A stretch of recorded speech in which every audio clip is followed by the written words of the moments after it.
We're looking at the face of Imus on the cover of the New York Post, Artie and I. Or is that a road map? I don't know.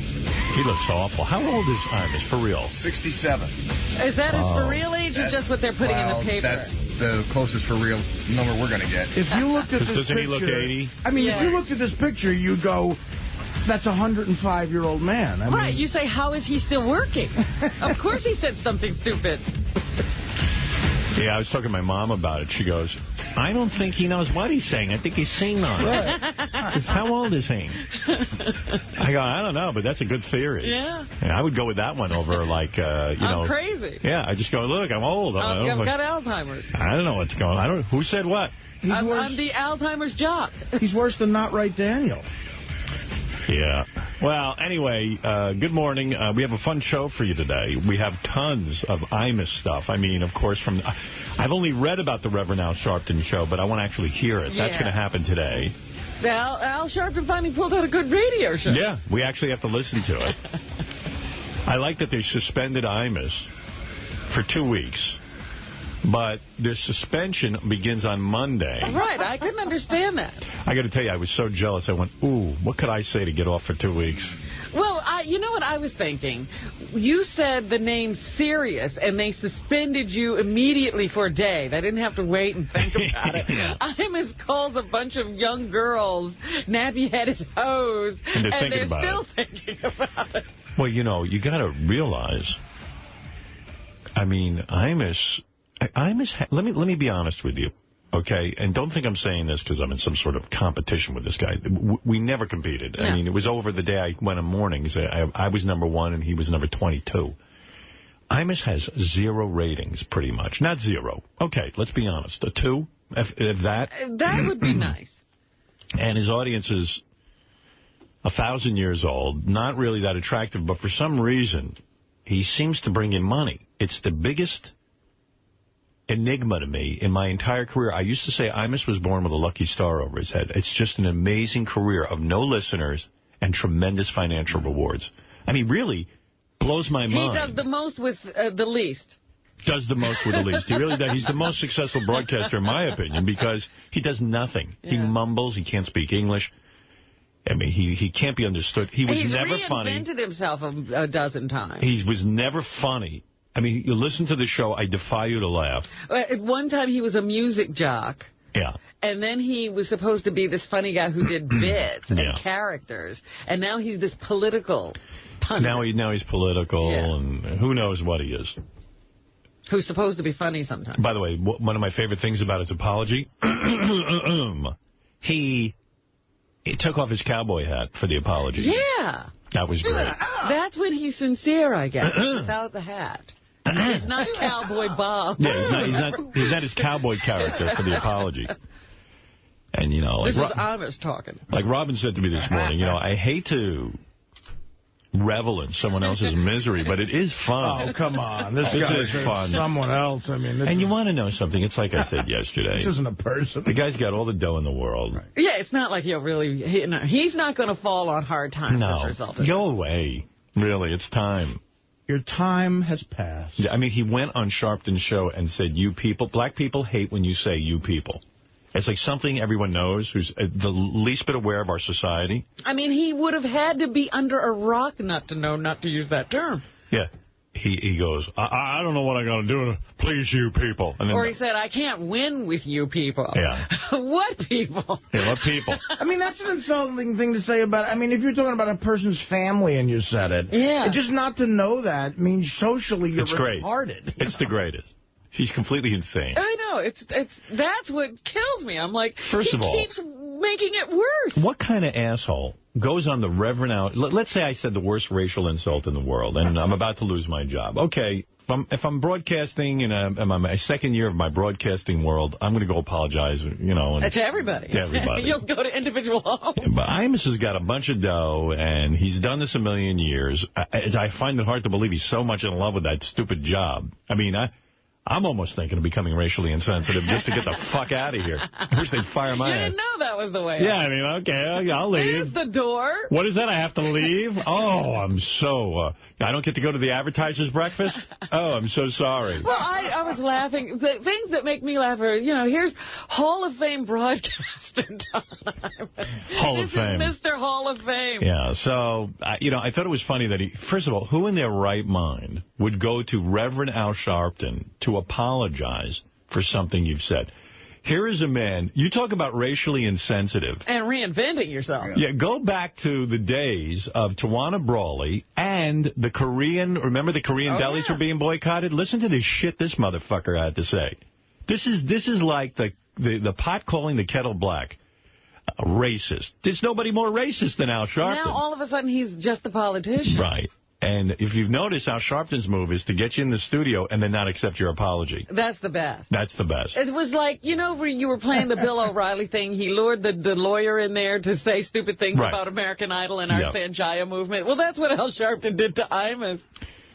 So the fun thing about all of this is that he goes in there, that fool, Imus, to apologize to Reverend Al Sharpton, a guy who's a quack. Who was the last person who did this? Al Sharpton. Michael Richards. Yeah, his radio show has become the place where you go to apologize. To black people. Reverend Al Sharpton, who any self-respecting black person doesn't even look at as a legitimate figure. Well, unfortunately, you can't say that because these charlatans manage to get themselves into the highest places. The mayor meets with him. That's true. Hillary Clinton meets with him. That is true. So, it's just funny to me that he goes on the Sharpton show, and he's going to sit there and apologize to this maniac. Believe me, I'm sure Imus has said some not too pleasant things about Al Sharpton. Oh, yeah, that's great. Oh, yeah. So Sharpton was probably like, I got me a good chance here to get back at this fucking cracker. We got to taste some white meat today. Yeah, white meat. Taste them awful. I for years have said that the black guy that people should apologize to after racial remarks is Mickey Rivers. They should just meet Mickey Rivers at Yankee Stadium. Why Mickey Rivers? Just because he's better. Anything's better than Al Sharpton. Yeah. And I wonder, I think somebody must have said, the cowboy hat is usually what a guy's wearing before he lynches a black man. Well, you know the song. Nigger hating hat. Remember that song? You got nigger hating hat? I'll see if it's in This is a song some listener sent in about cowboy hats. And he called it nigger hating hats. Yeah. So that's why Imus got rid of it. Yeah, because, here I'm looking at the front page of the paper. Imus apologizes, and in front of Al Sharpton, he won't wear his cowboy hat. Because someone probably got a hold of him and said, listen, not that cowboys are racist, but if you're going to really talk about it, why not dress up as a street cleaner? Right. It's not fair to label every cowboy in history as racist, but a good 95% of them might have been. Yeah, you see that hat, and you go, it just doesn't look right. So, I don't know if you have that song handy, Fred. Nah, I've got a bunch of other N-word songs, but not that one. We'll skip that it. one? I think that's on Imus' CD collection. You don't have that song? No. I've got every other N-word song there is. Yeah. Leroy the Big-Lipped, blah, blah. Right. Well, anyway, why don't we get that in our arsenal? Send a note. For the next time Imus fucks up.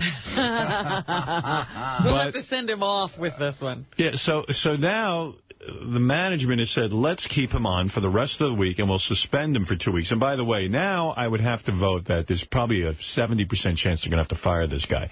As soon as you go to the 2-week suspension... And people aren't satisfied with that. They're already saying, hey, that's not enough. Well, he's in for a shitstorm because the girls' basketball team's going to have a press conference, and that's going to look real bad. Right, yeah. Well, I saw a statement by the coach that said Imus took away their moment. Yeah. Yeah, that's great. Ooh, that's bad. Exactly. Now they're going for the jugular there. Yeah. Yeah. He's in a shitstorm. Ooh, it's bad. It's bad. Think about it too, and not to fan the flames. I guarantee you the wife leaves him. If he loses his job, she leaves him in a year. I'm telling you, it's just like, what's that guy who ran Tyco? His wife got the $1 million birthday party. Where is she now? In divorce court. Yep. He's in jail. She's in divorce court. Howard, if she leaves him, I will work out to get somewhat doable again and try to... Date her? Oh, desperately to fuck her. I will leave Beth and fuck her. Just to. Well, you're a slam dunk. I mean, you're with Beth. You got a thing going on. I would have to, just as this show's representative, lose 100 pounds and try to fuck her. I have just figured out how Imus can get out of all this. He can say, you know what? I'm going to let Howard Stern fuck my wife. That's how you can punish me. Let me think about it. Would the world accept that? Let me think about it. They're putting that on the table? Yes. Would the world accept that? Because yesterday Al Sharpton said, how do you think you should be punished? I think Howard Stern should fuck my wife. Let Al Sharpton do it. Al, I'd like to let you fuck my wife on pay-per-view. She's a beautiful white woman, Al. You know what? If it was me, honestly, at this point in my career, and let's say, I did something stupid like that, I would just go on radio and say, look, I'm not going on Al Sharpton's show. Al Sharpton is a piece of shit. I don't give a fuck what color he is. And he's just a human being that is bankrupt. And quite frankly, he should pay his bills. Yeah, but you'd have to know all that. Yeah. Imus doesn't know anything. Right. And then I would just say, look, I would rather just leave the radio than apologize to that motherfucker. As far as Imus is concerned, Al Sharpton is a reputable black man. Yeah. Well, it goes back to that theory that nobody, even the assholes, can't be assholes anymore. Nobody's got balls. And I get news just for you. say I'm an asshole, Fuck it. I made a living out of this. That would have been the best apology. I'm a stupid asshole. And I made millions doing it. I like Al Sharpton, by the way. I've had him on the show with James Brown. Charming man. Many times. He's entertaining He's entertaining. He's charming. And, but he is a racist. And, in fact, I like him so much, and I've rarely done this. When he got stabbed, I went and visited him in the hospital because I like the guy. He's a very nice man personally, but man, oh man, would I apologize to Al Sharpton? It's demeaning. Why would you? He owes everybody else an apology. He's never apologized. Where's it? Let him come in here and apologize. Let him apologize to that guy's life he almost ruined. Yeah. The prosecutor. I mean, come on. Al Sharpton. Imus, get some fucking dignity. He doesn't have any. I mean, that is the most telling thing about Imus. He doesn't know where to go, he doesn't know what to do, and he doesn't know what to say. He should say that. He should say, you know what? I don't know what to do. I don't know what to say. And if you want me to, if NBC and Viacom want me off the air, then take me off the air. Who gives a shit? No, he can't say that. Because, again, you hit it on the head. That wife is out of there. Right. With Wyatt. Wyatt. Deirdre left. Deirdre took Wyatt. Anyway, we got some great tape for you. Gabby. Richard Simmons is supposed to stop by in like 2 minutes. Really? Somebody said they just saw somebody skipping through the hallway, so we're going to go check on it. Oh, good. Here, I'll get you in the mood. Here's a couple of Richard Simmons phony phone calls to lead into this. So this is kind of fun to listen to. Perfect. I got my buttered bagel with the Hawaiian punch. Oh, this is sit back, eat, and enjoy. Hello. For all these years, I wondered what I would say if I ever found you. Who is this? My name is Cheryl. I believe I am your daughter. You must have a wrong number. Oh, my God. My name is Cheryl, and I'm your daughter. I don't have a daughter named Cheryl. Please tell me why you're doing this to yourself. What do you mean why I'm doing this to myself? You better get off with this phone before I call the telephone company and have them to come get you. I don't like this new attitude of yours. You don't have to like it. Just get off my phone. Hello? I just want you to be my mom. You want what?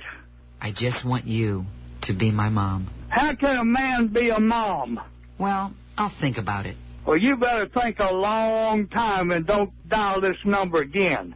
I mean, for your whole life, you knew nothing about me. And I don't want to know anything about you. Now, I just want you to get off my phone and leave me alone. I'm so sorry. Well, show me that by not calling me anymore. Okay. Hello. My name is Cheryl. I believe I am your daughter. I told you to get off my phone and quit calling me. Now, I mean it. I'm going to have you put in jail if you don't. What's wrong? Huh? What's wrong? What's right? Please don't hang up the phone again. I'm going to hang up the phone again because I've got no time for you. Don't you start with me. What do you mean don't start with you? You started it when you dialed my number. Where's Mama? What? Where's Mama? You heard Mama. What are you talking about? I'm sorry. Well, show me you're sorry by leaving me alone and don't dial my number anymore. I'll call back in an hour. You better not. Yes, yes. I'll tell you what, if you call back, the telephone company's going to monitor the call, and they're going to know who you are, and they're going to come get you. You're so beautiful. I don't know what you're talking about. My name is Cheryl, and I'm your daughter. Oh, you're not my daughter. I don't have a daughter named Cheryl. I don't have a daughter that's a man. Sure. Obviously, you're a male. You sound like a male. No. And how could I be your mom? Because I'm a male, too. Don't you start with me. Well, you started it. I don't like this new attitude of yours. I don't like you either. What's wrong? What? What's wrong? What do you mean, what's right? Well, I'll think about it. Well, you better think about it for 1,000 years. No. Yes? No. Yes? No. Why do you say no? Is this Diane? What? Is this Diane? Is it what? Is this Diane? Tan? Is this Diane? No. Isn't that great? I love that one. Best. Yeah, just to get you in the mood for Richard, here's a couple more fake phone calls with his voice. This is when Richard Simmons calls for Chinese food. These are all the good ones. Hello? Good afternoon. Yes. It's Richard Simmons calling. Someone calling? Hello? Hey, I think it's the wrong number. it might be a good time to give that ear a couple more thumps. No, this is a Chinese restaurant. Did you call wrong number or not? I will take a grapefruit, hard-boiled egg, and Melba toast. You make an order? Sure. Hello, Chinatown? Please don't hang up the phone again. Who are you? It's Richard Simmons calling. Uh-huh. No, you make an order before or you want to order right now? Sure. Hello? I'm sorry. I'm so sorry. You're sorry about what? What are you waiting for? Did you call the wrong number? I'll call back in an hour. Okay. Hello? I will take turkey and dressing, pecan pie, and rum balls. Are you playing? I will take an ice cream sandwich. No, this is a Chinese restaurant. We don't make a sandwich. No. Never. I will take a grapefruit, hard-boiled egg, and Melba toast. No, we don't make the sandwich. I will take creamy sauce. No, you call wrong number. I will take white protein and a milky sauce. Don't keep call because you call wrong number. This is a Chinese restaurant. We don't make a sandwich. Sure. Okay? I'll call back in an hour. Don't do that. Hey, that's fair.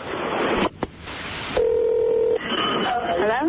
Hey. Hey, what? I will take 6 nuts. No, I told you call wrong number. Yuck. It doesn't sound too thrilling to me, but I'll try it. Why you keep calling? I will because take you call wrong number. I will take tuna. No, this is not funny, okay? I will take cat food. No, this is not funny. Don't keep calling, okay? I will take a chubby pickle. Don't tell anything like that, okay? Sure. You remember the one where Richard called, I think it was C-SPAN, and he got through? No, I don't remember that Real quick one, and then we'll get Richard right in here. Next call for Stuart Bowen is from Baltimore, Maryland. Good morning. Welcome. Hi, my name is Marilyn. Good morning, caller. Well, hello. Do you have a question? I love watching your sausage. Keep it up. Okay, we'll continue with the next call. Hoboken, New Jersey. You're next. Good morning. Good morning. Go ahead, please. How are you? Fine, thank you. My nuts, they get a little numb sometimes, and I get this tingling. The next call is West Haven, Connecticut. We seem to have one crank caller who is getting through, and we apologize for that. Richard Simmons. Good morning, West Haven. That was Richard Simmons getting through. Well, Richard Simmons is here, and I'm thrilled. As you know, many years Richard was uncomfortable coming in here, and now has changed his mind. And I couldn't be more thrilled to see Richard Simmons. There he is. How are you? Welcome. Lipstick, I think. What do you mean he's wearing lipstick? I thought his lips looked awfully pink. I'll ask him if he's wearing lipstick. Maybe that's a new thing for guys. Hey! Richard, you look great. Look at you. Robin thinks you're wearing lipstick. I don't. I don't wear anything. If I wasn't morbidly obese and atrophied, I'd get up. He's saying hi to Fred. Nice to see you. Everything good? Saying hi to Benji. Hi. Benji lost. How much weight did you just lose? Richard will love him. How are you? Hi, good morning. Benji kissed Richard on the cheek, and Richard pulled away. You want some moonshine maple syrup? Give me a little hug first. I haven't seen you. Artie's up to 300 pounds. Richard. 297. Artie is up to 297. How are you doing? I'm doing good. How are you? He's fat.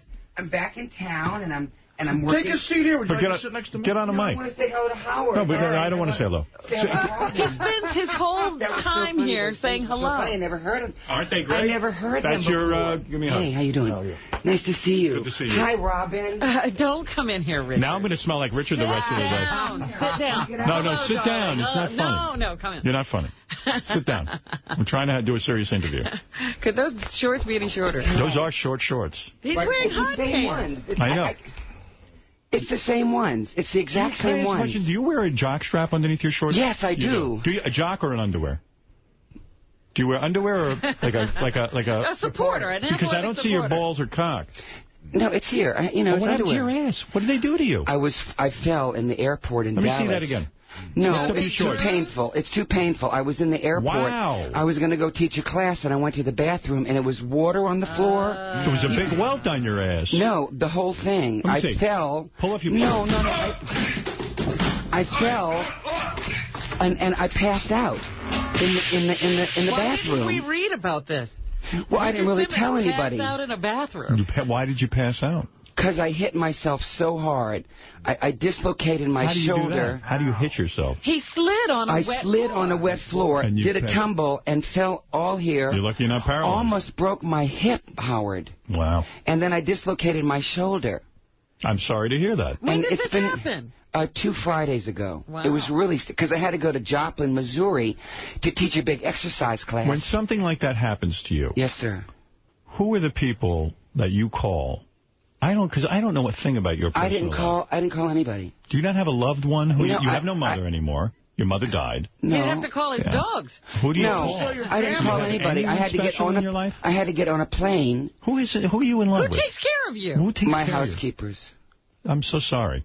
No, they're wonderful. You would love them, Howard. If you ever came to L.A., you would love them. So after you injured yourself... Well, I tumbled, okay, and the weather in Dallas was tornadoes and You're hurricanes. a guy who cares about people. You love people. You love helping people. Yet no one close. Yet you don't have... When you fall... Well, Howard, if I would have called you, you would have just laughed. No, but I'm just an acquaintance. I'm talking about who in your life is you have no wife. You've yet to marry, which I'll never understand. You're a good-looking man. Oh, I don't really think I'm that good. You're a handsome man. You're in shape. Well, no, but that's not the point. I don't think anybody wants me. You'd have everything a woman would want to share in life, and yet you refuse to get married. Your ass hurts. Imus found a woman. Even Imus found a woman. You could find a woman. Are you dating anyone? I hurt so bad, Howard. Can you be nice to me today? I can hardly sit down. Well, Richard, after Katrina, you were with your family on that special. Right, you have a brother. That's my brother, but I'm not going to call my brother. Sore you can't sit down? It hurts. Did we need one of those donuts? It's so hurt. I've had ice on it. I've done heat. I'm serious. I believe Have you ever fallen like this? Not like that. No. Did you ever get a big bruise? Yes. Okay. Where? My ass. What? How? I was with a guy. Oh, my God. Robin, help me, please. This guy was into S&M. No, he seriously. Fucking whacked me. No, seriously. It is like the most painful thing. Do you want me to rub your ass? No, I do not. Is that what you're asking for? No, you know why. Come over here. No, I don't. Get over my knee. I know it hurts. I'm in a lot of pain, Howard, and I came here. Come here, I'm going to make it better. No, I came here. Come here. Come here and I'll make it better. Come here, you'll see what I'll do for it. Robin, look. Show it to Robin. Show her your ass. Oh, let me see the whole thing. Big bruise. It's so horrible. Come here, I'm going to make it all better. I just want a little sympathy, maybe. You've got it. But you know why I came today. Sit down. You need a root beer. A root beer will cheer you up. Hey, Richard, help Artie out for 1 second before we talk about your personal life and why you have no one in your life. No, I don't want to talk. I want to talk about Congress. I haven't talked to you since. I'm going to get to that. And do you know? Can I tell you about Artie? Artie drinks Hawaiian punch. for Every breakfast. He has 5 to 6 Hawaiian punches a day. But I heard you all were on a nutritional food. He's gained 10 pounds. He's gained 10 pounds. Yeah, but you have a sponsor now who you're working with. Isn't the sponsor helping him? No. We don't have a sponsor. What happened is we're doing a rapid weight loss contest. Who? We all of us who are heavy set on the staff. Well, who would that be? Myself, Benji. Benji's lost a lot of weight. Pounds. On this new thing? He did, yeah. And great. In the rapid weight loss contest, I gained 10 pounds. He's hitting 300. He weighs 296. Now, we got to figure out what to do here, man, because I'm losing it. He's lighting up a cigarette. What? Yeah. This helps with my weight. It's not helping. Talk to him. He needs help. You know, the last time I was... Don't you find cigarettes help you lose weight, though? That's what helps me Tell him you do heroin, too. That's a good weight loss. He's tried it all. I don't do that anymore, though. Do you allow smoking in here? No. Well, could you put that out, please? I have asthma. Oh, really? Are you serious? Yeah. I have very serious asthma. What's asthma? Asthma. Asthma. The last time I was here, Howard, and you were so wonderful to help me. So happy to see you. I can't tell you. We were estranged. But you said you were going to take me out with your fiancé. Sure. And congratulations. I would love to. Congratulations. Thank you. I'm engaged. How wonderful. But that's why I asked you about your life. You got to see The Rock. You fall down. You hurt yourself severely. Bad. You pass out. I thought I broke something. And you call a bunch of housekeepers. Why are you not going to find romance? How old are you now, honestly? This year. If you don't mind me asking. It's sort of a personal question. How old are you now? And when I hear this music... Richard,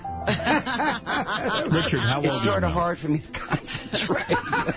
I'm worried about you, honestly. Let me guess, this year... I think your image publicly is a facade. I think you're lonely. I think you're sad.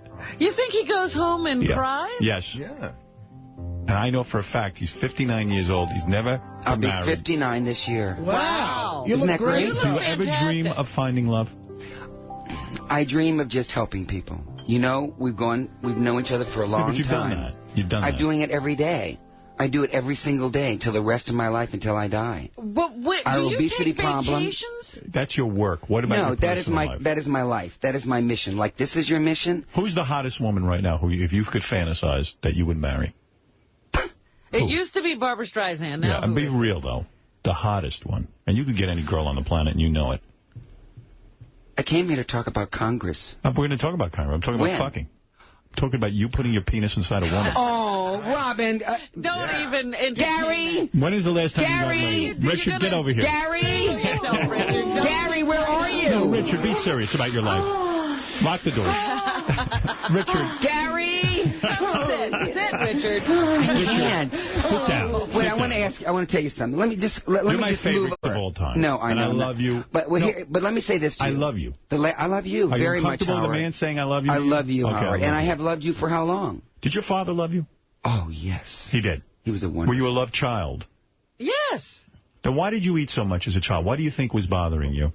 Have you been in New Orleans? Yeah. It's all food. I love food. Did you ever go to Mother's? Have you been? Oh, Mother's. Did you have an poor issue? boy place. Growing up, did you have some issue that was bothering you that you felt you had to keep like a secret or something? No, I just was very unhappy because I was overweight, and that's hard as a kid. Why were you overweight? Why didn't you? Because I just loved food. I mean, you're raised in New Orleans, Louisiana. It's all food. Like I was raised right in the French Quarter. Artie is running. I was raised 5 blocks away from Mother's. Richard, you've dealt with weight loss your whole life. You can't be that naive. Richard, you're deflecting. You're deflecting my answer. You're deflecting my question. What was your misery? Were you hiding anything, or no? Like you I had just really a secret? loved. Did you have friends? Probably not. Probably not. I'm pretty much stay to myself. Did people find you annoying when you were a child? Seriously, my parents found me annoying. A little. I was a handful. But can I talk about something else just for a second? You look lovely. Let me just for a second. Heavy set, lonely kid in New Orleans. A Confederacy of Dunces was You're supposed to put the cigarette out. Oh, I'm sorry. Leave him alone. Why did he's heroin? Wait, let me finish. The last gambling. I was here. The last time I was here. I got some issues that I'm working through. The last time I was here. Why do you always wear a costume? Like, why will you never wear... Like I am. This is not a costume. No, I mean your workout. That is so offensive. No. This is not a costume. This is a uniform. Okay, fair enough. Superman, Spider-Man, Wonder Woman, Batman. Oh, I was going to come in a suit, but I thought you'd make fun of me. When you were a child, I'm curious. Were you invited to birthday parties? And Robin, help me. You're supposed to be helping me. He said he didn't have friends, Howard. Why are you never were invited to a birthday party or a sleepover? I sort of stay by myself. You never slept over the other little boys' homes? They never invited you to sleep in their room with them? Why is that funny? Listen for a second. Stop for a second. There's a person on the phone who wants to date you. Stop it. Stop it. Hold it. Let's see if this works out. Jenny, you're on the air with Richard Simmons. Water? Yes, please. Hi, Richard. This is Jenny. Jenny, good morning to you. Good morning. I've been the biggest fan of yours for so long. He's a terrific guy. You're so amazing. I just wanted to know if perhaps you would want to go on a date with me. Well, how old are you? I'm 22 years old. Would you date a 22-year-old? Very mature 22. Are you hot? I'm super hot, and I exercise all the time, Richard, and I eat right just for you. Why not make love to her? When is the last time you made love to a woman? I'm talking about had good sex. Gary! Gary! Why won't you entertain this? You're so because I am focused on. Gary! Get over here and talk about your ass. It's not about sex, Richard. I just find you very sweet and attractive. Oh, I never thought of my... you sound like a beauty. Because, I'm not attractive. I'm just sort of middle. I'm sort of in the middle somewhere. You're gorgeous, Richard. Oh, yeah. I'm never... I don't... Do you think she wants you for your money? She sounds like a very sweet girl. Money. I make a lot of money. It's your thighs. That's what does it for me. Your what? Your thighs. I see your little shorts that you wear, and those thighs, I can't control myself. Howard. Wow. Cut her out? You want me to hang up on her? Thanks for calling. Why do you want to hang up on her? Well, because I wanted to talk to you about something really important. Right, I gotta hang up. He has no interest in dating this woman. He doesn't want to date you for some reason. He wants a different one. I'm sure you're a beautiful woman, Jennifer. Cock or pussy, Richard? Which one do you like more? What? Who is this person? All right, goodbye. Who is that person? She said the word pussy. I'm so sorry. I know you're a very refined man. I am so sorry. Howard, can you focus on me for a second, please? I'm glad you're not dating her, by the way. Can you focus on me for just a second? Because it's really important why I came. The last time I came, when is the last time you came? That's what I'm asking you. When is the last time you came? I knew you were in trouble. You brought it up. When is the last time you came? Gary. Gary, I want to leave now. No, Richard. No, I do because Don't say that. Well, because I'm trying to make a point, and you won't let me talk and do anything. The last time you picked on me. You picked on my shorts. You picked on my uniform. You picked on my past. I'm not picking on you. And I'm in pain. I fell. I can hardly walk. I can't. And he's laughing. Howard, you should at least plug what he's plugging. I'm going to. Gary, why don't you, Gary, get in here? What's wrong? You're supposed to be here with me. Richard, what are you plugging? Go ahead. If you want to do I'm not plugging. I'm just doing something to try to help our children. Go ahead. I know you have children, and they never really had a weight problem. But the majority of people out there have kids, and if you've been watching the news, it's getting worse. Between 2000 and 2005, people who are over 100 pounds, 50% up. 50% up. We're in trouble. Our kids are in trouble. That's a lot of fat. Okay, so I came here last time, and I asked you to ask your listeners to come and fill out a questionnaire on my website, richardsimmons.com. Okay. Would you like to know how many from this show alone, how many of your listeners actually went to my website 3, I guess. and filled out the complete form? 3. Ooh, how many? 12,000 people. No kidding. My hand up. Oh, that's wonderful. Just from this one show. And what did that do? No, wait. So I got 70,000 questionnaires finished. Yeah. And I flew to Washington last month, and I met with a couple congressmen, Congressman Wamp and Congressman Kine, and George Miller, and all of these wonderful congressmen, and we dropped our first bill in the House of Representatives. It's H.R. 1224. And what does it say? Which is trying to get PE back in the school system. Physical education. Under the No Child Left Behind Act, which is going to be reauthorized in May. Now, what happened was 5 years ago, the No Child Left Behind Act Artie's bored with this. Look at him. Wow. Artie hates this. Why do you hate... You're snoring. Oh, no. He slept. He fell asleep? Artie? He could care less. Artie, let me finish this. Artie, wake up. Let me finish this. Okay. Think about the children. I'm sorry. So I went to Congress in a nice suit.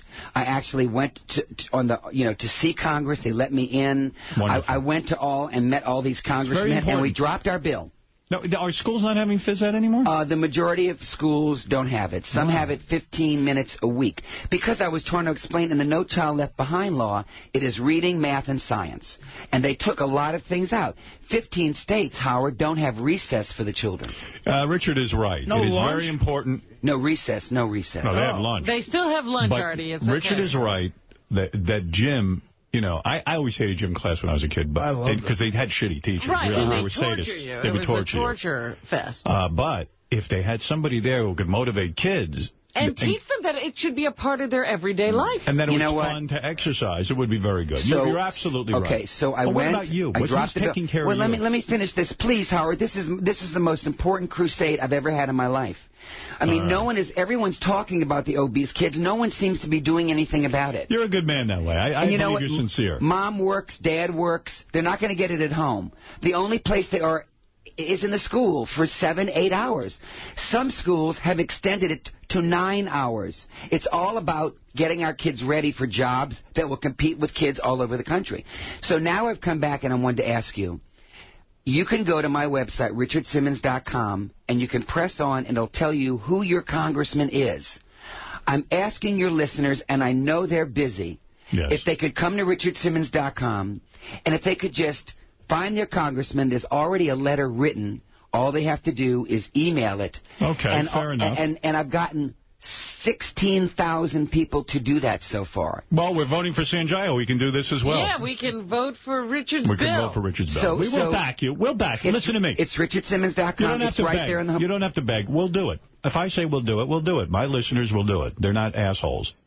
And wouldn't it be great if we could knock out obesity in children so they don't grow up to be obese teenagers and obese adults? Well, I will go and recommend to my audience that that they get on richardsimmons.com and get in touch with their congressman. You don't have to beg. No, this means so much to me because I was a little fat kid. And I didn't take PE. But the PE I'm doing for schools is different than sports, Were you embarrassed in PE? I didn't go. You were fat? I didn't go. You skipped out. Yeah, I had very serious asthma. A lot of people in New Orleans because of the water. Were you embarrassed to get undressed in PE? I was. I didn't like I never took PE. I went to the locker room and I didn't want to show my penis. Were you like the last picked if there was ever a game to be played? Nobody probably picked you. I was really happy, Robin. I still think no one picks him. That was what I was getting at. You fall on your ass and you almost kill yourself, and no one is there to pick up the pieces and love you. What's going to be with your life? Well, I got up. I was supposed to catch another plane, and I had to go to Missouri, and I ended up staying over, and then I had to go to Arkansas. You don't and I have had to a drive to significant Missouri. It's just sort of me. It's me and my dogs and my housekeepers, and I have a beautiful life. All right, if that's what you say. Do you vacation, Richard? You didn't answer that question. Well, I never see you in the tabloids on vacation. No, I don't go away. I'm taking several hundred people on a cruise to Luz. Right. In April. And you will not share your stateroom with anyone. You will be there by yourself. Well, I have hundreds of men and women that weigh 200, 300, 400, we won't have anyone. 500 pounds. You won't have a lover. And I'm with these people. Really, from 6 o'clock in the morning. You don't hide from them? Till 10 o'clock at night. No. I would hide from them on the boat. I have like 100 diabetics. I have people who are so sick because of their weight. And they fork over a lot of money, these diabetics. And it's... How much are you worth now? Honest to God. Richard, talk to me about your net worth.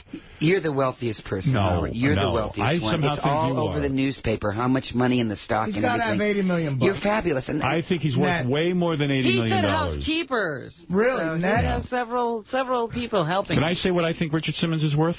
Okay. Okay. $200 million. Whoa! What do you think of that?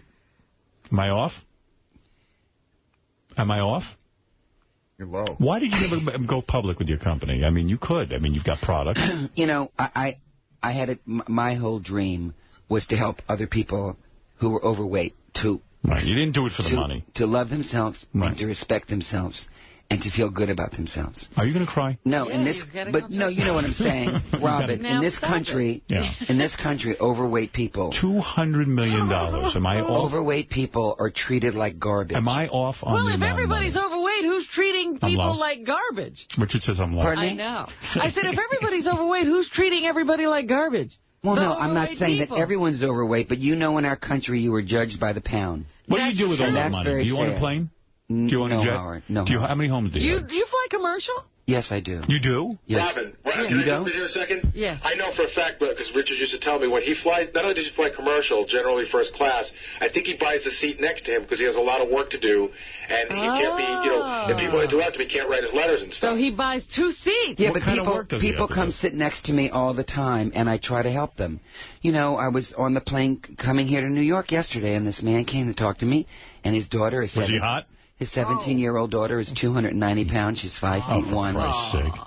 Yeah, but Howard, come on, be a little sympathetic about this. For God's sakes. And he said, would you call my daughter? No, and I am sympathetic. I said, of course I'll call her. And so, when I get to my room, no matter what city I'm in, I make my phone calls, and I try to make people feel good about themselves and give them some hope.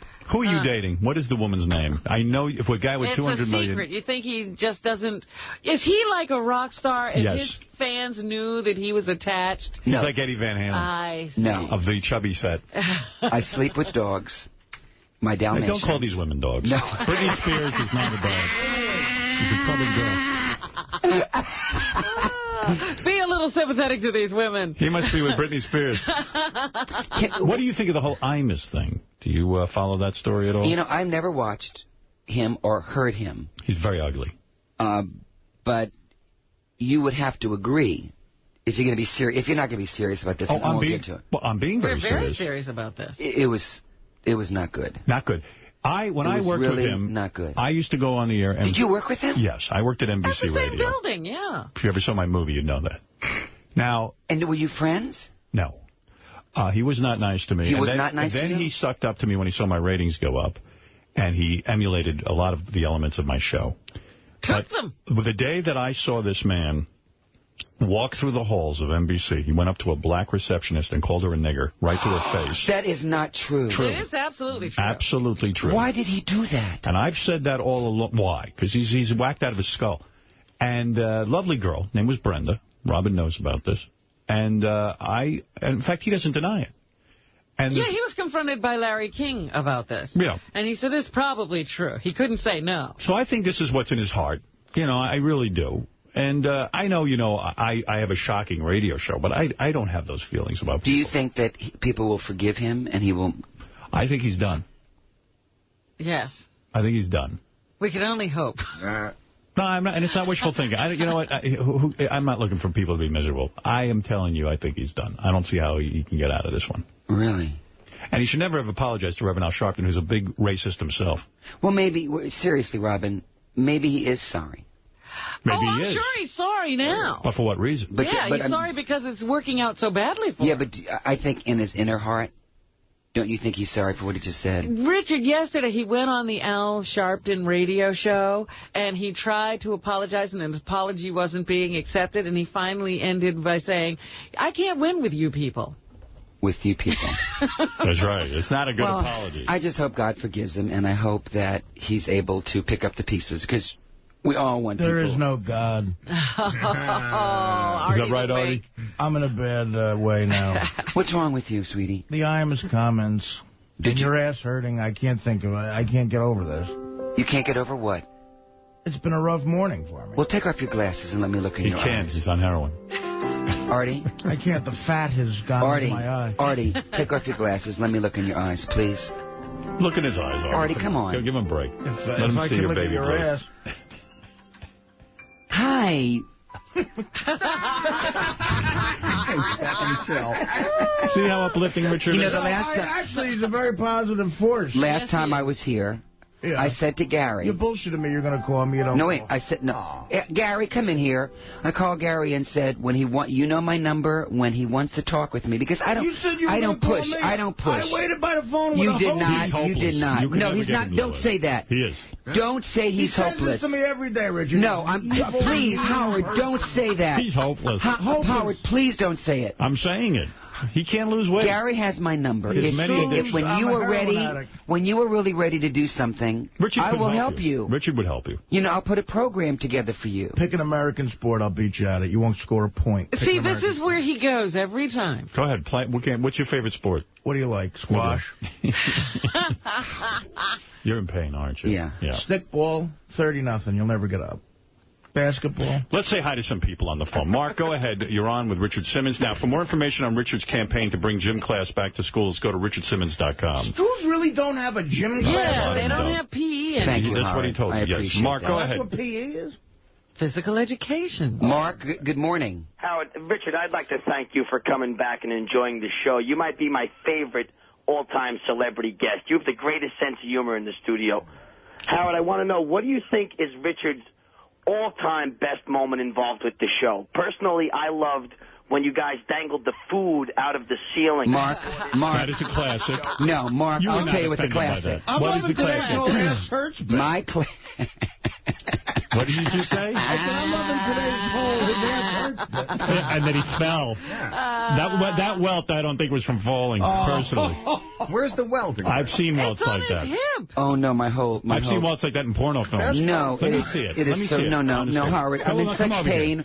Why can't you have respect for my pain? It's a cylindrical. You know what our favorite moment was? Come near me. Come here. Right. You know what our favorite moment was? Uh-oh. Do you remember, Robin? What? When I put those fake tattoos on and I put the little brown wig and the mustache? Yes. That was great. And he didn't know it was me. Was that unbelievable? You were amazing. We were great. And I have a picture of us together in my living room. You dressed up like a man. I remember that. That was wild. And... Really, he did. I'm not being funny. Like, well, a man? What is he? No, I dressed up like a rough guy. Let's stop pretending. Richard's not the most macho guy on the planet. He's he embraces both sexes. Dressed up like a ruffian. You're sometimes very womanly and sometimes manly. Womanly? Yeah, he relates to both sexes. That's why people like him. Is that a bad thing? Howard. Whoa. I just wanted to say No, it's okay.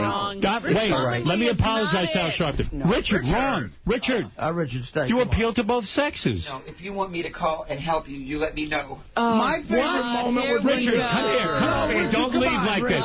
Richard, you're making a mistake. Don't leave like this. I knew Howard would get out of line. Did I say something wrong? Yes, you said he was womanly. He is. No, he might have, some... Female tendencies. We all do. What? Female tendencies. Well, don't we all? But you can't call him womanly. He made out with Sandra Bernhard at the Channel 9. I love the guy. Why did he leave like that? Because you hurt him. I don't want to hurt him. You called him a woman. No, you did not. I did not call him. You did. I said he appeals. You said he was womanly. You didn't say he appeals. You said you're womanly. He appeals to both sexes. Well, that was after you say, please.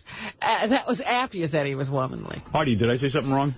I think honestly, you called him a broad. Yeah. No, I did. I loved it. I'm going to go out and say something. You said that... I'm going to bring him back in here. Wait. Then he said he appealed to both sexes. I want to get him. Oh, there he is. He's out the door. That door. Out the door. You could go that way and get him. Hurry. He's in the areas. They got to stop. Go. Follow Gary. Tell Lisa to pin him down. Hurry, Howard. He's at the elevator. No, don't let him go. Do not let him go. Why are you guys just standing there? Camera guys, stop the door. Oh, stop. Will somebody stop Will someone go? Stop it. Jeez. Greg is standing there. Oh, there he is. Open the door.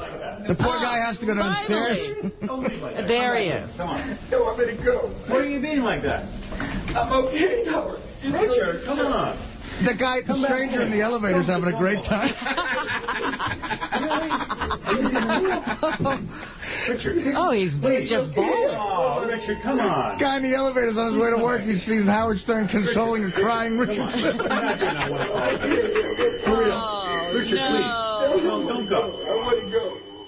Oh, come on, Rich. Come on, Howard doesn't know what to do. Massage is back. Hey, let the guy go. He's got to get down to accounting. Tell him to come out of the elevator at least. That guy's got to go. Right. Tell him to come out of the elevator. We need to talk about this. All right, I'm sorry. Richard. I feel awful. It's all right. You called him a chick. Yeah, I mean, how do you get over that? What? Tim Sabian knows Oh, Tim is going to ride down with him. Oh, my goodness. Tim knows how to handle this. Yikes. Tim's chubby. By the time Tim gets out of there, he'll be a svelte 180 pounds. Oh, gee. Richard's going to have him exercising. I thought the days of Richard Simmons leaving in tears was over. I actually feel bad. Should I feel bad right now? I feel bad. Well, you didn't do it. No, but I don't know. It's something about that guy. He gets to you. He's very hurt right now. Has he ever left the studio without crying? I don't think so. Well, yeah, he always cries. But that's like his exit. Really crying. Good try, Yeah, he's really crying. Yes. How funny was the guy in the elevator? We saw it all. What? We heard and saw it all. Oh, you did good. Yeah. I mean... How about the guy in the elevator who's going on his way to work and sees you consoling Richard Simmons? We know that guy. Oh, we do? Good. Yeah. Jeez. Did I say something so terrible? No. Yes. I did? I'm sorry. I think if somebody I'm very feminine. called you a woman. I am a woman. Didn't say you had feminine tendencies. He said you are a woman. So I said you're womanly and manly. I'm trying to remember. No, you didn't. Yes, I did. You did not. Play the tape. It went like, I'm trying to remember how it sort of ramped up, because you said... I feel awful. He said, my favorite time was when I dressed up like that, and you said you dressed up like a guy. Right. And I'm like, how can you say he dressed up like a guy? Like, what is he? And then you said he's very womanly. Well, he's like a woman. he has feminine tendencies. Right, that's not what you said. He's womanly. I'll stand by that. He said, let's face it, he's not the most masculine, macho guy. I know tons of guys. I think he'd be the first one to admit that. Yeah, me too. But the thing is that Howard just said you're womanly. He is. And that's not a very nice thing to say. Why is that bad? I'm sure when you were talking to him about his early years, he heard that a lot. Oh, gee, I don't know. Why would he hear that? Why would he hear that? Yeah, right. I don't think he's changed. But what's wrong with being womanly if that's what he is? If you're a kid growing up, you don't want to be taunted about, not being... I didn't mean it tauntingly. But I'm just saying it probably was a throwback to his earlier years. He grew up a fat chick. Maybe it was you guys speculating on those marks on his buttocks. Well, that didn't help, I'm sure. We didn't get I'm having a good time with him. He was being hammered at that point. He left very upset. Man, I love the guy. I said he was literally bawling out there. Yeah, he's a good guy. I really feel awful. And I said I thought that the days of Richard Simmons leaving here crying were over, but apparently they aren't. I am it was so bad with him. I am bad with him. Awful. I apologize profusely. I love the guy. I guess you're going to have to go in. Yeah. I'm going to have to go to Al Sharpton today. To apologize to Richard Simmons. Yeah, I meant nothing by it. You should call him later today. I will. He said he'll come back when he feels better. But you should call him and just say, I will. I feel terrible. I mean, the guy was... He wasn't acting. No. He was really upset. You have to apologize to Harvey Firestein. I would apologize to Richard. Never mind Harvey Firestein. Going out... No, that's wrong. Wrong. Tim, I didn't mean that. Tim. Yeah, out you, Robert. What do they have to do with this? Tim, how are you? Good. He was crying all the way down, and I tried to consult, and he says, no. He walked out, so. Oh, I don't understand what happened. Did you tell him you lost 2 pounds? 10, Artie. Did you lose 10? Yeah, I did. Okay. Teaspoon out of the ocean. Right. He was visibly shaken, and he's such a good guy. Yeah. I really feel bad. Please support his campaign to get P.E. back in the schools. Yes. Go to richardsimmons.com. Honestly, I hated P.E. when I was a kid. I wish they would have taken it out of my school. Oh, stop it. But you had to learn to add exercise to your life afterwards. I did. Instead of having it there all along. I don't believe in the torture that goes on in these I feel awful. I can't go on with the show. Howard, do you have a cell phone number for him? He won't answer my phone call. He might. I don't have a cell phone for him. I don't really... Maybe Gary has. I was excited that he came back on the show, and I fucked it all up. I know. We won't see him for another 10 years. You sure you just didn't have somewhere to go? Oh, stop it. He did. Well, you know what? He did have to leave at 6:45. Yeah, he did. He had to get out of it. But I hope he wasn't pulling my leg. Oh, that didn't look like it. He didn't, cry at the door and then walk to the elevator. He was crying all the way. Never stopped. He's a good actress. Oh, I feel bad. I do. Honestly, I do, and I apologize. Well, let's stop the show. And I don't apologize to people often, but for him I would, because I love the guy. Yeah. I don't want to make anybody cry. You better start talking about your ranch. Yeah, I'm going to, I held black people's hands when they died. I supported Harold Ford. You're not talking to a white guy who doesn't know black people. That was the lamest when he goes, I supported Harold Ford. And I had the Blind Boys of Alabama on my show. Boy, who wrote that speech?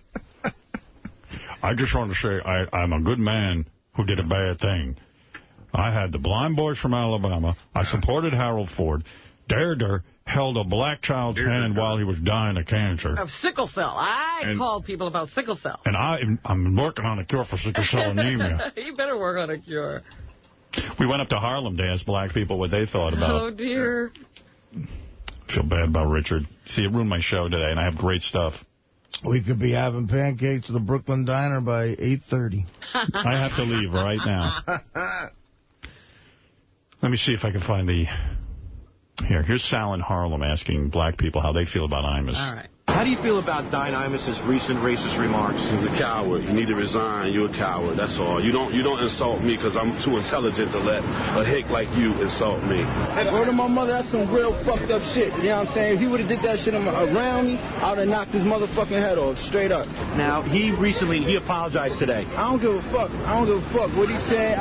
Man, listen, fucking came off. I'm gonna knock your motherfucking head off if I see you. Now, how do you think he should be punished for his comments? Bring him in the black community and then tell him to say it again. You fucking prick. Okay, now he apologized and he used examples of helping out black people in the past. Do you find that to be insulting or sincere? Bullshit. Grade A bullshit.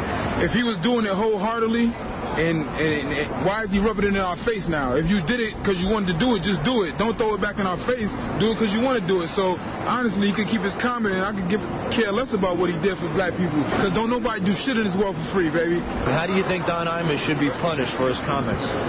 He should see some time for it. You know what I mean? Because as a person in his position, he has a responsibility. How much time do you think would fit the crime for something like this? I would say at least start 3 years, no tolerance. You know, 3 to 5 years minimum, just to start. How do you feel about Don Imus' statements recently? He said that the Rutgers women's basketball team are a bunch of nappy-headed hoes. Fuck you. Fuck Don Imus. Fuck you. Fuck Don Imus. Listen very, very, very loud and clear. Fuck you. Imus. Look at my fucking hair, Imus. Fuck you. Okay. How do you think Don Imus should be punished for his comments? He should be punked. Punked? What does that mean? You know what that means. Okay, Ashton Kutcher has to take care of it? He has to go live with Ashton Kutcher. I think he should be hung. Oh, my. That's right, from a tree. Howard? Yeah. It's hung. It's hung. Oh, he said hung. Hung, yes, H-U-N-G. Oh, hung. Oh, he wasn't kidding. No, he definitely wasn't. I thought he was going to beat the shit out of me. You deserve it, believe me. He was going to beat you for Imus's comments? Wow. Wowee. I'm hoping Richard was being a little bit theatrical because he knew he had to leave. He can be. Yeah. It's hard to tell sometimes. Yeah, I'm hoping because, you know, I'm not looking to fucking bum the guy out. I really didn't mean to, you know, I just was like, hey, you're kind of womanly. I don't know. I mean, he doesn't know that? That's not something... You know, you've met many, many, many men that you couldn't tell what their sexuality was. I can't tell with him. You don't say anything to them. I just said he seems very womanly. I have watched you with these people. If you never said a word, we whisper about it later. Gay Ramon, yeah. Yes, Gay Ramon. Hey, now. Hey, now. Hey, where did Richard go? What you did to him? Nothing. I said he was very womanly and manly. Oh. Somehow the manly didn't get out. Is that offensive, Gay Ramon? No, it's not, but he's a big drama queen, Howard. You know that. Right. He's a big drama queen. All right, I'm going to chalk it up as a drama queen. Yeah, but, I mean, you do. There's a bit of an attack. I don't mean it as an attack. I'm curious. Relationship with him. He thinks that. I was going to touch his ass and make it feel better. Oh, please. Who are you? Billy Graham? Yeah, I was going to rub it. That would have been good. Howard, yeah. Did you hear that Bill Keller yesterday? I was on there. I didn't hear. How'd you do? I think I shut him down. I quieted him down. Anybody catch the Bill Keller show last night? No, I didn't. Yeah, I even called him an asshole at the end. Sounds like it went well. Sounds like a good show. And I was in your studio, Howard, by the way. Oh, good. Good. Yeah, Tim Fabian, Howard. Oh, my God. I'm not into white man, but Tim Fabian. You liked him? Oh, yes. I met him yesterday. He's a sex symbol. All right, Molly, you're on the air. Okay, had enough of that. Did you pull any clips from that show? I'm sure I have some. We can listen to those. All right, let me take a break. It's 7 o'clock here on Howard 100 and Howard 101. An eventful first hour. Yes. Yes, Seymour. Hey, Seymour, you're on the air in Harrisburg. We've already had a casualty. Brother, I love you to death, but you watch Dancing with the Stars and American Idol, right? And you're forever watching your weight, and you're calling dude womanly. Call me? Well, I'm womanly, too. I have a female side to me. You're not sensitive in that area. Again, sure I am. If you've been kicked in the side a number of times, you get a little weak on it. I'm not kicking him in the side. I meant no offense. You don't know what he's heard in the past. I know what he's heard, believe me. Nothing compares to what I just said. But no, seriously, Seymour, I believe that there's a feminine side to me. You're absolutely right. Thank you. Dude, go Sanjaya. Go Sanjaya. Hey, it's Sanjaya Day. It's a big night. Got to vote. Come on, Artie, get in on it. Yeah, I was going to last week. I just fell asleep. Right. Do you know that Kentucky Fried Chicken, I think it is offering Sanjaya an opportunity to be in a commercial, but he has to cut his hair? Is he going to do it? This has just come up. I don't know what Sanjaya thinks. I'll do it. Whole thing. I will do it. It's only an offer to Sanjaya. Hey, Tim, you're on the air. Hey, Howard, how's it going? Good, how are you? Hey, a couple things real quick. First off, you only got like 5 guests that are still willing to come on your show. If you come over to Sirius, you got to quit running them off. Yeah, I agree. Know. Is that really true, Robin? No. Oh, I mean, I don't understand what happened. I really don't. Come on. Well, and the other thing, I wanted to thank you for the trip down Memory Lane. It was really great. That was fun. It reminded me of when the show used to be really good, like when you had Gary repeat after you and promise to quit taking stupid pills and dumb capsules. Yes. So the show's no good anymore? That's the way I hear that. Well, you've kind of lost your edge a little bit, I think. I don't know if your shrinks fucked it up. I just chased a fucking guy out of the studio, and now I lost my edge? You just got all homophobic on someone's ass. I don't understand. All right, Tim, sorry I lost my edge. I'm going to try and get it back today. All right. Get in here, Gary, and repeat. Gary, get in here and repeat after me, you dumb fuck. Somebody did say to me they hope that you got back into... they were hoping that when you get married, you'll get real angry again and have Gary start repeating. What happened? Why am I repeating? This guy said he was listening to Memory Lane, and I used to make you repeat. It was funny. And I lost my edge because I don't make you repeat. You know what's so funny? I was trying to figure out, I was talking to somebody, I was trying to figure out how I was getting blamed for Richard crying, and that's why I had to repeat. No, you don't have to repeat right now. You will have to repeat in the future in order to get my edge back. By the way, for more information on Richard's campaign, maybe this will smooth things over. For more information on Richard's campaign to bring gym class back to schools, please go to richardsimmons.com. He really does need our help. And, I just want to remind you that I had that similar situation that you just had in my apartment building when I lived in Manhattan. He came to my building, and the doorman called, and he said, Richard Simmons is in the lobby. And I said, well, send him up. And he goes, he won't come up. And then I heard him cup the phone, and he goes, he wants you to come down. He's crying. Oh, dear. Why is he crying in your lobby? Because you wouldn't go to see Prince of Tides with him. Oh, dear. I'm sorry. And then you said a whole bunch of stuff. So I come down in this building, right, this apartment building, and there's a chair, with like that chair that Robin has, a Recombier. It's like right in front of the 3 elevators. He's on the chair. He is bawling. Howard, bawling. Oh, my God. So I now sit down next to him, put my arm around him, and every one of my neighbors came in and out of that elevator. And every time the door opened, they would see me hugging Richard Simmons on the couch while he cried. It was the craziest thing. I felt terrible, like I'm rubbing his back. That's what I was doing. I know. I he felt was terrible. shaking. He was shaking. Here, too. Yeah, I know. Yeah, he really was crying. It wasn't like he was pretending. I know. I feel awful. Yes, Phil. Watertown, New York. Phil. Howard, what's up? Hey, brother. I was wondering if you kicked a puppy this morning, you fucking bully. Am I a bully, Phil? No. I mean, I don't know. I'm not trying to bully Richard. I like Richard. I love that he comes back on the show. Once again, another classic, Stern. You're the man. Thank you. I don't mean to do it at his expense, though. All right. Well, I don't know. I'm sorry it went so poorly. You can't predict some people's feelings. Like when you lit up the cigarette. So let's talk about my health. I have asthma. Sorry. And your ass hurts? Anyway, I guess that's the last time we'll see him. Oh, I hope not. I hope not, too. No, I love Richard. I think he's... I really didn't, to tell you the truth. I've heard you be way worse in the past. I know. I really think that has some throwback for him. Yeah, he was being overly sensitive. I'm sorry. All right, I feel bad, but we got to go on with the show. I'm going to take a little break. Lisa G., who was in the elevator, she was right there. She was running down the hall with him, yeah. Two chicks. She was right there. And Lisa G. is going to come in and tell us what's going on. Also, we got to play all this Imus tape because I got to hear it. Oh, definitely. And we do have nigger hating hat. Oh, you do? We do have it. All right, well, maybe I'll get into my cowboy hat rap and play that later. That needs setup. All right, we're going to take a quick break. We'll be back right after this. Hey, Robin, don't forget, when that Monkey X falls overboard, you just throw him some sort of preserver.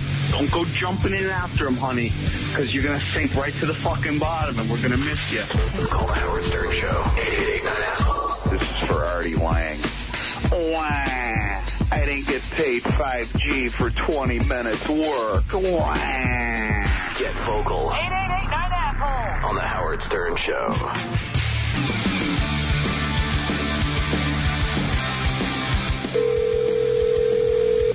Hello? Gary. Yes. It's Richard. Hey, Richard, what's up? Guess where I'm at? Where you at? I'm at Robin's house. What are you doing over there? She's having a barbecue. A barbecue? Yeah. She actually wanted to talk to you. Do you want to talk to her real quick? Let me talk to her. Okay, here's Robin, Gary. Okay. Hello? Hey, Robin. Hey there. Hey, what's up? This is Robin Quivers. I know it's Robin Quivers. How are you doing? Oh, pretty good, I guess. So what you been up to? I hope you don't mind, but I've been telling everyone you're my sister. What? Your sister? Yes. Do you have a boyfriend? No. No? I just want you to know that I love you. Love you, too. Oh. Yeah, right there. Gary. What? I'm on the other line. You're not going to believe this. Robin just pulled her pants down, and she's playing with herself. Yeah, I know, I heard. Do you think we might be going a little too far? Hey, we can go far as we want. How romantic. Are you having fun, baby? Yes. Oh. Baby. Love your titties. Ooh. Yeah. Look at your tits. Look at the big boobies. Oh, yeah, right Look at the big boobies, baby. Squeeze the milk out and taste the milk. Oh, yeah, I can do that. Do it. Squeeze the milk out. Play with your vagina. Play with your vagina. Yeah, right Play there. with it. Play with that vagina, baby. Play with it. Hey, Robin, I want you. I want to see you twice a week. Let me warn you, I'm very good at what I do, and I'm very expensive. My fee is $70 a session. Okay, I want you. Oh, yeah, I can do that. Yeah, we can do that. No problem. It's time for me to go. Yeah, I gotta go. Okay, bye. Bye. So, take care of yourself, Robin. Bye. Bye. Nothing funnier. Keep in touch with me. Okay, bye. Bye. Love you, sweetheart. I love you. Bye. Bye. Yeah, bye. Bye. Bye. Bye. I love hearing a retarded guy say to you, rub your titties. Rub your titties. It's the greatest. Oh, man, my Gary the retard. Hey, yes, we're here live. Richard Simmons just left the studio crying. If you missed it, you got to get up earlier. Yeah. Things happen. Or listen to the replay. These channels are so cool. That's right. I forget about the replay. A buddy of mine wrote me last night. He said, you know, how does it feel like even when you're away, there's two 24-hour channels devoted to your show, your fans, your audience. I go, it is just remarkable. It is never lost on me how wonderful this is. And if you got to be on the radio, there is no better place than some situation like this. And we got Bubba and Pharrell. It's a great little family we have here. Yeah, and, every once in a while I find myself trying to explain it to somebody who doesn't listen anymore. Yeah, I don't even bother. You can't explain it. It's very difficult. You want to get into the Imus stuff and then move on? Because, yes. By the way, I found this guy on the Internet who's pretty cool. He's going to come in later. His name is John Denner. He's got one hand. And the guy plays Eddie Van Halen's Eruption. You will not believe this guy. He has no hand. What does he play it on? On guitar. And it's pretty amazing. How does he do that? Well, you're going to see. He can do it with his stump. And he is as... Did you ever hear him, Fred? I haven't checked it out. He's going to play this song. Wait till you see this. This is going to blow your mind. This song does the whole thing. How can you do that? He does it. It is remarkable. That is impossible. Not impossible. John Denner does it. You will hear it here. See it on Howard TV. And once again, you'll have to say, what is Jeff complaining about? Exactly. And exactly why I booked the guy. When he said he couldn't be a carpenter, this guy will play this song dead on. You know what? We should have had Jeff in here today for this. I should have. Oh, boy, did I blow it.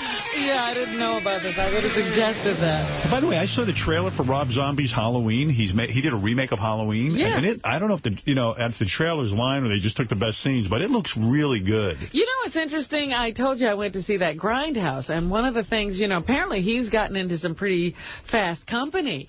They sort of parody a Rob Zombie movie.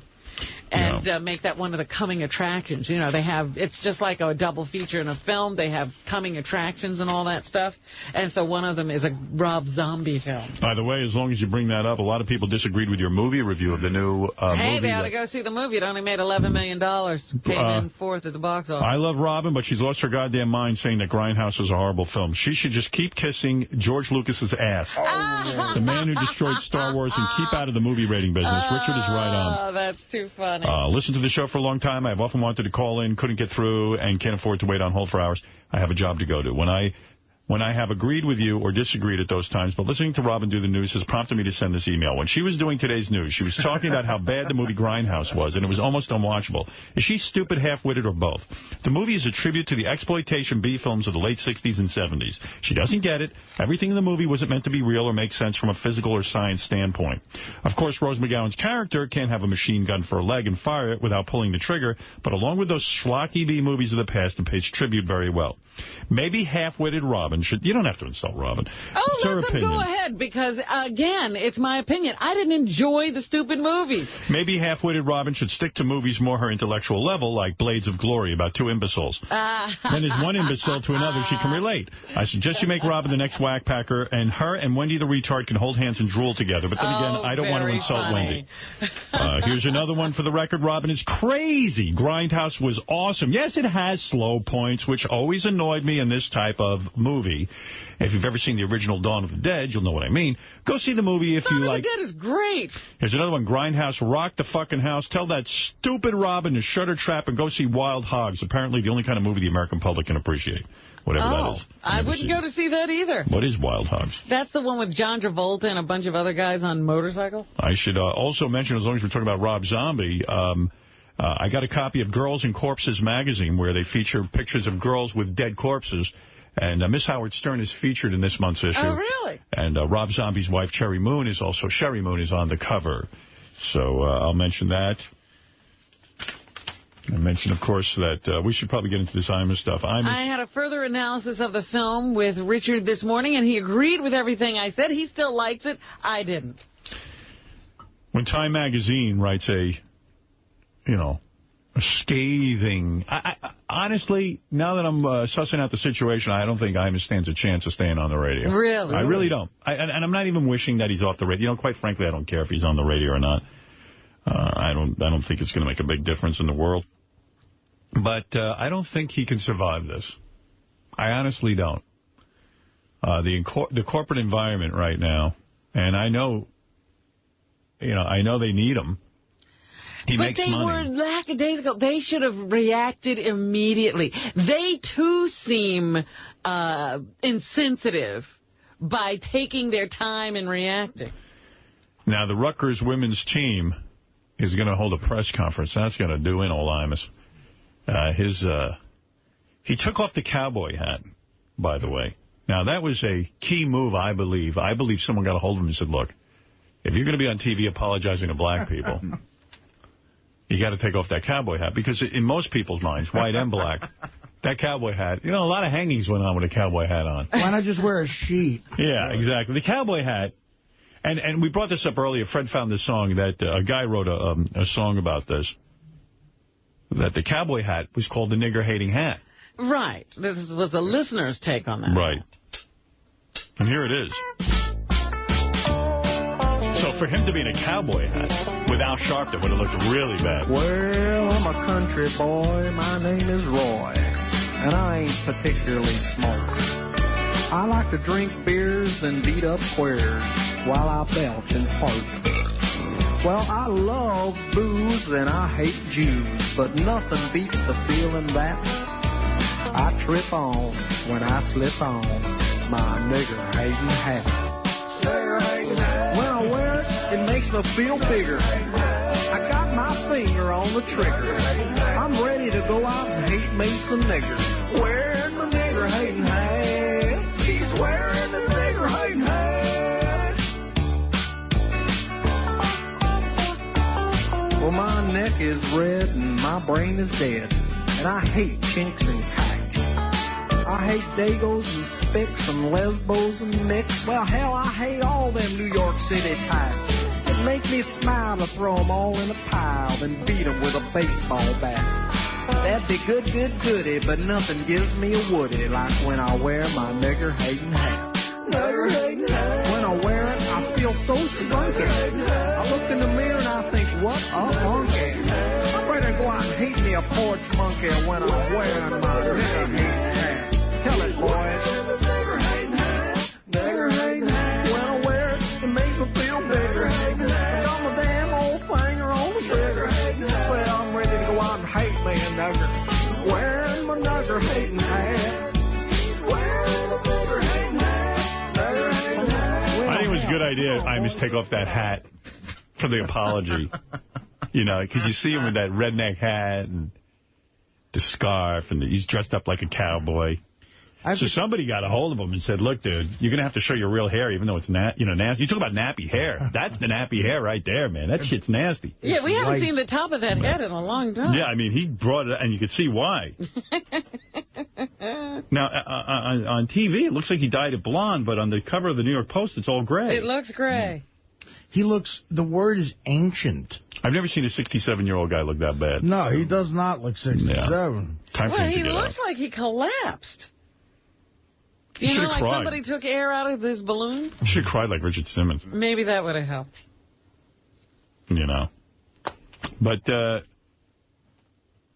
wowee. I got to compliment that song. When you hear Trigger and Bigger, you know what's coming. But to rhyme honky with porch monkey, that was inspired. That's a gift. Yeah. The kid's not a professional songwriter. We're going to play all of the Imus tape because it's going to be funny. But wait a minute. Did you say, I'm reading the article in the Daily News about Imus today, and it says that you said he's apologizing like a guy who got his first job in broadcasting? Yep. He should have said, F you, it's a joke? I never said that. That's what I said. That's a misquote. Yeah. Yeah, I've hardly defended him. I said why didn't they put down what I said? I said that he's a filthy racist pig. They're supposedly quoting you. Yeah, well, they don't know what they're talking about. It's easy enough to quote me. I'm on the radio. Whose article is that? It's the Daily News. Who wrote it? David Hinckley. Oh, well. He's got it in for me anyway, I guess. I don't know why exactly. Hey, Lisa, come on in and do the headlines, and then we'll play the Imus stuff.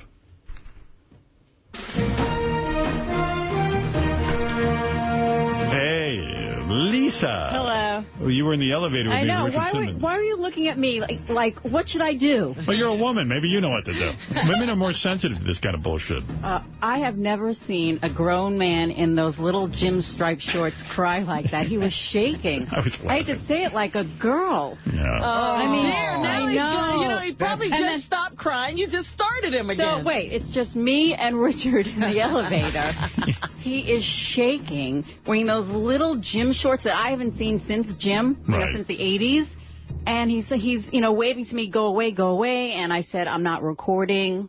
Look, my machine was still on. It was recording, but I'm not going to use that part. But I will use the part when you walked in. Right. So it's me, Richard, Howard, and, a couple of Howard TV cameras. And, Howard turns to me like, well, what should I do? I don't know what to do. So maybe I really don't. I've learned something. In all my years, I've learned I know nothing. I don't know what to do. That's not true. I don't know what to do with this guy. I find you incredibly sensitive and willing to go in and do, the tough thing, in a situation where somebody could be very emotional. Right. When Gary's father died, you're right on the phone. You're amazing that way. So don't act like you didn't know what to do with Richard Simmons. I didn't know what to do. He needed to be hugged. Oh, fuck that. In all fairness, nobody knows what to do with that. No. I mean, that's a very uncomfortable situation. I rubbed his back. That's as far as I'm willing to go. You were funny. Yeah. You was like, just should I touch him? He needed a hug. Yeah, well, you know what? Better you do that. Well, he kept waving you away. I think you tried to go in for the hug. Richard Simmons' footage will be on Howard TV tomorrow night. All of it. Yeah, you got to see that. It will be uncensored. When he's running down the hall to get away, it's so fun. Does he ever wear pants? Yeah, he does. When he dresses up to be like a man. And then, I saw his hair, and it was just a very sad... It was sad. It was sad. Yeah. Yeah. He did need a hug. By the way, that'll be on Howard TV tomorrow. Also, some big titles coming up on Howard TV. I should take this moment to mention some of the shows that we're working on. The Weekend with the Killers of Comedy in Tampa, where Sal fell off the stage. Day in the Life of Miss Black Howard Stern. You'll get to spend the whole day with her. Bubba the Love Sponge Cribs. We've heard so much about Bubba's home. I'm finally going to get to see it. Yes, I want to see. Robin Goes Racing. I want to see that. Behind the scenes of the Howard TV commercial. That's coming up very soon. And I got to tell you something. I saw some of the footage. It is hysterical. Riley Martin's radio show. Yes, we're going to put that all together. There's a special on Riley? Yeah. Where are they now? Where they go and they find a whole bunch of people from the past. Behind the scenes of Sal and Richard. Eating with Artie. There's a whole special coming out. Just to watch Artie eat is something else. To really spend time with Artie and all the food. And it's a lot of fun. Somebody said, that somebody ought to walk around with Artie and write down everything he eats during a day, and then people should try eating what Artie eats. Yeah. And I said, that's dangerous. No, to kill you. It's healthy. Look at this one. Eating with Artie. Behind the scenes of Howard 100 News. You get to go into the whole newsroom and the gang and how they do their Wonderful. thing. King of All Blacks Cribs. You get to go to his house, see his Moet faucets. Moen faucets. Nigga. Here's an old one. Weekend with Amy Lynn. Lynn. Where is she now? That's right. Daniel Carver Cribs. I cannot wait for this one. No. If I tell you the thing I'm most excited about is seeing a Ku Klux Klansman's house. Whack Pack Happy Hour, Weekend with Jeff the Drunk. There's a hot chick slumber party we're throwing in there just because guys want hot chicks. A slumber party? How do you manage that? You'll see. Who are the hot chicks? Yeah, we'll talk about it as it gets closer. A Day in the Life of Miss Howard Stern, Andrea. Behind the scenes of the Howard Stern Show, we get to see Back in the Office. And I mean, these shows are all being, put up on Howard TV. Yeah. A Day in the Life of Ralph, for those of you who can stomach that. Well, that sounds like a nice... Yeah. If you need to relax, that's How long what is that, a minute? Behind the scenes of Howard TV, and you actually get to go and see how they put the whole TV show together. And A Day in the Life of Scott the Engineer, which I know a lot of people want to see. I'm not a loser. There is no black cloud over my head. It was so funny yesterday when he started to take the money to get out of the contest, and then he realized he was trading $1,000 for $20,000. Good move. Lisa, what else are you covering? All right, so we'll have a tape of me and Richard and Howard in the elevator this morning. Well, I spoke to the woman who created and makes the Baba Booey mask. The Baba Booey mask is back after Sal fell off the stage in Florida. Right. And the big news is there will be more Baba Booey masks. More on the way. Oh, wow. Great. Yeah. New kinds of Baba Booey. All different kinds. They're a surprise, wow. apparently. Oh, that's great. Crazy Cabby in the news. He's up to his old tricks again. On Cabby's Sirius radio show, a caller asked him why he sold out Howard, referring to the porn film he shot in your old studio back in K-Rock. Cabby responded by saying, quote, "What did Howard do for me? I've given great fucking radio to Howard Stern for years. He's never given me anything. Get over it." Well, all right, there you go. There you go. I guess the true feelings are coming out. I guess I have to give him something. I guess so. I guess You actually owe him now. I owe him. He's given me great radio, and I've given him nothing. Okay. Anything else? Yes. Has fame gone to Riley Martin's head? Yes. I hope so. That's the claim being made by Riley's former co-host, Curtis Cooperman, who received a Riley manuscript for the Coming of Tan back in 1994. Curtis is now lashing out against his former partner, saying that Riley thinks he's even more important than the alien Tan himself. Howard 100 News will have full coverage of this battle of the alien believers. Wow. I might want to get those two guys on the phone together. Yeah, that's a good one. it sounds like a debate is brewing. Yeah, but Gary, book Riley versus his old producer. I like that. Good story. He thinks the fame has gone to Riley's head, and he's more important now than Tan. I smell debate. And also, 15 years ago today, Sam Kinison died. Is it 15 years? Yeah, I got a note in the mail from Drew Friedman, who's a great artist. He's got a book coming out, and he sent me a picture that he painted of Sam. So good. And I wrote him back a note, and I said, I think about Sam often, and I think what might have been. And that's really the sadness of the Sam Kinison death. The guy was so brilliant. What could have been? Would he have faded out? Would he have done great things? You don't know. I don't think it would have been pretty. Do you think it would have been Dice? Like what happened to Dice? Or worse because of the substance abuse? Because Dice, one thing about Dice, he claims he never even drank, Right. I mean... Well, I don't know what would have been. But Dice and Sam get thrown into the same category kind of thing. But, they're two completely different people. So it would have been...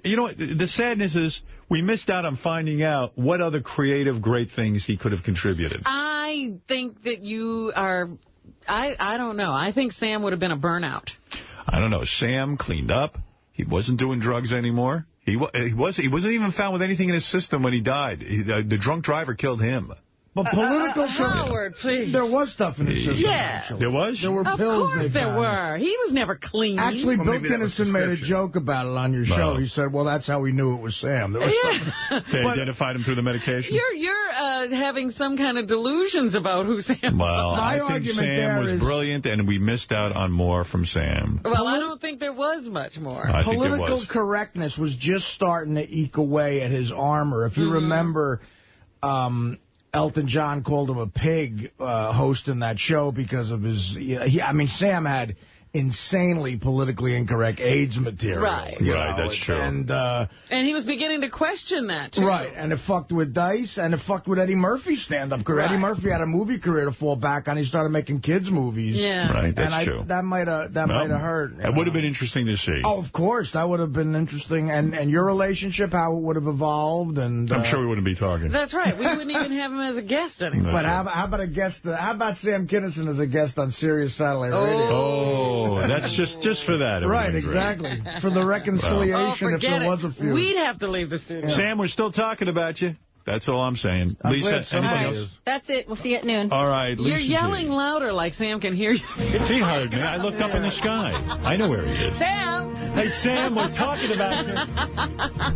Well, that was a gay moment. I've seen Gas do that brilliant impression in front of people at a comedy club within the last 4 years, and kids have no idea who he is. Right, I know. Little snots. little bastards. Little napper-headed hose. Yeah. All right, let's get into this stuff because we're having fun. Now we're having fun. Anybody else's miseries are fun. Well, let's see. I believe there's a whole Imus page, so let's get right to it. Gotta be an Imus page. All right. By the way, we're adding to the Imus page every minute. What's going on now? Bill Maher called Imus to tell him that you can only apologize so many times and then it's on them. He was on the air? Yeah. Okay. On the blacks. Now it's on the blacks. them. Who's I know them? what you mean. Them. All right, let's see. Here's Imus on Al Sharpton. Now, hey, J.D., should I play the comments in red? See, he broke these into color codes. Green and red. Red being the best clips. Yeah, I mean, I like it all. So, I mean, if you want to do the whole thing, but the red is definitely a must-play. That's the gold. I vote we hear it all. I vote for you. And then that Bill Maher clip is up there, too, in light blue. All right, thanks. Is it light blue, not red? Light blue means, you know, it's not that much. Thank you, J.D. And thank you for your music. What we have is a comedy show, which it is. Oh, shit. Who is this codger with? I'm not a journalist. I'm not Tim Russert. I'm not a politician. I don't have any. We don't have an agenda. Our agenda is to try to be funny. And sometimes we go too far, but sometimes we go way too far. In this case, we Mr. went way Imus, do too you far. think it's funny to call people nappy-headed hoes? No, I don't. So you thought it was funny Wednesday morning? I don't know if I thought it was funny or not, but it was a situation where we're sitting there rapping, see? And I'm saying I watched the game last night between Rutgers and Tennessee. And I heard one of the sportscasters say Rutgers is a lot tougher team. And so I got on the air, and I said, man, they are tough. I said, they got tattoos. And then somebody else said something, and then I said that. So, and at the time I said it, because I'm talking about two African-American teams. And at the time I said it, I didn't think, I mean, I know, I'm just telling you what I thought. I didn't think it was racial. I wasn't even thinking racial. I was thinking like a West Side Story deal, like one team's tough and one team's not so tough. Nappy is racial. Yes, sir, I understand that. Why would you apologize to Reverend Al Sharpton? I would just say, listen, Al, I don't know what I'm doing here, but I know you're as racist as I am. And You've said your bits. What did you think when you were talking? What did you think? I came here for advice, Al. What did you think when you talked about Korean deli owners? And How'd you get out of it? Yeah. Yeah. How did you get? I just came here to find out how to get out of this stuff. You seem to be the guy who can weasel out of anything. I mean, don't go on there and apologize to Al Sharpton and answer his questions like he's some sort of prosecuting attorney. What a dumb fucking move. But you knew he was doomed when he did that. Go on with Barbara Walters. You know? Go on with Larry King. So were you a racist? Larry, no, I wasn't. I believe you, Imus. I know you do many good deeds for young black children. He children. usually goes to Larry King. Don't go I don't know why he went to Al. Because he fucking panicked. He's stupid. I told you, he's senile. Are you Look a at him. racist? No. Enough said. I would say, you know what? I'm not going to a racist to apologize for my racist comments. I'll be in trouble if I go over there. Wannabes and jigaboos is racial. I did not say that, and that was said in the context. You didn't argue with it either. It was the same conversation. No, sir, but that was presented in the context of the Spike Lee film. And again, this was in that film with light-skinned blacks and dark-skinned blacks. That was what that was about, which is what the analogy, I assume, was being raised. What did you say about the guy in Tawana Brawley? I mean, why would you argue this with Al Sharpton? Again, Imus doesn't know anything about Al Sharpton. He's like a deer in the headlights. He thinks he's Martin Luther King. Yeah. I thought I was coming on the Martin Luther King show. I didn't realize it was with you. Where's Martin? I say. When do I get to talk to Martin? Imus is a moron. I told you that. How's anybody here seen my old friend Martin? In terms of the two teams with Tennessee and Rutgers. Well, we weren't really thinking about that. That's obvious. So we made all of these analogies. Let me get this right. You call these people nappy-headed hoes, but you wasn't talking racial when you said nappy. Jigaboos and wannabes, but you didn't understand what you were saying. You just, what are you saying? You blanked out? Oh, no, I didn't. No. I didn't. Don't tell me. I didn't say I didn't understand what we were saying. I said I wasn't thinking that. Now, if somebody says jigaboos and wannabes, then my frame of reference is a Spike Lee film. Right. It's not which was about light-skinned blacks. I understand that, but I'm not thinking that it is a racial insult that's being uttered at somebody. At the time, I think it's in the process of this. Holy mackerel! He needs to rest. He needs to go back with his first wife. Where's Deirdre? Is she following him around while he's doing all that? Deirdre was packing a bag. Deirdre's at the ranch, barricading the door. Trying to rap and be funny. I mean, I understand it's not funny. I understand there's no excuse for it. I'm not pretending that there is. So I wish I hadn't have said it. I'm sorry I said it. You're not kidding. Because look at where I am. You know, Imus had a perfectly nice life. He had no listeners. Nobody ever bothered him. He was like famous for not being famous. And he didn't give interviews. And he didn't give interviews. Now all of a sudden he's got all this attention and he's cracking. He handled that like shit. I know. He's not doing very well. Man. For that particular answer, I give a grade D. I would have walked in prepared. I would have said, Al, I came here basically to get advice. Here's every shitty thing you ever said. And no one ever busts your balls. How'd you get away with it? If you realize that something must be done, why would you then feel that we are out of order to ask that you step aside? I didn't say that. Oh, you don't think we're out of order? No, sir. So you come to sign your resignation? No, I'm not signing anything. So what are you saying? I'm saying you have the right... Do you want to determine what ought to happen, even though you were the one that did the wrong? I didn't say that either.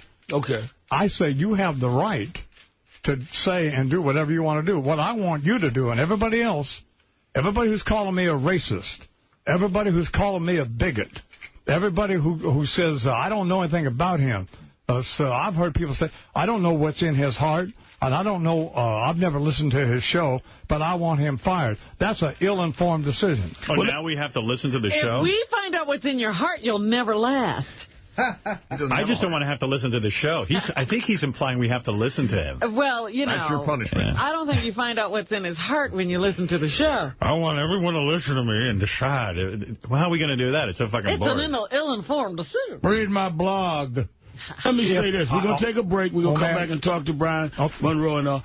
I don't know what's... Break? He has sponsors? I don't know. I don't know what they break to. It could be community service announcements. We're going to just break. I need a break. They said Al refused to, like, sit in the room and talk to Imus. He walked out during the breaks. Oh, what a douche. You're hot. I want people to I'm not going to call you a name. I'm not going to call you a bigot. I'm going to say what you said was racist. I'm going to say what you said was abominable. I'm going to say you should be fired for saying it. That's fine. You could be fired and the nicest guy in the world, but you ought to be fired. That's fine. I'm going to take a break, and we're going to talk about it. I will give you credit for showing up. And I'll even give you more credit if you decide to change your mind about resigning. But you're not making an informed decision, Reverend Al. Well, I want you to inform me. Because one thing you'll find out about me, I don't meet privately. I meet publicly so we can put it all on the line. And you act like a tough guy over there at the other station, so let's be tough and let's deal with it. You've been tough enough to say you're wrong. Let's see what the punishment you think should be. We'll be right back. Keeping it real. Imus did show up, y'all, and I'm still here. Wow. Yo. Two assholes. Two assholes on the radio together. In perfect harmony. There was too many assholes for that room. Yeah. It was assholes on parade.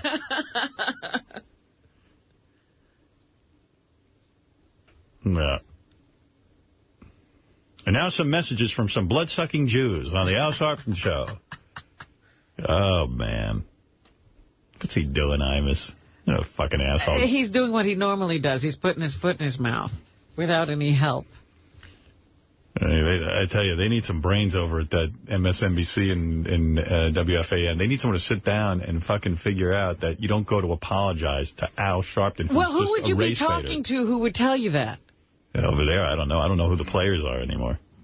Nobody gives a shit over there anyway. Obviously, there's nobody over there with any sense because they let him go. Yeah. I think they were even sitting there with him.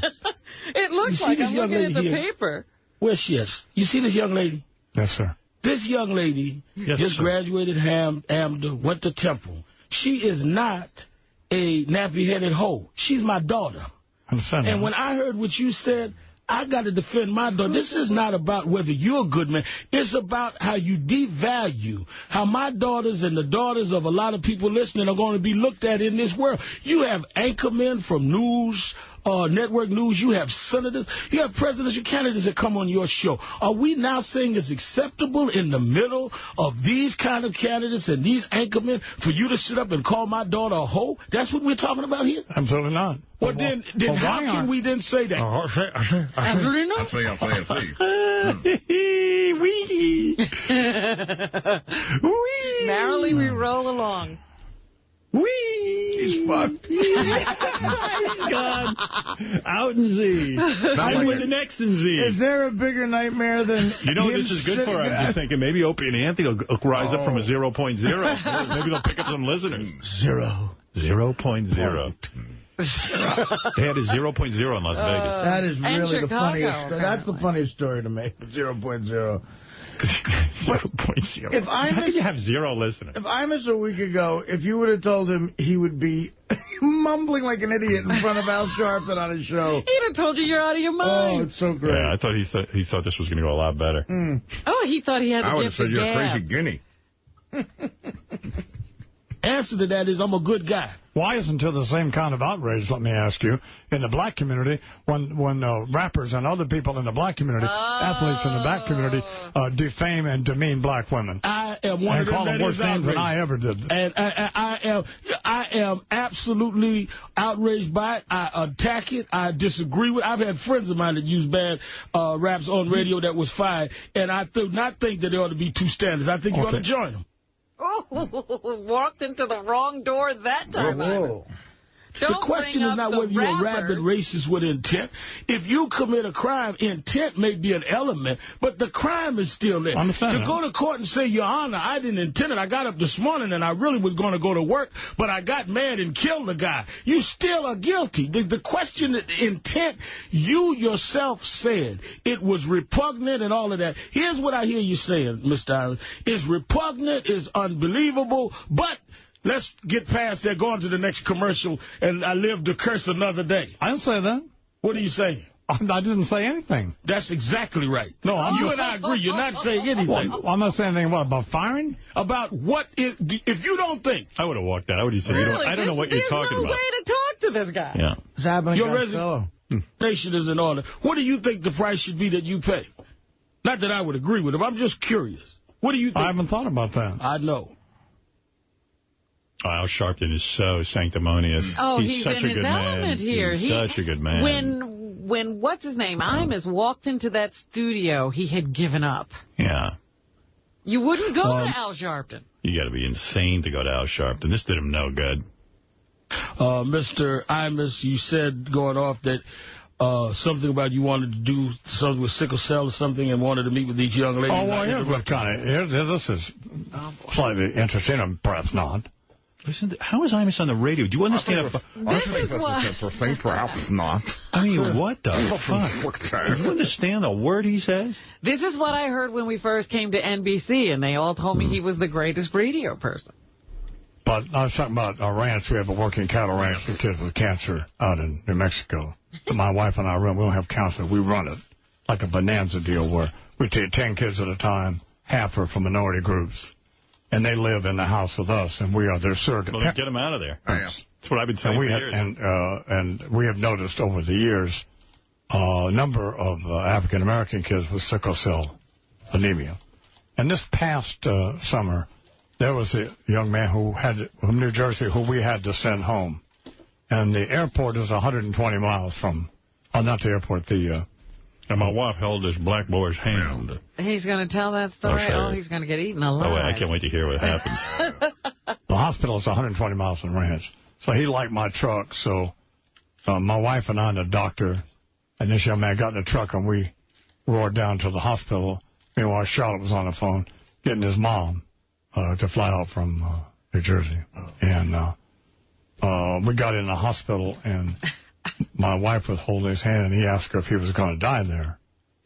And we talked about that all the way home. And because these kids know that we love them, and because we tell them that we love them, and their parents know when they send them there that we're going to be their parents. So I came back on the air, and I talked to Harold Ford, and I talked to John McCain, and every politician I talked to, I said, what do you know about sickle cell anemia? How much federal funding is being done? How much research has been done?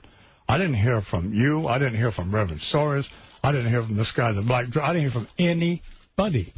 Nobody called me to say, here's how we can help you find out about this. Because we've all been working with sickle cell for many years. Oh, okay, well, now you know a lot getting done, Call us. There's not a lot getting done. But let me say this to you, Mr. Imus. Why are these kids still dying then? Why is there no answer? In fact, there is not. I agree with you. There's not enough federal funds there, and there's not enough private sector funds. We've been dealing with this for many years. I bet I could raise a lot more money than y'all can. Well, I bet you could have before last Wednesday. I'm not going to let you off the hook last Wednesday.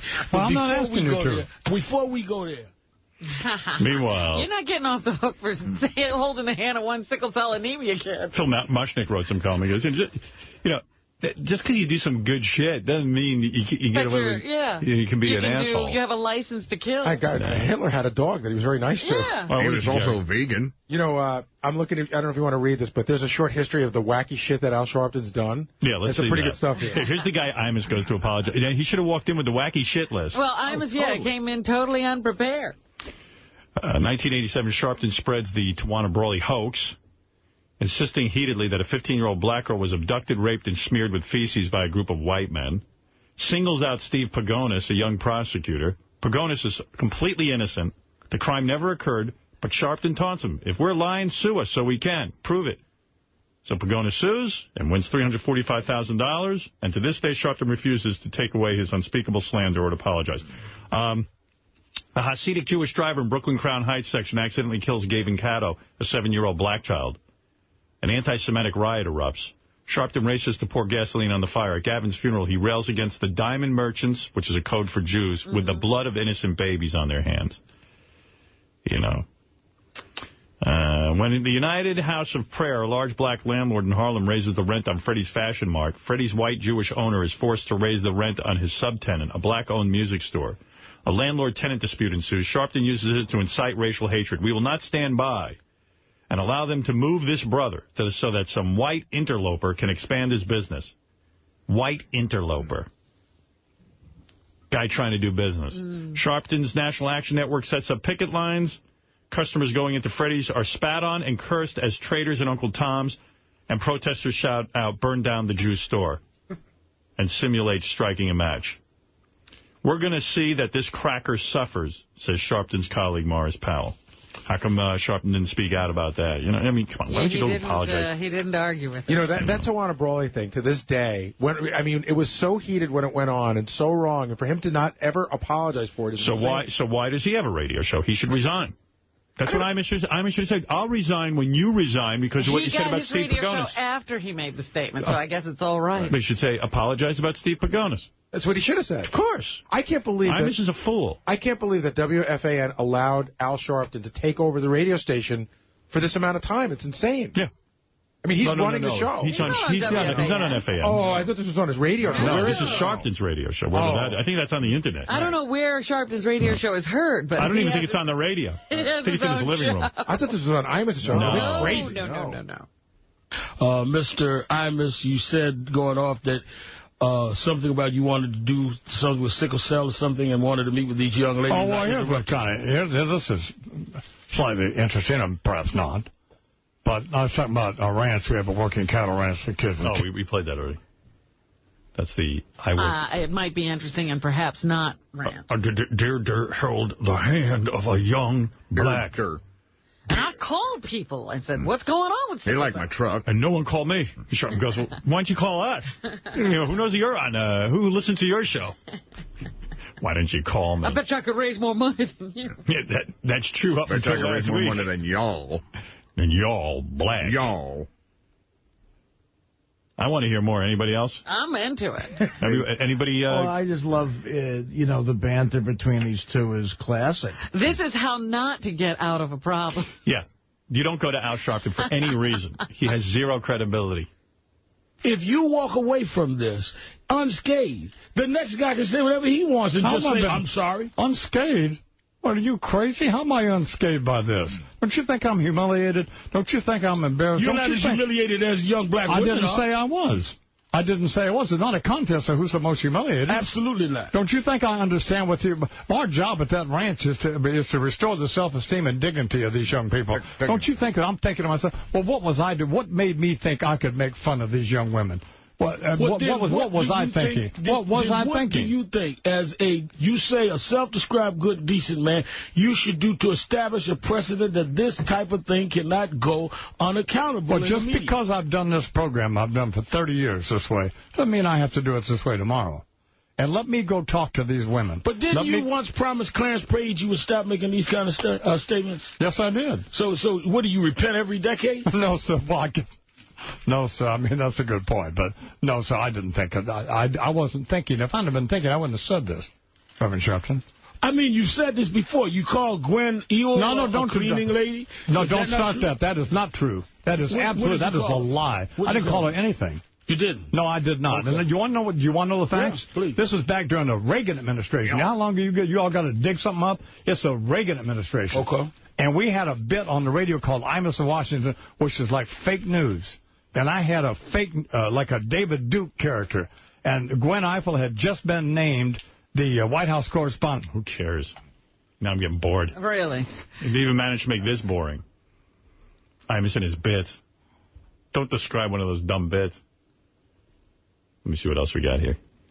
And I heard you this morning call out black journalists, and I'm not going to let that stand.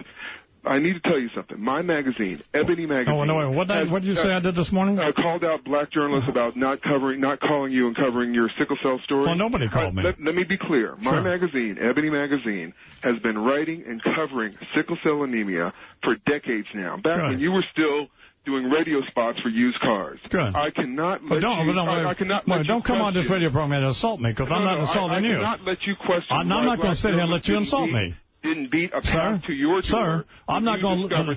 You can keep talking all you want. You are not going to insult me. Don't insult me. I have not insulted you. Don't talk about me doing used car commercials. Why black Let me tell you what. I'll bet you I've slept in a house with more black children who were not related to me than you have.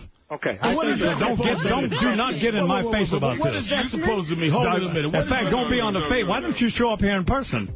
Don't get in my face about this. Hold on a minute. Just a minute. I'm going to take a break. Just a minute, Brian. I'm going to take a break. I don't have to put up with a man getting in my face like this. I like that funky music out there. I love that. I was like, did Imus bring his own music? It's like Shaft. Who is the man? Slept in a house with more black women that are not related to more black children that are not related to. Is that what Imus said? Yeah. Who sleeps with black children? And Sharpton's trying to call him out on more black children. Michael Jackson. That aren't related to me. How many black children are related to him? This is the funniest thing I've heard. Every time he opens his mouth. That's it. I'm putting cornrows in my hair, and I'm going to put plates in my lips. It's getting that dumb. He's in bad shape. You should just say, you know what, I don't give a fuck. Because I didn't call him any names. I didn't demean him. It's keeping it real. Yeah, so am I. That's right. You're the right show. So I didn't come here to get slapped around. I'm not going to get slapped around. No, we're not going to slap anybody around. I know we're going to talk bluntly. And I understand that. And unedited. You can't slap me around. I'm a cowboy. I think Sharpton's a better radio host than I am. Yeah, don't get in my face about that. Don't get in my face. We just keeping it real. Don't get in my face. Don't get in my face. Don't get in my face. How do I get a 2-week vacation like Imus is getting? How come I get slapped around? Don't get in my face. You'll probably fall in one of the craters. That's one of my wrinkles. There are many organizations, many groups that have been working for sickle cell a long time. And I understand all that. There's a Sickle Cell Foundation. How much money did the government spend on research on sickle cell anemia? Tell me that. I don't know. You should, ask your friends that come on your show. No, but I know. You're telling me that let me get this right. You don't know how much money the government spends on sickle cell anemia? I know that. But you should know how much, Reverend Sutton. I know they don't spend enough. But let me ask you something. You're going to tell... How do you know they don't spend enough if you don't know how much they spent? This is so funny.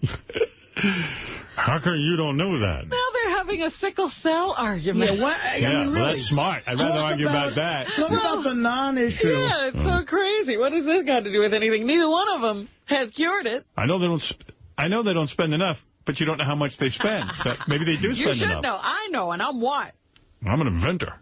tell me, you Don Imus, you're Don Imus. You've had every presidential candidate just about, senators on your show, anchormen, and you never heard of sickle cell anemia till a couple of years ago? I didn't say that. You know I didn't say that. What are you saying? I'm saying you don't know how much money the government spends on sickle cell anemia. No, you said that you were not aware and I'm going to tell you now, okay. 90 million. All right. That's now disgraceful. tell me when you became aware of sickle cell anemia. All right, quick answer this.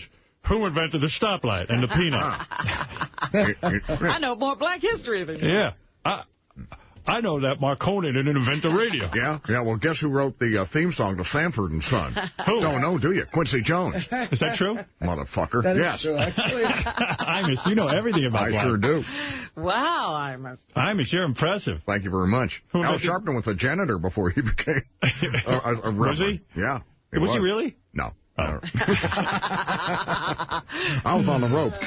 But I was a miner. I was a gas station attendant. I was a railroad brakeman. I was a Marine. I was an astronaut. I was a prince. I was a dragon slayer. I invented a cure for sickle cell anemia, but I lost it. And I built the pyramids. And I was black. And I know Harold Ford Jr. Who is Harold Ford Jr.? What is that reference? He goes, I supported Harold Ford Jr. Yeah, where's Harold Ford now? Who is that? No one's ever even heard of him. Oh, he must be a black guy. No. He's a black guy. That's exactly who he is. That's it. And I don't want to bring my wife into this. And if anyone says anything about my wife, I'm going to say something. But Deirdre held the hand of a young black as he was dying. Oh, here's a story for you. No, and I don't know if it's important. I don't know anything. And one time, my wife shook hands with a doorman who also was black and had diabetes. He didn't. But you didn't do anything about it. What can I do about it? Well, no, but you jumped on Brian Monroe about what he's doing. No, I didn't jump on Brian Monroe. He jumped on me. All I said is I came back and talked about it on the air, and nobody called me. That's all I said. That's all I said. And I think that's the reason people didn't call, and I don't... When here Imus really fuck up, he calls black people you people. Uh-huh. And, like, if you do that, you're done. He says you people. Well, and he's talking to black people. Right. You people. I can't win with you people. That's it. They jumped all over his ass for that one. I got to see this, yeah. The papers jumped all over his ass. He is in some hot shit, man. So those kids who go to those schools are probably struggling to stay there financially. They're struggling to stay there because of academically. Some of them are good students, some of them, and doing very well. Maybe doing very well. Maybe, and, as they come to play in the final championship, you know how much strength that has to take? Yes, and then somebody come and say something in 2 minutes and tears them down. And I know that. them specifically, and it wasn't just about them, sir. It was about women in general all over this country, and particularly women of color. And it's appalling that you don't understand that. No, I do understand it. No, how do you assume that I don't understand it? Of course I understand that. Well, but, I mean, you know, it's like the old country song, God may forgive you, but I won't. Jesus may love you, but I don't. No, so I can't get any place with you people, No. But I can get someplace with Jesus. Who is you people, Mr. You and this woman I'm talking to. No. I'm Congresswoman Carolyn. That's Congresswoman Kilpatrick. And wait a minute. Don't try to hang that on me. That's jive. What's jive? Well, when you said, what do you mean by you people? You know what I meant about you two people. Like I would say you two people. There are a whole lot of people. That's not even fair. I tell you what, I'm going to let you said you were going to be fair. Keep your word. I'm being very fair. Keep your word. I'm being very fair. Keep it real and keep your word. Real. I'm saying to you, I asked you, what did you mean by you people? Wait a minute. I asked you. Who still says asked you? Be real. Asked you. I asked you.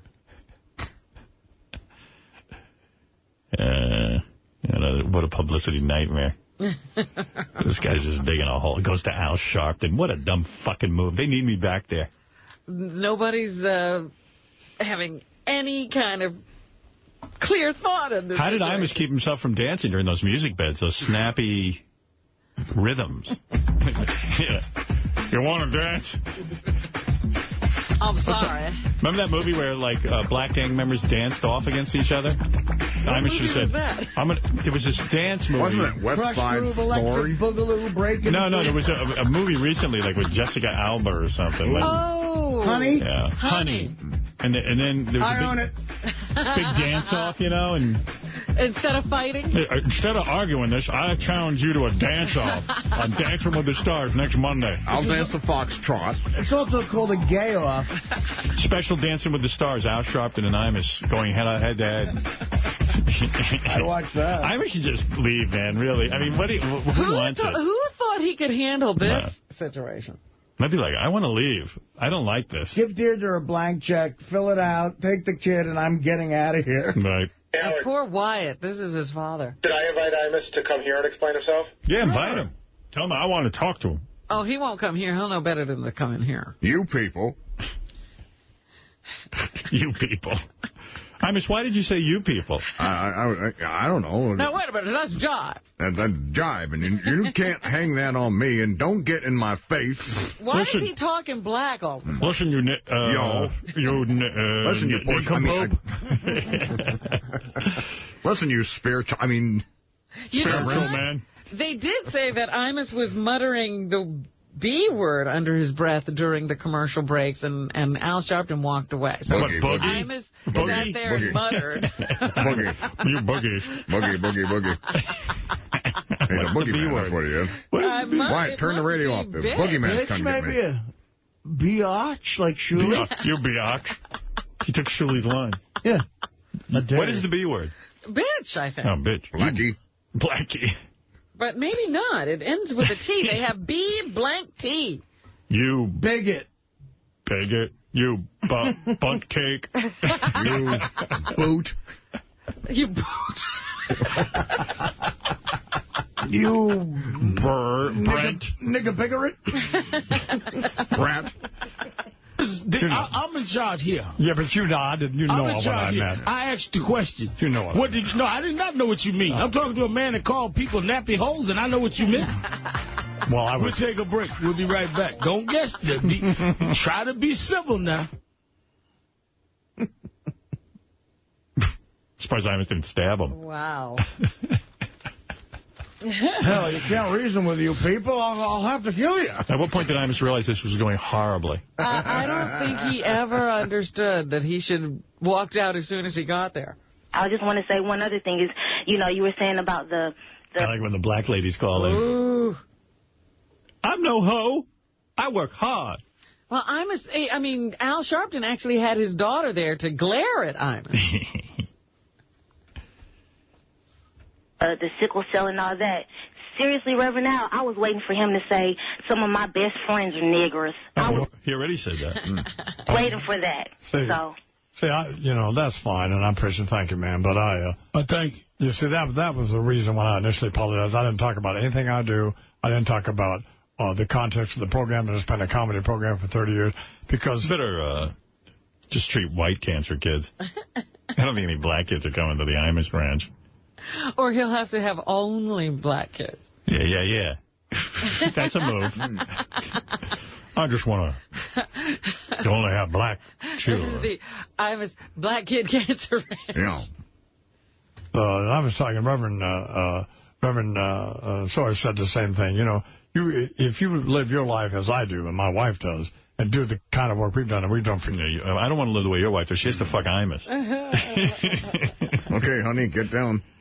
All right, honey, I had a rough day. You're going to have to blow Amish, Mr. Amish. You're going to have to blow the bigot. Let's play a game, blow the bigot. Now, could you put on blackface, Deirdre? Years. And then you start talking about it, and you get the same reaction, and God bless that woman, I mean that. But you get that, and I could hear the hurt in her pain in her voice. I got 2 more clips if you guys still want to go, or you're done. Yeah, why not? Yeah, all right. Me too. I'm way into this. I'm going to take a break, let him respond, take a couple more calls. And he said he'd be an hour. He was going on 2 hours, so we'll finish the hour with him. Yeah, that's a good move. So he didn't even know how badly this was going. He didn't even know to leave. Keeping it real, Don Imus is our... He's in the studio. I don't want to say guest, but I'll say you're in the studio. We'll be right back. Keeping it real. Keeping it real. Man, he won't even call him guest. Wow, that's low. Did him no good. Thanks a lot. I'm not going to call him a guest. Keeping it real. Is the show called Keeping It Real? It sounds like. He keeps saying that. Snappy name. Keeping It Real with the Reverend Al Sharpton. Real racial. You're keeping it real.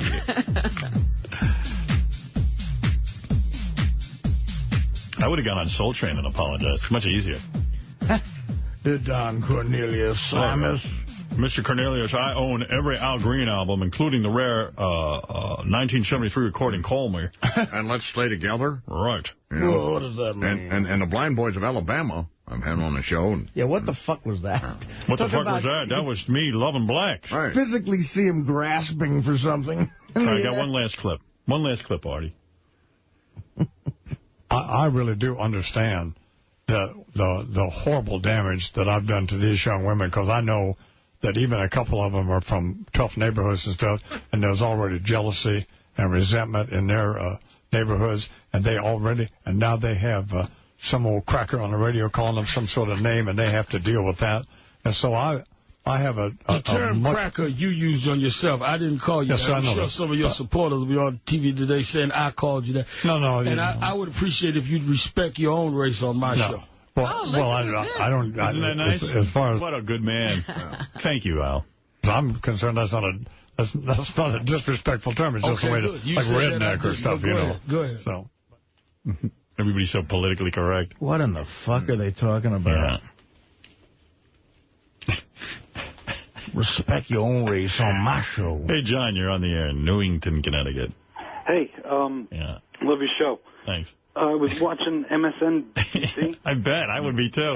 Riveted. And he had the ex-CEO for CBS on there talking about how... Who's that? I don't know. His son had died. And okay. I know who it is. Okay. Yeah. And Imus was the first one to go to the funeral. Yeah, and he's like parading these people on to say... He's a wonderful man? Yeah. Character witnesses? Right. I'll say it. I just wanted to... That guy just had the nerve to send me an email. Did he? The CEO, yeah. Really? Yeah. What did he say? Hi? A new email address. I go, yeah, I'll write you an email. That's going to happen. You know what? Imus should have Brenda on. Yeah. Apologize to her. Wonder where she is now. All right, thanks, man.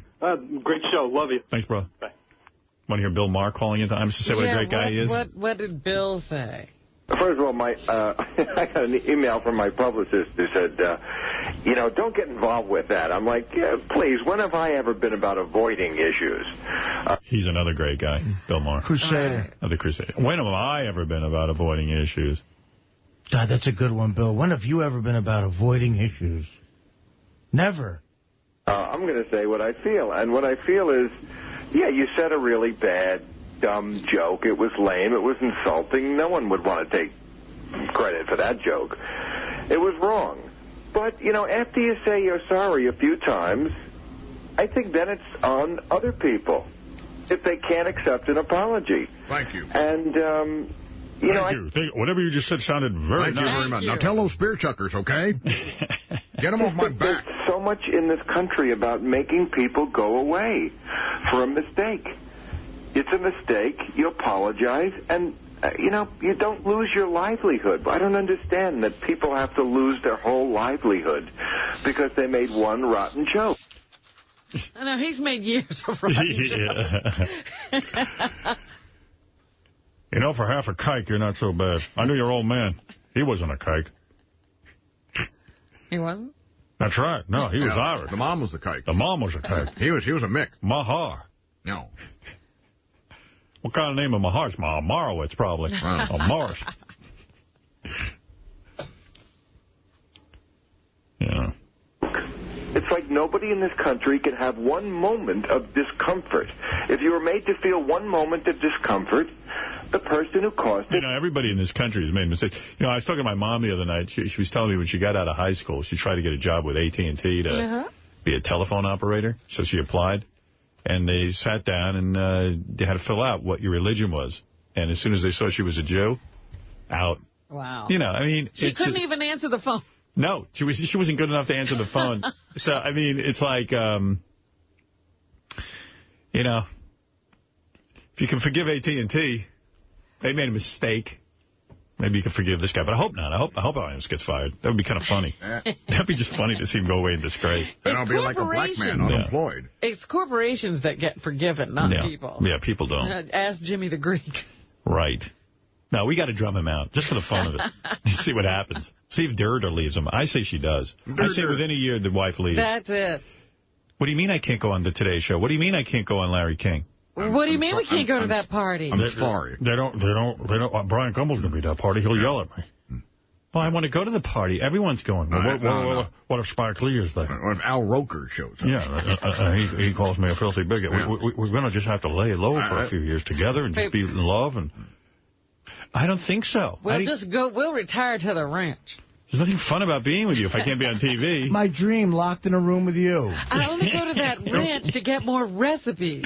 Don't you want to stay with me and hold more black children in the back of a truck? Yeah. Isn't it fulfilling, this work we do? We're moving, I say, to Namibia, out in the Congo. See if we can't apologize over there. I would love it if he would come out and announce he's adopting a black child from Chad. With sickle cell. Named Shaq. It has to go away. And that's just ridiculous. Yeah, it was a bad joke. It was real creepy. But after that, people move on. You know? Don't listen to you anymore. You will lose some black listeners. And that should be your punishment. Period. And by the way, we at least did have a significant number of people of all colors. When? Who listen, but Where's the ratings on that? Where's significant numbers? Significant numbers. We had like 7 people. Yeah. And you still will. You know what? I talked to some of my black friends about this. You know, they're not tripping on it. It's all this fake outrage in this country. And I'm a very big fan of Jesse Jackson and Al Sharpton. I've had them on my show many times. I like them a lot. But, you know, I don't agree with what they're doing. I mean, yes, the guy does deserve they apologize. But then, you know, if you just keep it going, if you make this a cottage industry, I'm sorry, but if this is the biggest problem for a black leader in the country to address day after day, then the civil rights situation is a lot better than I thought it was in America. Because there are some real problems that black leaders, I think, No. Hey, we don't want to give up on this. We want to see more fun. This is something we can actually solve and see to the end. Yeah. How do you solve racism? You can't. How do you solve, like, you know, people who just don't get a fair chance? You can't. You know. This you could solve. You fire Imus, you feel good. No. We're taking care of something and we can move on. As a black man, if you fire Imus, I'm going to feel a whole lot better when I go to my shitty job. Okay? Here's something concrete we can do. Get it over with in 2 weeks. I like that guy Salad. You see him go to jail for 3 years. 3 to 5. No early release. Hard time. Well, anyway, that's the whole Imus thing. Oh, geez, we're done? You want more? It was so Let me see what else fun. I got. I got his apology from yesterday. We played that yesterday. Yeah, I know. And since he's apologized some more, it's outdated. Yeah.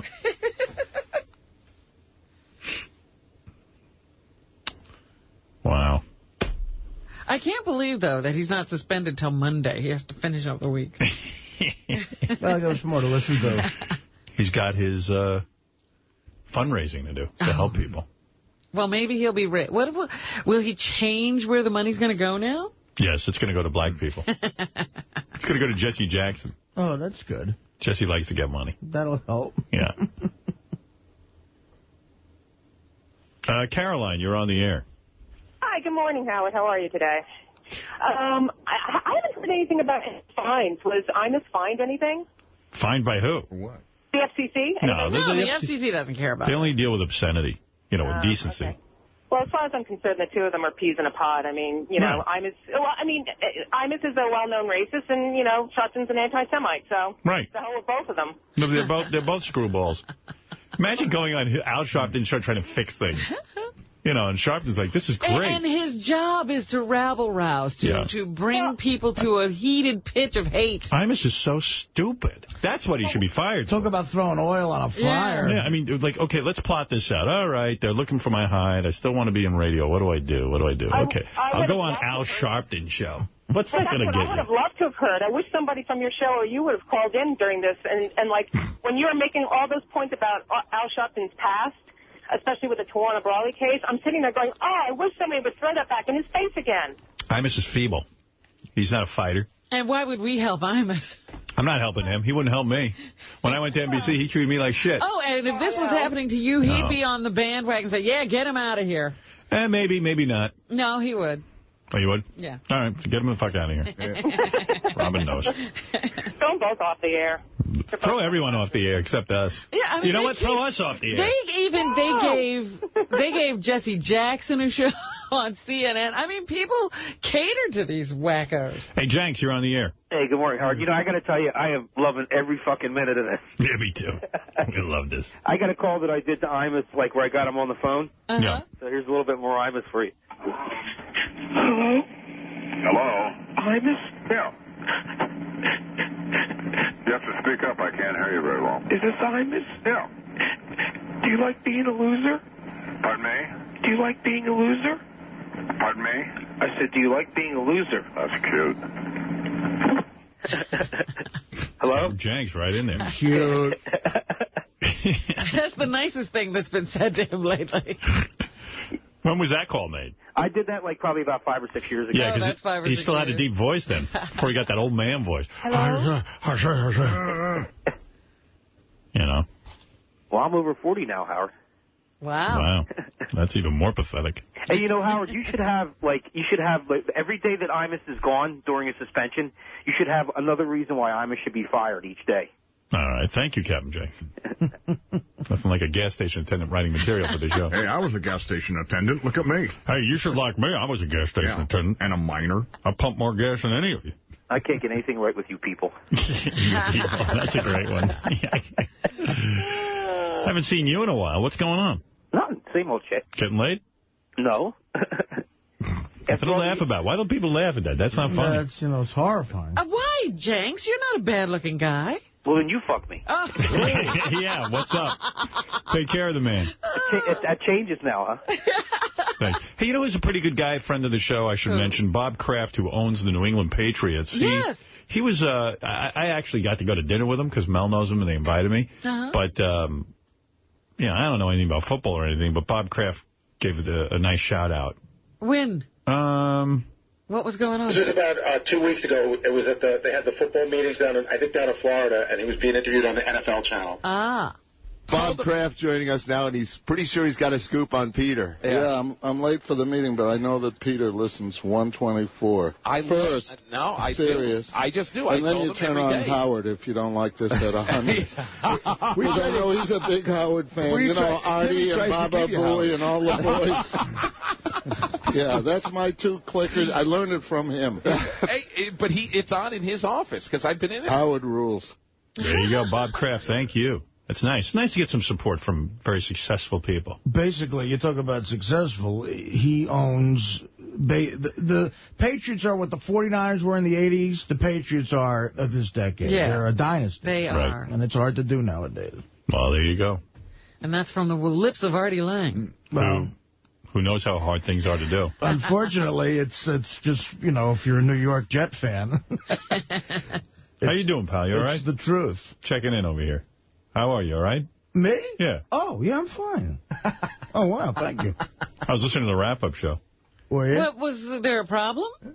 I feel bad, About what? Artie writes paychecks. Artie just writes money to everyone, when he wants to solve something. No. I don't write money to everyone. He didn't diet for the weight loss, so he just writes a check to everyone. How many checks did you write? What happened was I yelled that out because I thought it would sound funny. It's I didn't get into this. I feel guilty, so I'll just give you $1,000. And when you say something like that on the air, you're like, well, fuck, I don't want to be a welcher. And so I just wrote 2 people checks for $1,000. Then because Sal fell off the stage in Tampa, yeah, Artie wrote him a big check. No. What happened was... What's that all about? That wasn't supposed to get out. The weirdest thing happened. I told Sal, let's just not mention this to anybody. And then Jim McClure must have had some sort of mind meld. He just brought it up on the air as a scenario.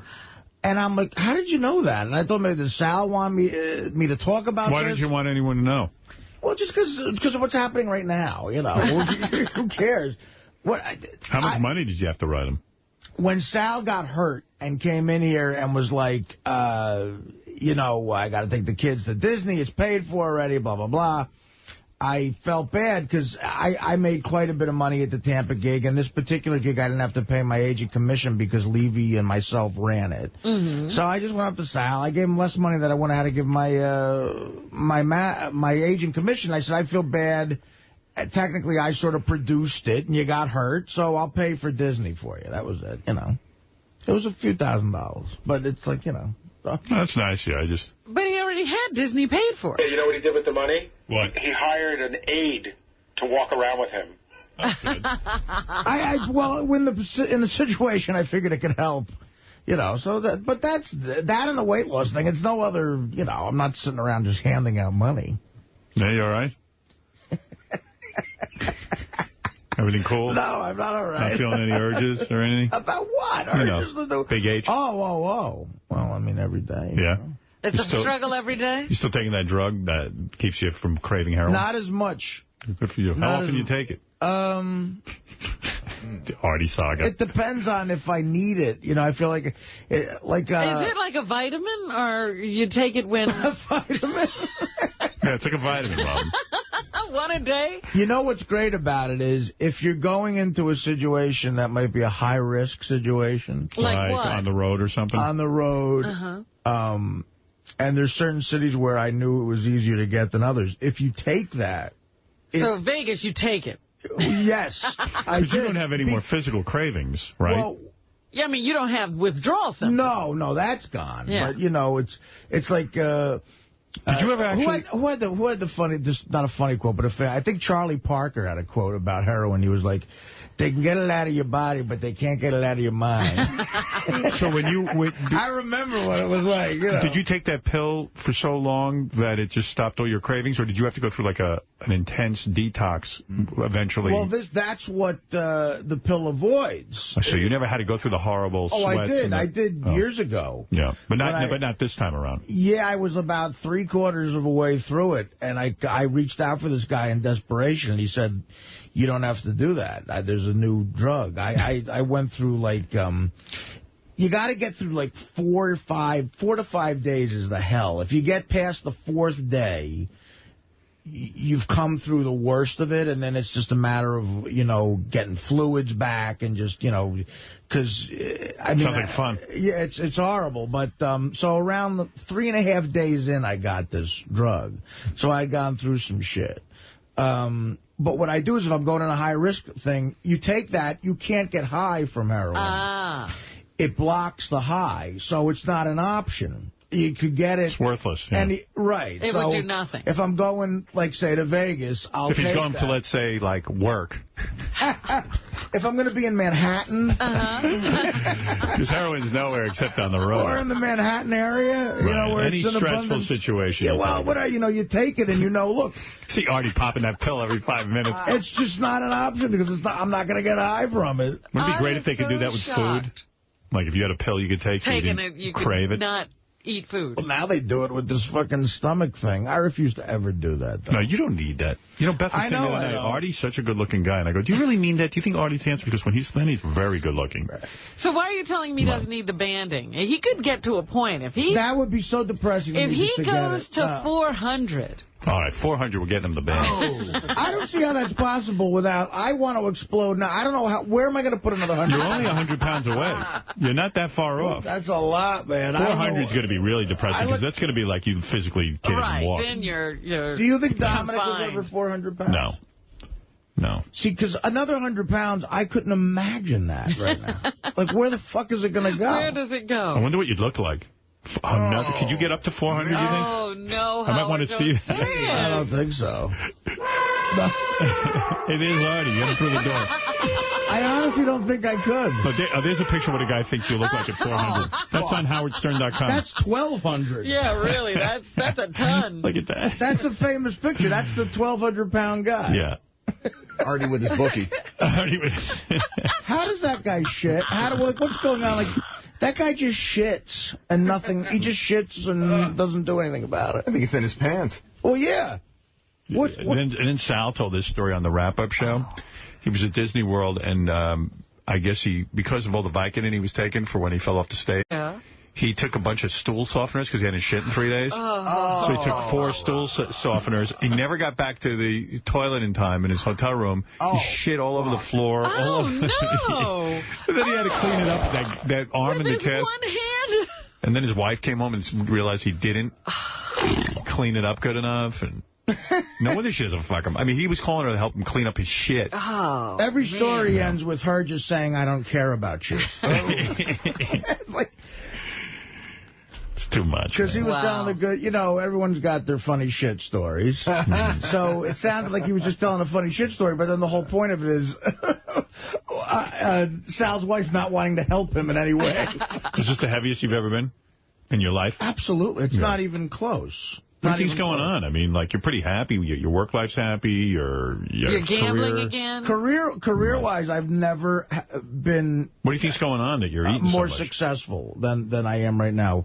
But you going to the shrink still, or you stop? No, I haven't gone in a while. And you're trying to date women. You'd think... That's the other problem. I've been dating them.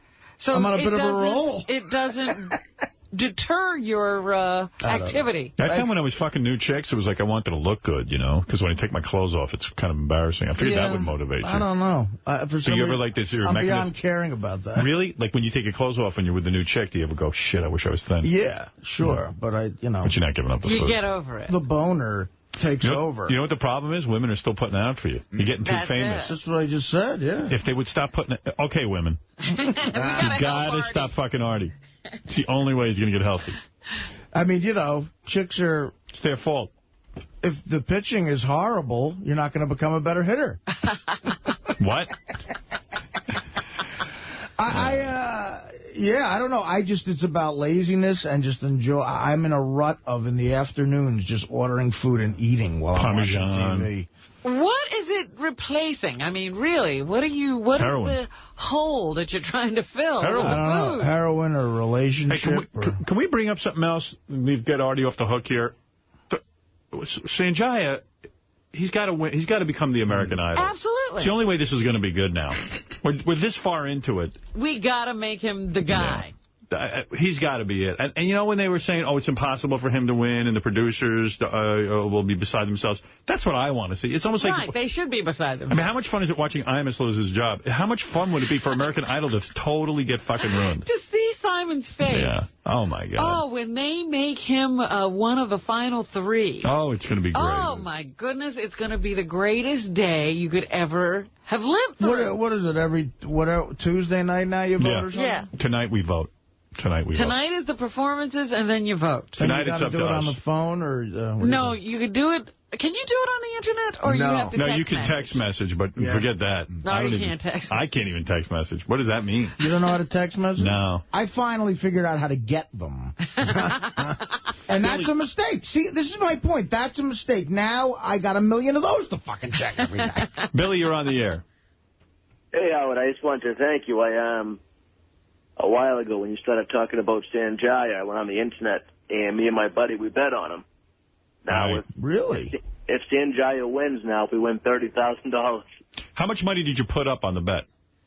We each put up 200. 200. Imagine the odds back then. Remember when we first started talking about this and everyone said it's impossible? See, you know what, he put down 200 stupid bucks. He's going to win 30 grand. Well, you see, but now's a bad time to start talking about it because he's still got to win. Yeah, you know exactly. What I mean? So don't count the money yet. No, we haven't counted it. Yeah, don't go out and spend it already. Yeah, but it looks good. I mean, I believe tonight we're going to really get out there and vote. I know I am. I am, definitely. Yeah, we've been voting all the time. We tell our buddies to vote and everything. But if you go on now and you bet on them, $100 makes you like $800 now. So his odds are way down. Right. Way down, yeah. I'll never forget that. In 1982, in the NCAA tournament, a gym teacher I had was in Las Vegas and put $100 down on Georgetown to win the national title. Patrick Ewing was a freshman, and no team from, the Big East had even come close. So the last game, Howard, Georgetown, North Carolina, right? Right. We all went over to my friend's house, and the guy came over, and we're all watching the fucking game. Now, he's going to win. He would have won 20 grand. Wow. He put $100 down. So it's a close game. This is when Jordan was a freshman and Patrick Ewing were freshmen. Jordan comes down and hits the fucking, as a freshman, just ice in his veins. Boom. 25-footer nails it. The place goes nuts. But now Georgetown had scored with Ewing in the middle the whole fucking night. They had to come back up, hit a basket, and it would have gone into overtime. And odds are with Ewing, they would have won. And a guy on Georgetown, this guy Freddie Brown, basically just, it almost looked like a fix was in. The gym teacher's up yelling, throwing potato chips at the fucking TV set. The guy just, like, tossed a little pass to the other team. James Worthy, who went on to become a great Laker, was on North Carolina. The guy didn't know what to do. The kid, like, fucking panicked, threw a pass to the other team. The guy took it, just dribbled around. Couldn't even believe he gave it to him. Wow. It was like the fix was in him. The gym teacher, this is in front of children who he teaches, picked the TV set up and threw it like it, took it to the bathroom and threw it in the shower. That's good. He cost, like, he had to pay for the TV. It cost him $800. Yeah. But he would have, this guy reminded me, putting that money down, 20 G's, he would have won. But how many more weeks does that have to have before Sanjaya wins? Let's see. There's probably 8 weeks, maybe? 7 weeks? 7 weeks, maybe. 7 weeks. So that's Pedro. a long time. You got to be diligent. How much do you win? He wins $20,000. No, $30,000. Wow. Pedro, you're on the air. Go ahead. Wow, that's huge. I love stories like that. Yeah, Pedro, you're on the air. I should have put my money where my mouth was, too. Pedro, you there or no? Okay. No, yeah, Pedro. Here I am playing the guy with the odds every week, and it never occurred to me to bet.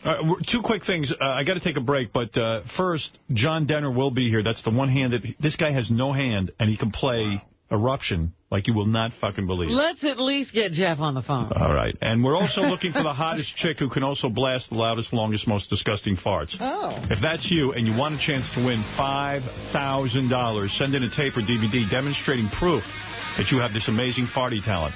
What we're looking for is the hottest chick who can fart the best. Or worse, whatever. Basically, if that chick in here yesterday could fart, she would win.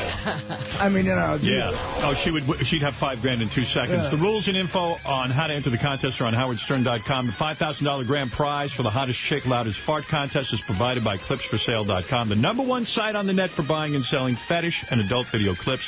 That's clipsforsale.com. Clips4sale.com. Take a break. Come back. You got to hear this kid play. I saw him on the internet. I'm bringing him in here. And we'll be back right after this.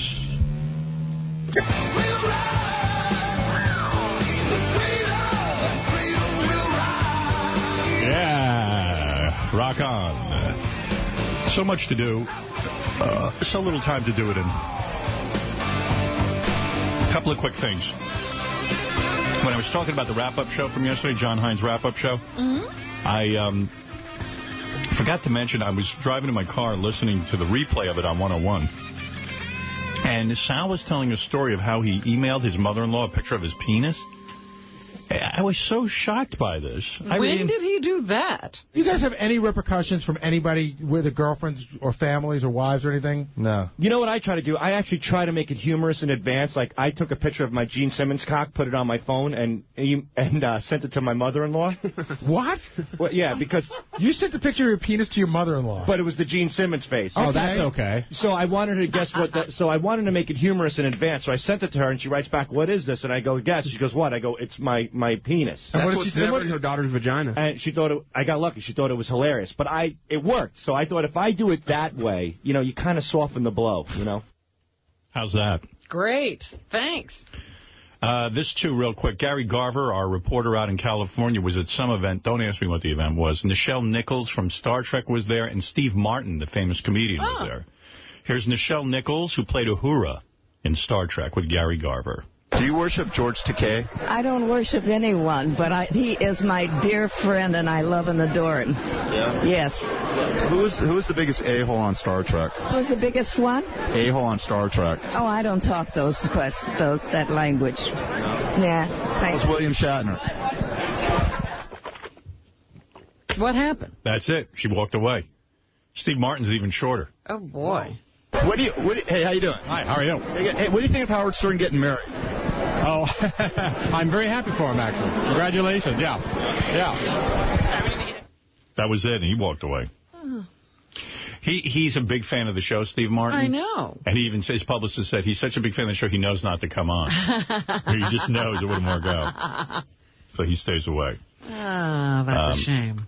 Yeah, you got to meet this kid. I haven't met him or anything, but I was on the internet and someone forwarded me this. And I thought it was pretty inspirational. And maybe you should get Jeff the Drunk on the phone. Maybe this will inspire him. This kid's name is John Denner. He was, I think, born with one hand. And he plays guitar. And he's going to come in and demonstrate for you. If he does what he did on the internet, I'm going to be blown out, and so are you, and you'll see it on Howard TV. He plays Eddie Van Halen's Eruption, which is a very difficult guitar piece, right, Fred? Yeah, you say that, but is that the only thing he plays? I'm sure he plays other stuff. Probably the most difficult rock piece to play. Wait, I can't hear you. Hold on. Wait till you put your headphones on. Slip these things on if you can.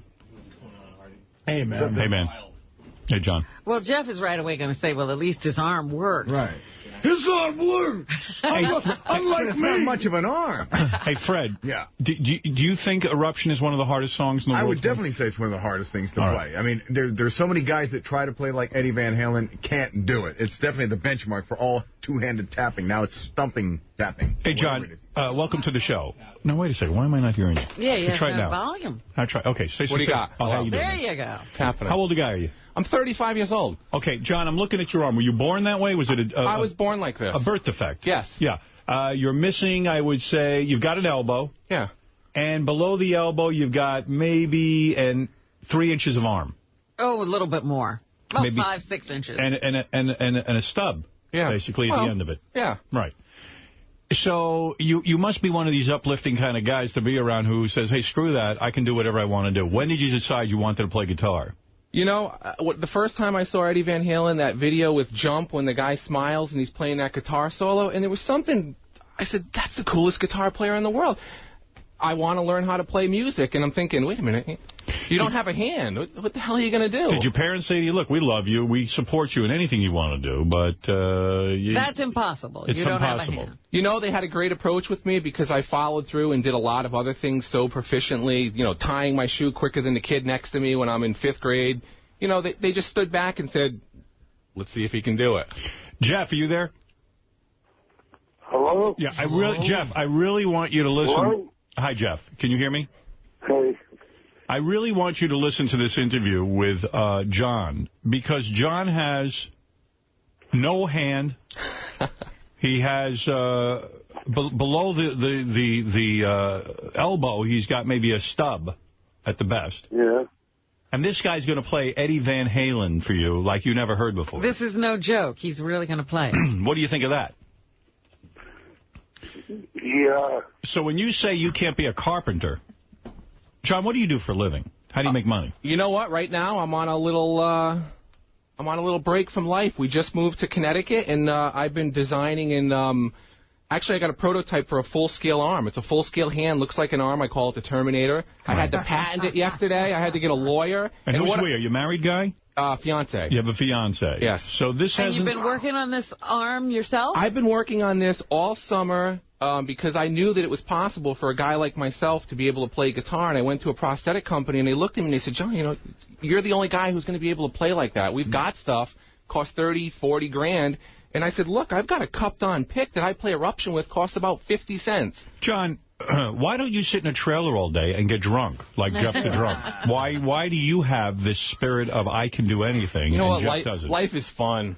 Life is fun. Life is fun. You know, I look at this guitar. You got to have a love. I look at this thing, Howard. I was nervous walking in here, and I used to stare at pictures of this. I didn't own this 2 years ago. What is that guitar? This is an Ernie Ball Music Man. I don't endorse him, but this is the most beautiful instrument, and I got to tell you, find what drives you in life. And I just look at this thing, and I'm comforted. It's just Did beautiful. you ever try being in a band? I have no interest in it. None. I play in my bedroom. I can play almost anything. I pick a piece of music, I can play it. Right. And, you know, I decided to come forward with this, Howard, because I realized that there's troops at Walter Reed Hospital. You get these guys in their early 20s. They go to Iraq War. They lose a finger or a part of a hand by a roadside bomb. They used to play guitar. Right. They're sitting in this miserable hospital going, I'm never going to get back to my life.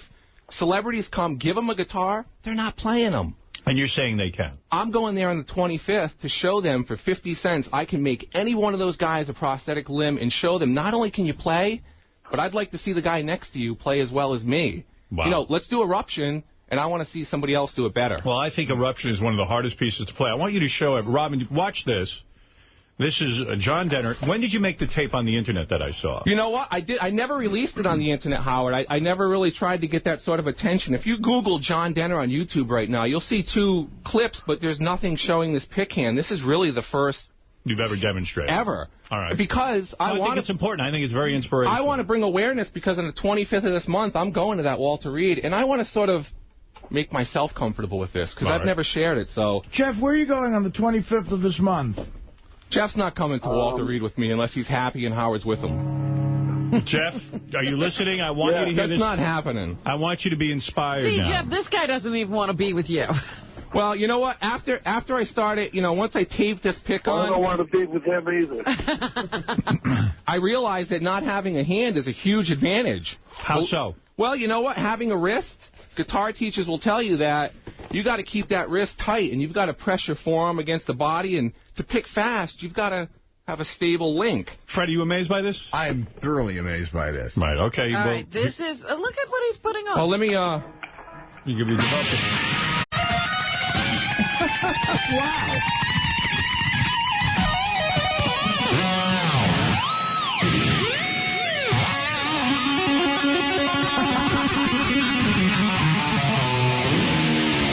I'll go for Eruption.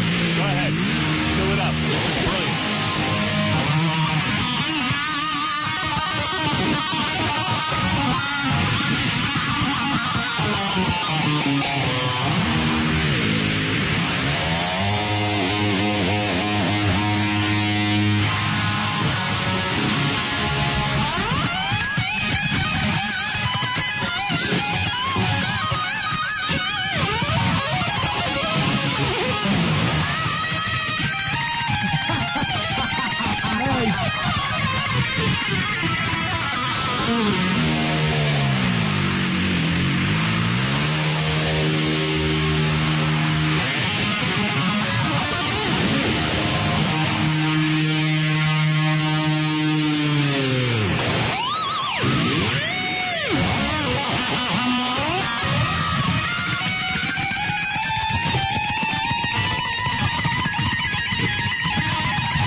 Sloppy. Fantastic. You're the guitar player. What do you think of that? Sloppy or not, that was really, really good. That's a tough song to play. That's a tough solo, and you got to give the guy credit. There's only one other guy that has like an arm infirmity like that, and that's Les Paul. Right. Believe it, no, he really does, because he got into a car accident in the 50s. People don't know that. Really? He had his arm permanently fused in the guitar playing position, but that guy beats him. Wow. Let me just say something to Jeff. Jeff, what you're hearing here is a guy who said, you know what, I'm not going to let somebody tell me I can't. He made up whatever he needed, and he plays the guitar. What do you think of that? He has to invent things for himself to play the guitar, but he still wanted to do it. Well, Jeff, listen to Van Halen. Did this inspire you at all? I'm amazed. Yeah. Yeah, I'm telling you. He's being sarcastic. No, he's not. I don't think he is. Are you being sarcastic? No, I am. I'm amazed. I know what we're trying to inspire Jeff here, but I just want to qualify. I'm shaken, and that was sloppy as hell. And stop fishing for compliments. I'm not fishing for compliments. You were good. Thank you. You were real good. You were pretty amazing. I thought you were a little sloppy. But why come here, Howard? I'm not selling anything. I don't, Jeff, I want you to stop drinking today. What do you think of that? No. Can you do it? Yeah. No. It's all over. All the drinking is behind you. Yeah, you're going to have a happy life now. You're going to go find your passion, and you're going to follow it. I could be happy and drink. Oh. All right, Jeff, thank you. Well, listen, you're an inspiration, John. And what age were you when you picked up the guitar? I've been playing now consistently for almost 3 years. I started about 15 years ago. I played for about 4 years, and I never really got comfortable. And just a couple of years ago, I decided, you know what, screw it. I love guitar. I can't stop looking at goddamn pictures of them. Right. I'm just going to go. Do you ever walk into a music shop to try out guitars, and then you walk in with, and it must blow people? No, you I don't go that. anywhere and play in front of anyone ever. What's next for you? Juggling? What are you going to do next? That's amazing. You know what? Guitar, I'm going to stick to it. I am going to make that trip to Walter Reed. I'm so excited. I'm not promoting this. I am funding this myself. Right. I am going down there, paying for the plane ticket, staying in a hotel. This is not a plug for that. And I'm going to sit there in front of those guys who love guitar like I do, who are sitting there with a pinky or something, like Jeff, maybe somebody who just gives up because... And what about your stub sexually? Can you use it in some unusual way? You know, I knew that question was coming, Howard, and friends have asked me that. Yes. I haven't really brought it into the bedroom. Sexual, you can't use the... I see the way it looks. You could maybe... That could be a really good... That could be a great... You know what? If I was tired one night, I guess, that's not going... use it as a penis. It's not going anywhere, I guess. Right. Maybe it'll enter into your sex life. So far, not, right? Not, I'm in love. I got a good girl. She treats me well. Now, how did you even, because I'm sure Jeff even has considerations about women because of his infirmity or whatever you call it. And so you just had a positive attitude all along? You never had problems getting girls? Or did you think about that? Because you went through adolescence with... Of course. Anyone with a disability, whether you're too skinny, your nose is too big, you're awkward, you're geeky. Thank you. I'm just throwing it out. Just described everything that's wrong with me. I'm sitting here with one arm, Howard. You got a big nose. You're not doing bad. Luby, you're on the air in East Greenwich. What's happening? Hey, my man, I can't believe what I just heard. I mean, this guy is fucking electric. And I can't wait till you see it. And you really should go on YouTube and watch him. I watched him. I didn't think the quality of the video was very good. It was hard to see. And I said, I got to invite this guy in. What an inspiration. I was just blown out when I saw it on the internet. And I asked Gary to book him, and he was good enough to come in. Where do you live?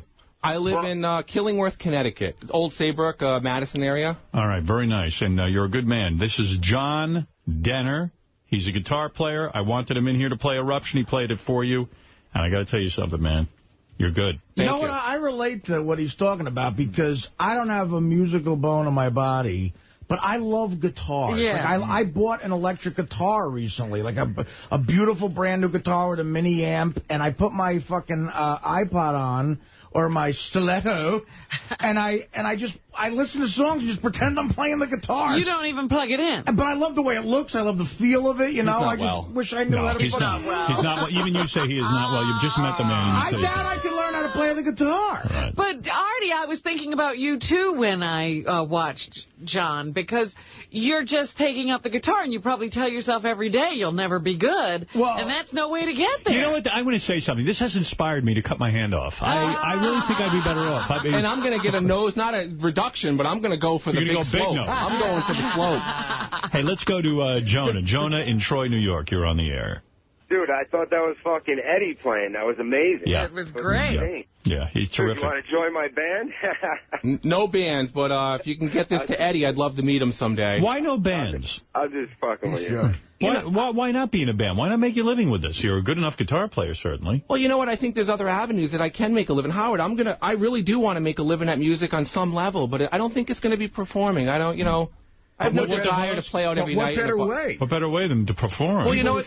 There's studio people. There's people who do soundtracks for movies and TVs. I mean, I would love to network with people that would let me do something for a television show or cool guitar noises. I imitate horses, elephants. I got cool... No kidding. Yeah. Well, let me hear you do that. What do you got there? All right. Get your thing. Irish John. Am I on? Hold on. Hold on, Irish John. Go ahead. I'll try a horse. Kinda. The sound's not quite right. Let's go for an elephant. All right, elephant. Here we go. Hold on.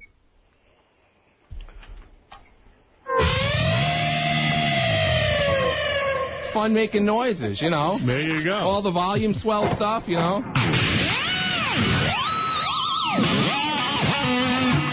Fun. You're very good. You really have a talent. Let's go to Irish John. What do you want to say, Irish John? Hey, Howard, this is the greatest musician you've had on since Celestine, who used to play the keyboard with her tongue. That's awesome. Absolutely. Get him in a band with the guy who plays the piano with his penis and the conjoined head girls that sing country. There's the band. If I can get your lead singer to be the conjoined girls who are conjoined at the head, and if I can get the guy who plays piano with his penis, would you consider maybe teaming up with them?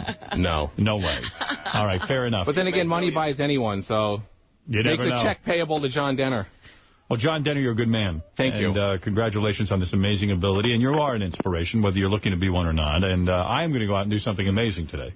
Well, I'm going to talk to Fred. I'm considering in the future putting some videos online for no other reason than just to let people see what I'm doing, because there's no... And I was going to do it at, if I can plug a website, it's VanHalenOutpost.com. Okay. I've got a little spot there, and the moderator on that website is really sort of telling me, you got to put this out there. People need to see this. I don't really have an avenue to do that. So all right, well, good. Now you do. I'll consider it. D.C., you're on the air. Perland. Hi, yes. Hey, man, I wanted to know about your guitar. Is it upside down, you know? No. And let me tell you something, because you're probably wondering how he plays guitar. I told you that John literally has like a stump. And what he does is he created a device. He attaches a cone to his stump where it can attach to a pick. And then he is able to use that to play the guitar. So that's his right hand. That's his right hand, yes. Oh, he is awesome. Awesome. Awesome. You know what, Howard, I'd like to throw something else out there, too, that I find, amazing, because I never stop to think about how I'm playing. And those prosthetic companies are building limbs. There's techniques and styles to play guitar that make you proficient as a musician. Something called an artificial harmonic, where you have to hold the pick between your thumb and your first finger and graze your skin with the pick to make like a squealing sound. Mm-hmm. I do that with this. I don't have a thumb. Let me see you do that. Well, it's a sound where if you pick a note normally, you get kind of like in sort of like a squealing sound. Well, you need a thumb to hold the pick with, and you kind of brush your skin with the pick. Yeah. I've angled the pick so it works with this. Wow, that's awesome. You're an amazing guy. John Dehner, everyone. And look him up on YouTube as well, because you really will be blown out. And really, I can't even begin to take all the phone calls from people who are blown out by you. Yes, Vince. Hey, this guy is honestly good. I mean, this is awesome. Can this guy do any kind of like Stevie Ray Vaughan or anything like that? I'm sure he does a lot of different styles, right? Don't you? I don't know him right now, but I could learn something. And I don't really listen to much Stevie. I respect him, but I don't know his music. All right, Dan, you got the word from Boston. Hey, what's going on, Howard? How you doing? Hey. Hey, this guy may have just inspired one-handed guitarists all around the world, but I think he just inspired every two-handed guitarist to jump off a bridge. I realize you're actually having a negative effect on people. I'm not kidding, man. You want to kill yourself. How long have you been playing guitar? I've been playing for about 9 years. I own a Paul Smith Custom 24, Soldano Slow 100, boutique equipment. I mean, thousands of dollars worth. And can you play that Eddie solo? No, I can't. Not as well as he can. I work for the cable company. I climb poles for a living, and I'm about to jump off. There you go. Richard Christie, what do you want to say? You're an accomplished drummer. Yeah, well, I have a talent, too. I can play the guitar with no hands. How? Oh, no. With your penis? It's not coming out. About my band. Come on, this ain't happening. Can I try? No. No. Can you try? No. I thought you knew how. Well, I can do it, but I don't know how good it sounds. You're not playing with his guitar. Yeah, you got to get your own guitar. I wouldn't let your guy Scott touch this. He's not coming near this. He's not touching it with his penis. I respect you. Absolutely, John. I agree. And you're going to touch Fred's guitar with your cock? No. That acoustic, Fred? That ain't fucking happening, dude. You should have had some. Bring your own guitar. We should have had some drums in here. Bring your own cock guitar. Yeah. You could play with John. He's actually a really good drummer. He's a good drummer. You know what? I got Hot for Teacher down. I nailed it. I was going to ask you if you know Hot for Teacher. You pick a Van Halen song, I got it, man. You can play Hot for Teacher? Yeah, I play any How's that song. Oh, the tapping part. Now, listen, I'm not making excuses here, everyone listening, but any guitar player on the planet will tell you need to get your own sound. They've got me set for Eruption, so it's kind of staticky with a lot of delay, so I'll try it. But the intro to Hot for Teacher...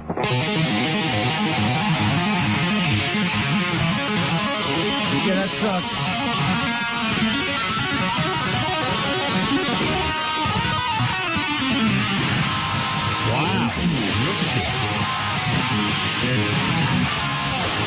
Johnny, be good. I got my pencil. Sing it. Got me, I'm a teacher. Wow, you're good. Right, wow. Pick a VH tune. Oh, you wanted to Ain't Talking About Love. I love that. All right. Do Ain't Talking About Love. That's my favorite riff.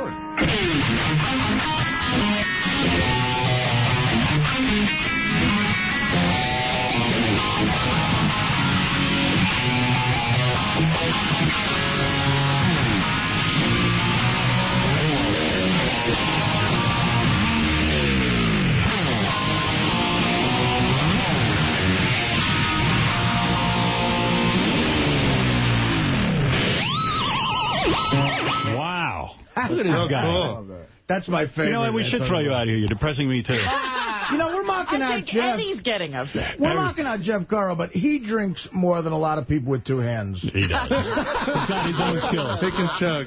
Johnny, you're a good man. What's that website again? VanHalenOutpost.com, and it's got a, I just started a MySpace account, Howard. I don't know what I'm doing here, publicizing myself yet, but I really do want to. I just was a fan. I saw you on YouTube, and I was amazed by you, and I wanted to introduce you to my audience and see what comes of it. John Denner, D-E-N-N-E-R, right? Yes. John Denner. But right now you only do Van Halen songs? No, I do. Well, you know what? It's impressive. If I was going to come in here and play a chord or play a nice James Taylor tune or something, Van Halen gets your attention. When Howard said, look, this kid plays Eruption, everyone's going, Artie's like, how the hell is that going to happen? No, that's the kind of effect you want. Now, do you admire people like, Tony Iommi? He's missing, like, a lot of his fingers. And he made these fingers to play with from Black Sabbath. Anyone that makes accommodations like that for, it's incredible. Well, I'll tell you what, forget the reunion. John should just hook up with David Lee Roth and let's get out on tour. Absolutely. I know every tune. You can't pick a VH tune I couldn't play from beginning to end. I might not have memorized, but I'm sure I could nail it. And Howard, I would love to come back if you ever invite me. You think up something, you play drums, I'll come here and nail any tune you want. I'm going to invite. I'll tell you what I'm going to do. What? I'm going to invite David Lee Roth in here to sing while you play. Wow. Don't make promises you can't keep. I didn't say he'll accept. I will put it out there.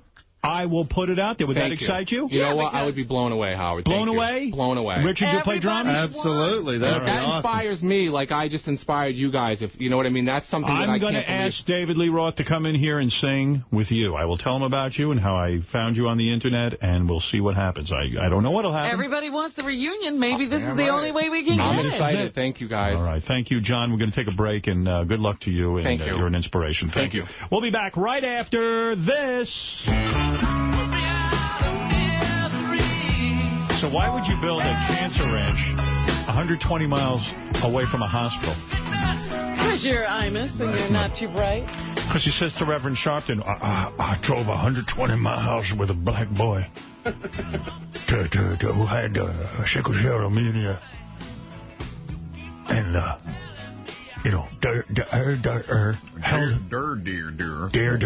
What I say to you what I say to you is, why build a hospital 120 miles away from a cancer ranch? Asshole. What is it, Peter? You got something to say? Yeah. I was just listening to Beast of Burden, and I swear it's the same song. It's a rip-off of Sweet Jane by Velvet Underground. I don't think so. I'm a big fan of Sweet Jane, but Sweet Jane, let me think. I never want to be your Beast of Sweet Jane, sweet, sweet Jane. The time is singing Sweet Jane. Sweet Jane. Did you see that, Fred? I don't. I mean, maybe the chord. Nah, that's one of the least things. They had a song that was a few years ago that they ripped off from, what was it, Katie Lang? Who, the Stones? Yeah. What was that? And they settled, it wasn't like a big hit. I don't remember the name of the song. I have to look around for it. But there were two songs, Constant Craving, and I forget what the other song was. That was a ripoff. And it was like dead on. The melody was dead on. Peter, you've been voted down. Yep. Okay. Well, right. It's great to talk to you. I'm a huge fan. Thanks, brother. Okay, thanks. Bye. When Fred says it's not a ripoff, it's not a ripoff. You can be sure of that. They should just call Fred into these cases. He has been called in on several. He doesn't like to publicize it. I didn't know that. Yeah. He's not a braggart. No. Like some people on this show. Like Benji. Is Sweet Jane a much older song than Beast of Burden? Yeah, I think so. Of course it is. Velvet Underground. Velvet Underground is what, the before late Beast of Burden came 60s, out. early 70s. Sweet Jane. Beast of Burden, 78. Yeah, Beast of Burden, 78. And when was Sweet Jane? Ooh, maybe 69. 69, my favorite number. Sexy. You want to hear a phony phone call? This is kind of fun to listen to. There's this guy on Public Access who does that show called Talk About the Yankees. Loves to talk sports, and he never gets any phone calls. So Richard and Sal used to call him every time he did the show. Like, they're right there, like obnoxiously so. And the guy just finally said, enough, I'm not going to take any more phone calls on my show. So for 6 months now, they've been waiting for him to start taking calls again. Finally, this week, he started taking calls again. He waited 6 months, and then they were right there. He thought they would have gone away in 6 months. They were, like, right there. Call in, let me know what you think, or else we're just going to be sitting here for a long time doing nothing. Okay, we have a call on line 1. You're on the air. Hi, how you doing today? I'm fine. I want to talk about Mariano Rivera. Go ahead. Can I see your penis? Okay. Okay, so we need to have real people calling in. Things are not going well right now. You have a call. Hi, you're on the air. Hey. Yes. You're on the air. You're on the air, yes. No, it's right. Hello? Okay. Call in. They're like a tag team. First Richard goes, then Sal, and then Richard, then Sal. And they have every phone tied up. They're on every line. Every line he has. I want to hear from you. Let's try this number. Hi, you're on the air. How about A-Rod last week? How about who? How about your penis? Okay. So they're on the shit list. Hi, you're on the air. Yeah, I'm sorry we got disconnected. Okay, what's up? You're on the air. Oh, fuck you. You know what? You're now on the shit list, just like this other asshole here. Okay. Ugh. Once you're on the shit list, you're on the shit list. Hello from Long Island. What's up? Hey, how you doing? I'm fine. Am I on the air? Okay. No, you're not, and you never will be. You're on the air. Big fan. I have a question about Joe Torre's management style. Okay. The Yankees... So this is Jason. He gets in there, and then he passes off the phone to Richard. Oh, okay. They're playing horrible defense recently. They just went from Florida to New York, and it was like a drop of 50 degrees. And I'm going to tell you something. You can't grab a ball when it's that cold. You know, it was the weather. Well, not for that shit. Let's say some of that nerd cock. Oh, boy. Let's see. Hello, you're on the air. You're on the air. Let's mark down your number, and you're on the air. Hi, Jonah. How you doing today? I'm fine. First off, I'm sorry. I'm kind of nervous. I've really called into a TV show before. Okay, just what do you think? This is great because this is the return of Nervous Mark. Oh, no. Yeah. You know, this is Richard's character, Nervous Mark, he breaks into now, where the guy can't get a word out. Tonight's score is going to be? I think tonight, with tonight's matchup... Pano versus Ponson. I think... I'm sorry. You know what? You just joined the shit list. It's fun to do that. It's fun to hang up on people. I'd like some real calls, and I'd like them now. You're on the air. Hello, yeah, how you doing? You're on the air. Okay. Oh, boy. Silence. I guess my call screening has got rid of some of the trolls. You're on the air from Washington. Yeah, get lost. These guys from Howard Stern are just spoofing their phone numbers. You're on the air. Hey, how you doing? What did you think of, you're on the air? Yeah. Suck a dick, you faggot. Oh, my God. I'm really having problems here. So anyways, I have like 12 numbers right now. I don't even think that was Richard or Sal. Just getting into the spirit. That are being banned. Oh, my aching head. Okay, you know what? Rather than enduring this any further, I'm going to be cutting the show short. Uh-oh. I would like to have... Can he do that? had better interplay between me and my public. This has been Yankee Talk. You're on the air.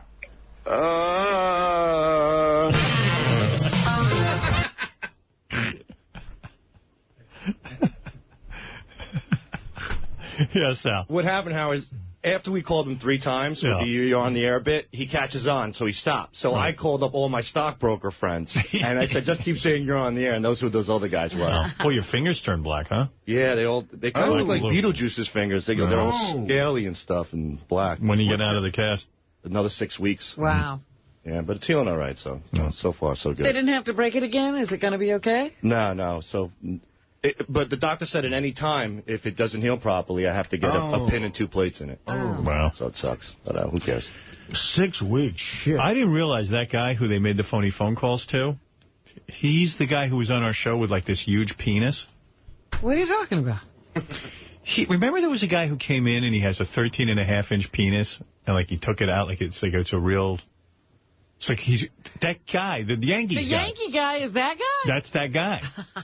Because he was on the Playboy channel with them the other night about his penis. He has a 13.5-inch hard-on. That must kill him to get... Yeah, here he's on the Playboy channel. Tell us a little bit about you, Jonah. Maybe later you'll show us. I know, I was trying to be sneaky. You know, I can't help it. Well, I guess I'm best known for...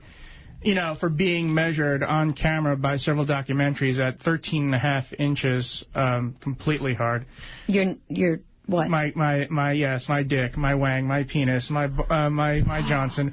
How many inches? 13.5. Now, okay, I'm probably going to ask you questions you've been asked so many times before. How are you playing with your penis? Well, I have to adjust it. Wow.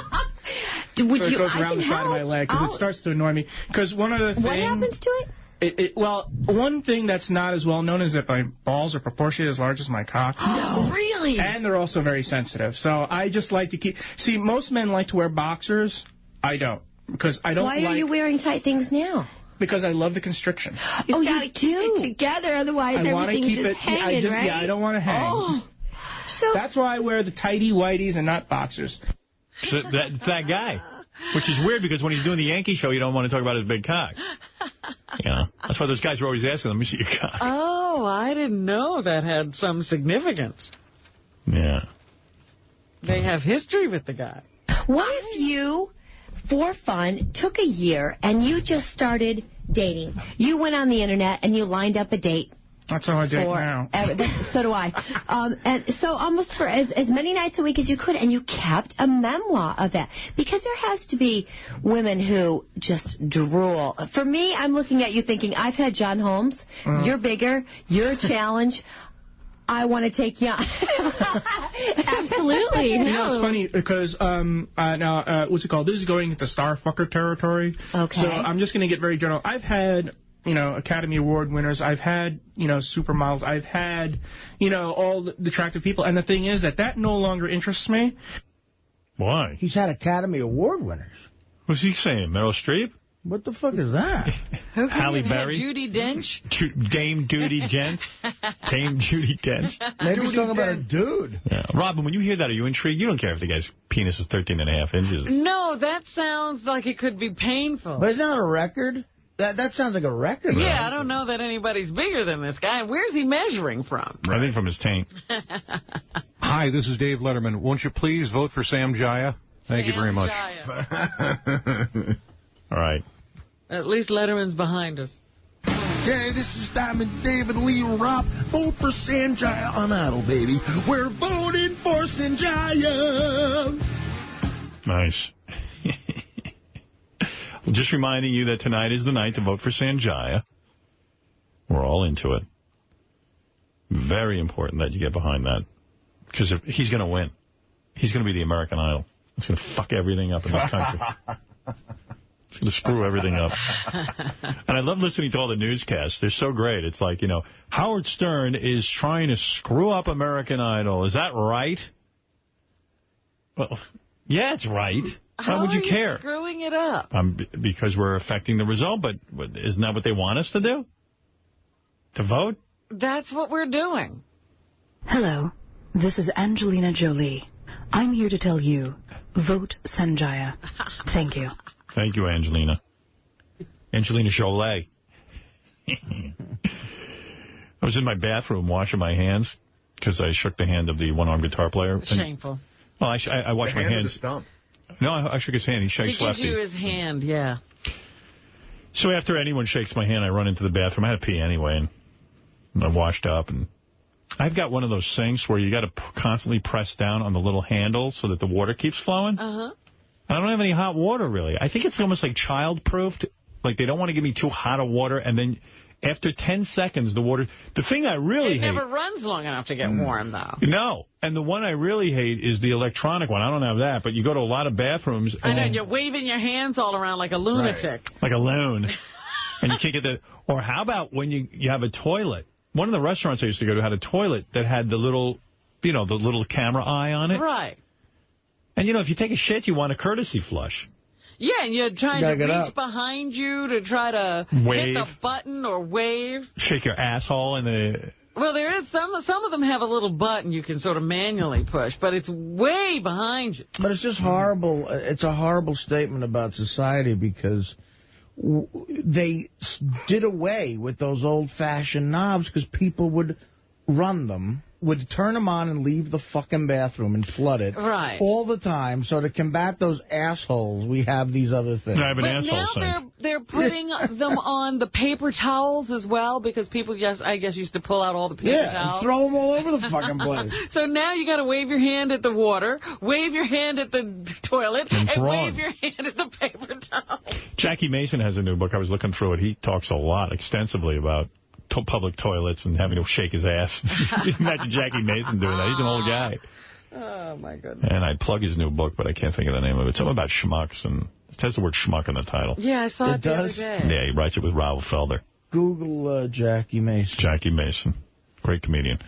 Robin, I'm going to bring in John Hine now, and I'm going to bring in Steve Langford from Howard 100 News. Yeah, we're going to whenever get this you guy. talk about toilets, I can't forget those Turkish toilets.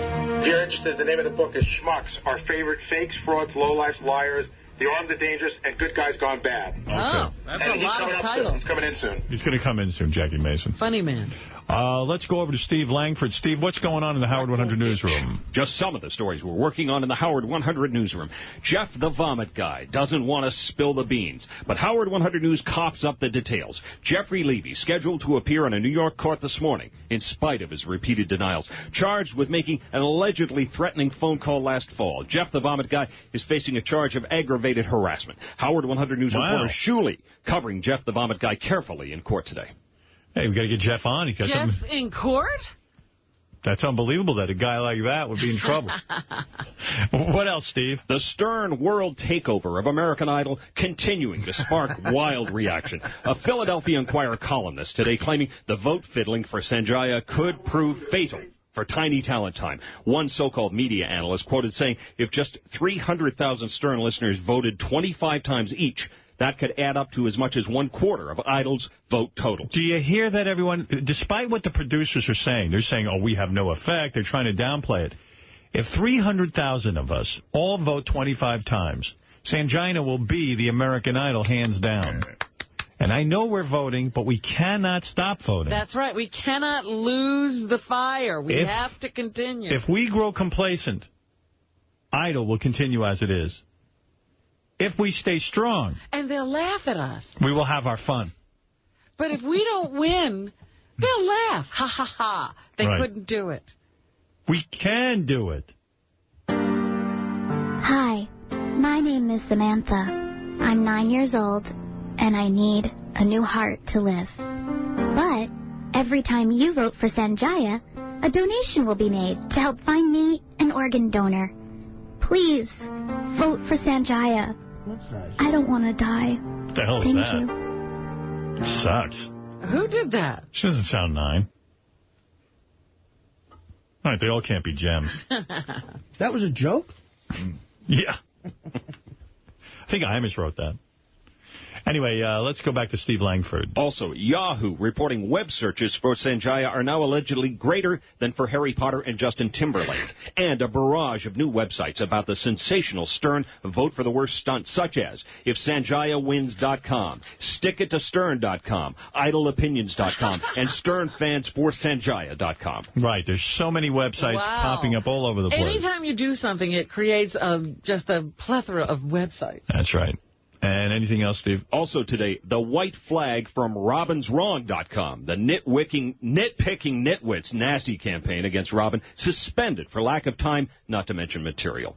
Wow. Jackie's Joke Hunt tonight, 7 Eastern, Howard 101. And when you see Stern News happening, call us, 877-33-SIRIUS, choose Channel 100, or email us your Stern News tip at howard100news@sirius-radio.com. All right, there you go. That's Steve Langford from the Howard 100 News team. Over to John Boy Hine. Johnny, what's happening today at 11 o'clock? Because of TV guy John Hine's now a freaking millionaire. He sold Jump the Shark, and you know what's funny? The great big dork now has fuck you money. He's a rich nerd, yeah, he's a rich nerd. Love that, John. I heard you're mad at that song, that you don't like being called a nerd. Not at all. Someone I love told that. me that. You do like it? I love that song. All right. He does get mad at the... He's a rich nerd because of TV. Yeah, all right, go ahead, John.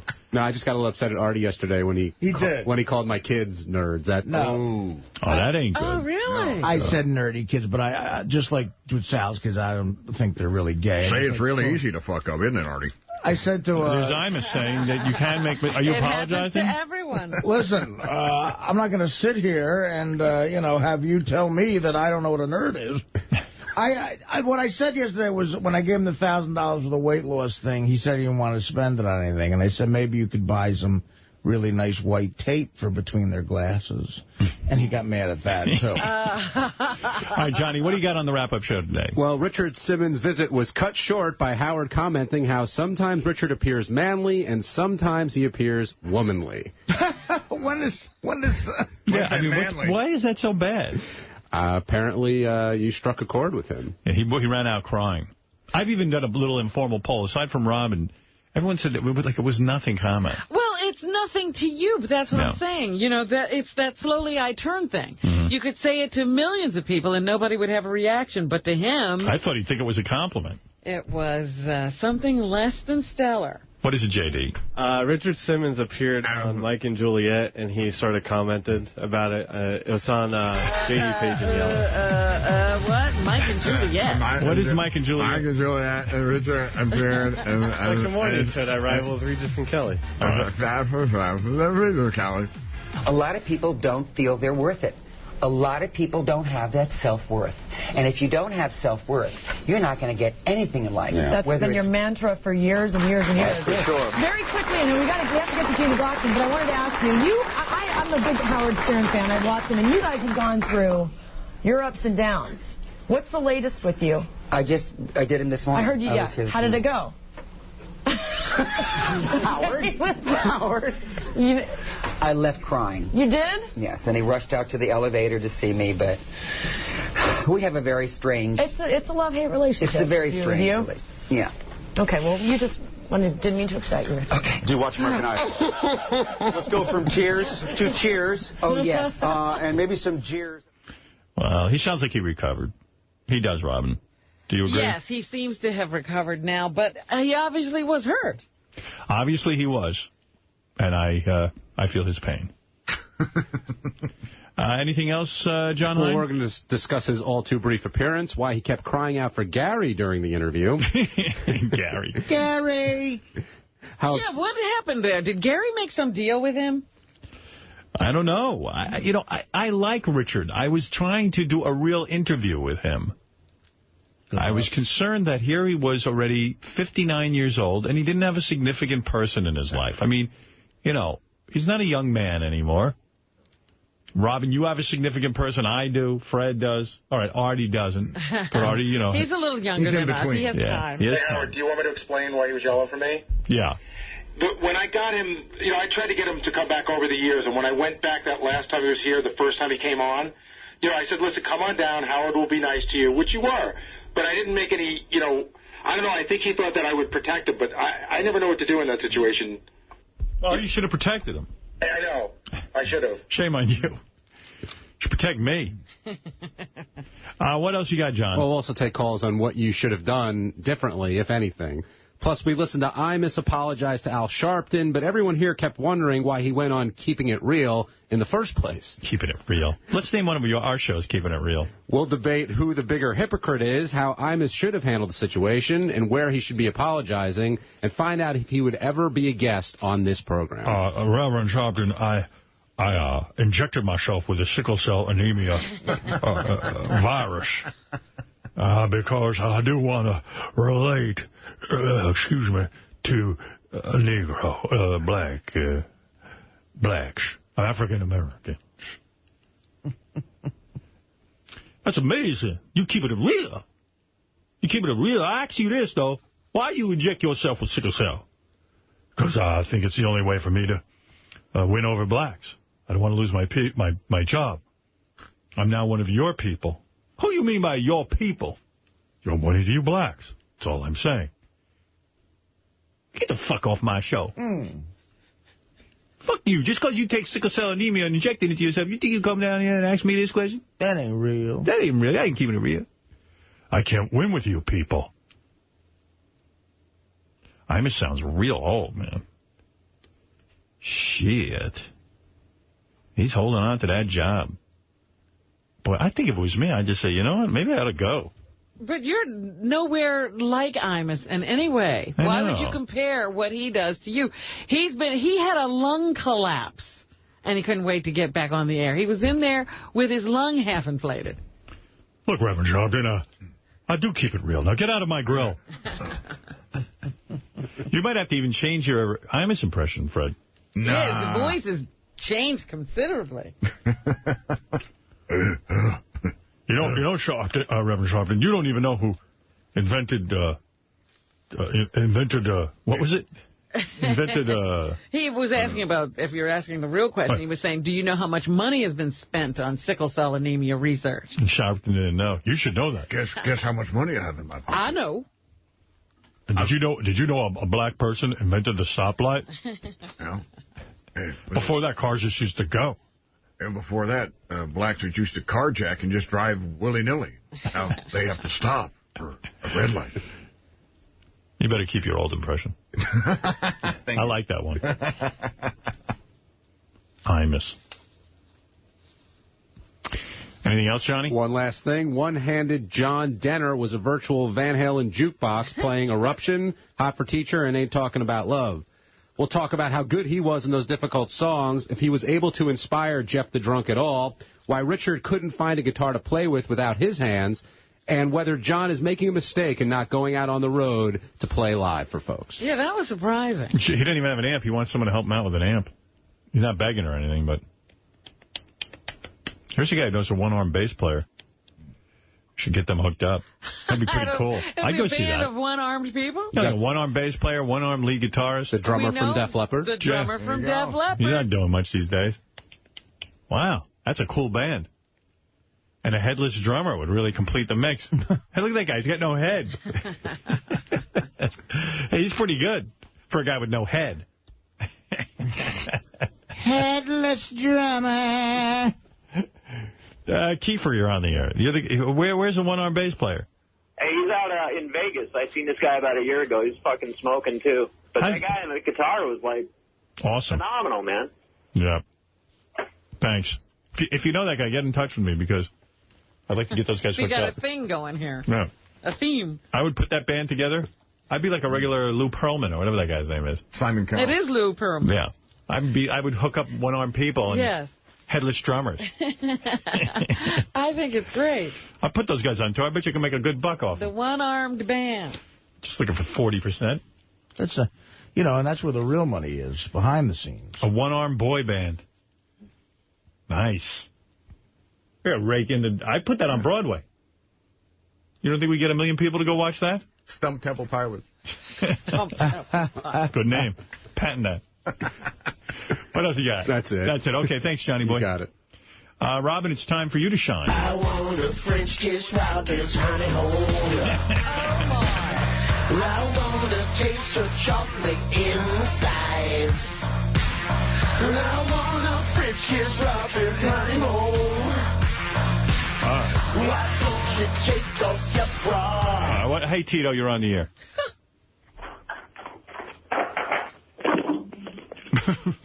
Hello? What's Tito doing? Hey, what's up, Alex? Hey, now.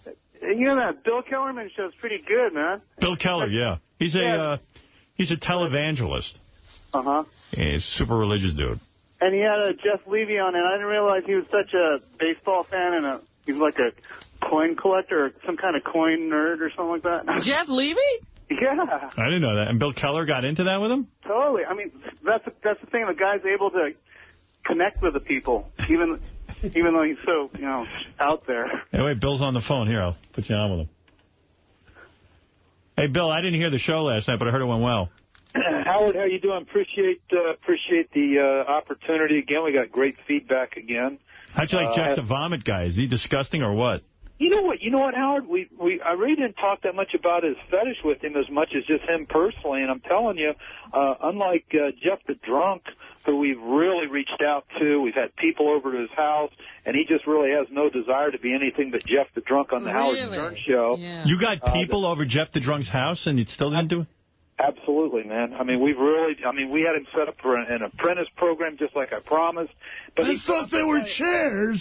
Howard, here's the bottom line. Jeff the Drunk, his whole life is tied up in being Jeff the Drunk. Wow. Wait, I got him on. I got to ask him about this. Hold on a second. Let me get Jeff on here with you.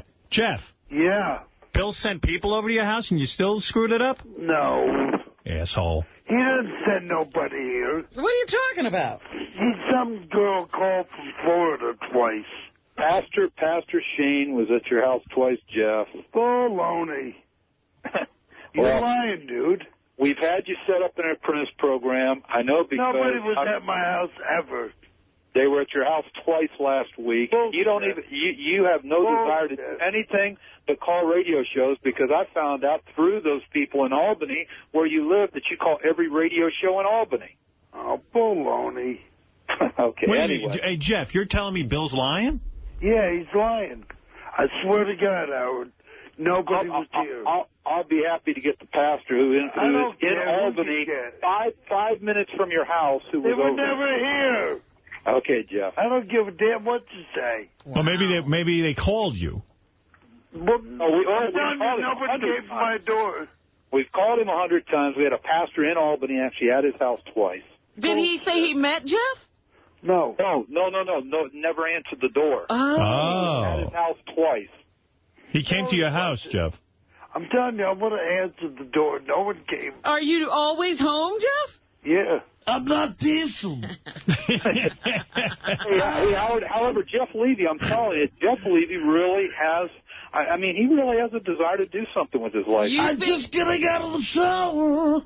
You think he's a better prospect for saving than Jeff the Drunk? Well, Robin, it's like this. You know this. It's like the one-arm guitar player you had on. If you want to do something with your life, you've got to make the steps to do something. Did you hear that guy, Bill? How good was that guy? That guy was great, and what an inspiration. Here's a guy who's got obviously a real handicap, but he hasn't let his handicap stop his life from going forward. See, Jeff? Show off. In all fairness to Jeff, the guy was much smarter and better looking than Jeff as well. Oh, all right, that's true. Yeah. Jeff, so you're here to say that... you've given up. You've given up. I didn't say that. You may as well. Jesus Christ. What are you saying? All right, Jeff, I'm just busting your balls. I know. Hey, Howard. Yeah. You know my birthday's coming up. All right, can't wait. Gay Ramon, you're on the air. Must be a great party being planned. Hey, Gay Ramon, you were on with Bill last night, right? Yeah, I was on with Bill yesterday. How'd that go? I totally disagreed with him yesterday on everything he had to say about being homosexual and how it's just something you learn. And are you still gay after talking to Bill, or did he... I'm 100% still gay. Yeah. Nothing can change me. Well, that's what Bill is saying, that you have to have a desire to change. Well, and you know, the funny thing, Howard, is we had a call last night from a guy in Michigan who used to be involved in the gay lifestyle, and he's been out of it for a year and a half. He's happy. He's living a heterosexual lifestyle. Let me say, sound gay.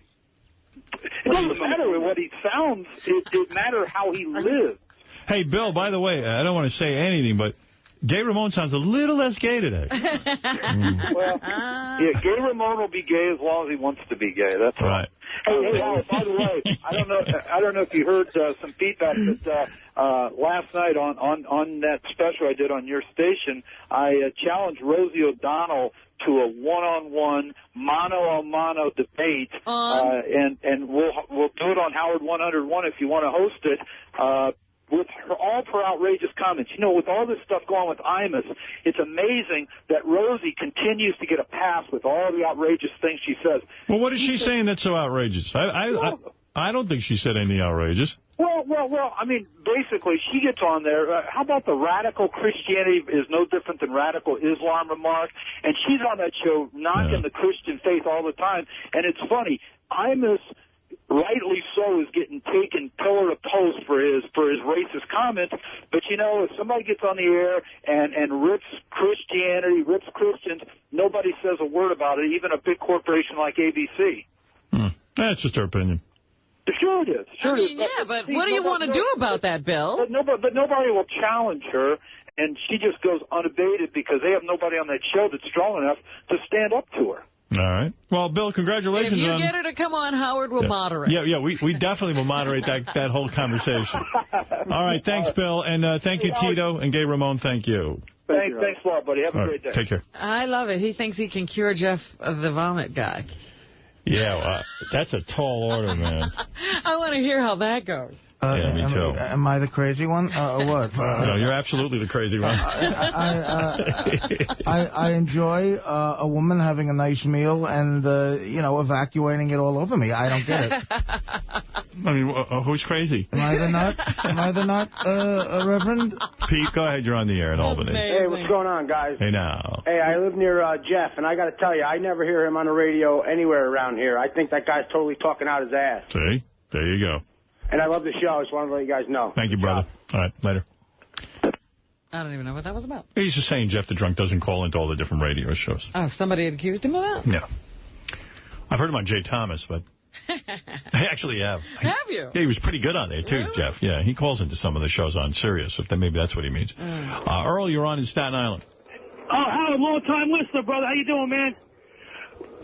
Listen, I got a great story. Great story about Sangina. Go ahead. All right. Last night, I almost got thrown out of my house. On Easter, I did a roof raise on my house, right? Howard, check this out. So I got nothing to do. My wife is cooking. I put a second story with this great den, and we got all fixed up for her relatives to come over, my relatives to come over. Here's one slight problem. I had nothing to do. Drinking beers. I cut out all pictures out of People Magazine, Entertainment Weekly, newspapers. I replaced every picture in all my picture frames of her family with Sanjaya pictures, man. Like, he was a baby, all five of his hairstyles. That's pretty funny. These people come over, right? Now, they all want to see my brand new house. My wife's brother's a hockey coach. He's never seen my house. He thinks it's drugs. I did my own work. He comes over, and everybody's looking at the where's my picture? I got Sanjaya next to her mother. My wife's showing the house off. She goes downstairs. All her family pictures are downstairs, right? You know, that is really funny. I'm thinking, great. Who else can we do that to? I want to, sneak into my parents' house with just pictures of Miss Sanjaya all over the place. Except no one would see it. My parents never have anyone over. Right. That's riotous. Yeah. That's a good one. Howard, I want to say, long-time listener, dude, another ironic thing about this Imus shit, I've been listening to you since Staten Island when I was a kid. We used to fight in the car going to work. My father would have Imus. I changed over to you. The guys would change the dial back and forth. I told my father now, I said, what a scumbag he is, man. After all these years, my father finally realized he's a piece of shit. You know, I don't listen to him anymore. There you go, Earl. Take care, brother. Thank you, brother. Keep up the good work. All the truckers out there. Howard! Thank you. Hey, I didn't think Earl was going anywhere with that discussion. Yeah, but I thought it was a dead end. But it was pretty funny. They should replace all the pictures in, the Carnegie Deli with just Sanjaya. Yeah, all Sanjaya all the time. Let me hear this clip. Talk to us, baby. Harvey, why'd you sell Howard out, you fag? Okay, how did I sell Howard out? You sold Howard out. You know you did. How did I sell him out? Do I have naked pictures of Howard to sell him out with? So you sold him out. Okay, so you're not making any sense. But go ahead, explain how I sold Howard out. You sold Howard out. You had the porno girls come and have sex in the studio. Didn't tell him about it when he did everything for you. Oh, he did everything for me? What did Howard do for me? Yeah. I fucking no offense to Howard Stern because I love Howard Stern, but I've given great fucking radio to Howard Stern for years. He's not giving me anything. He's never given me anything. And I'm not asking for anything, but I'm just saying, dude, get your fucking facts straight, okay? I'm a broadcaster. I do what I fucking do. So I shot a porno in Howard's studio. Get over it. He did. He got over it. Get the fuck over it. All right? Well, that's a little different. Wow. See, Cabby is saying, it's not like I asked him to do anything for me. He said I came in and did good radio. That's why Howard had me on, and that is true. I wouldn't have Cabby on if he wasn't doing good radio. As far as him being wrong about doing a porno in my studio, that's absolutely wrong. I've told him that. What is it, Gary? Just if you want to go back to something we were talking about earlier. I don't. I want to go to Robin's News. All right. I got to at some point get to Robin's News. Robin has been preparing all morning. It's only fair to her. If you want to be unfair to Robin, take it up with her. I'm sorry, Robin, for that rude comment. Oh, jeez. All right, Robin, go ahead, please. All right. First of all, just to remind everybody, the big story of the day, of course, is that it is Tuesday. It's American Idol Day. Yes. It's Vote for Sanjaya. Sanjaya! And do not forget, wacky American Idol contestant Sanjaya Malakar is officially more popular than Harry Potter. That's right. At least according to the internet search engine Yahoo. I'm going to put pictures of him all over your house, Robin. Sanjaya was the subject of more web searches than the Boy Wizard and Justin Timberlake, and according Jesus. to Yahoo. More popular than Jesus, Sanjaya. He's become one of the most vilified Idol contestants in recent memory. According to this article, he can't sing as well as the other contestants. He will win. Miraculously, has yet to be voted off the show, which airs tonight at 8 o'clock. Very few people believe Sanjaya would win. We told you he will win, and he will win. And that's that. Timberlake and Harry Potter are frequently among the most searched items or terms on Yahoo. Hi, Will. It's Jeff Levy. Okay, he was just on Bill Keller's show. I opened the phone. I was call in. Really, he's got a right when speaking to me. I'm a devout atheist. I'm agnostic, okay? What I am, I'm one-dimensional. One-dimensional. That's what I am. I'm a vomit lover. Seeing girls vomit, I get turned on. That's what I am. That's what I want to be involved with. I want to be a vomit coach, a vomit therapist to women. That's what I like. That's what I want to be a part of. The question is, are there really any women out there who like that? You know, I'm into emetophilia. I like girls getting sick. But do girls like to get sick? Maybe bulimic chicks like to stick their fingers down their throat in an erotic way, and I get a hard-on from it. But the question is, are any girls out there willing to accept the likes of me, a 49-year-old man who doesn't have a career, who's out of work, doesn't make much money, obviously. What a resume. And just likes what he likes. And I think I would need to find a girl who has that same, she has that same fetish. Can you help me with that? Can Howard Stern help me? Sure. Any girls out there who want to be with a guy with no job, no future, no looks, Haven't we been trying to help him all this time? and loves a guy who isn't into regular sex, more into having being vomited on. That was his sales pitch? But it doesn't sound like Bill met this guy. He didn't meet the one-dimensional guy. He met the stamp collector. He met Jeff the stamp collector.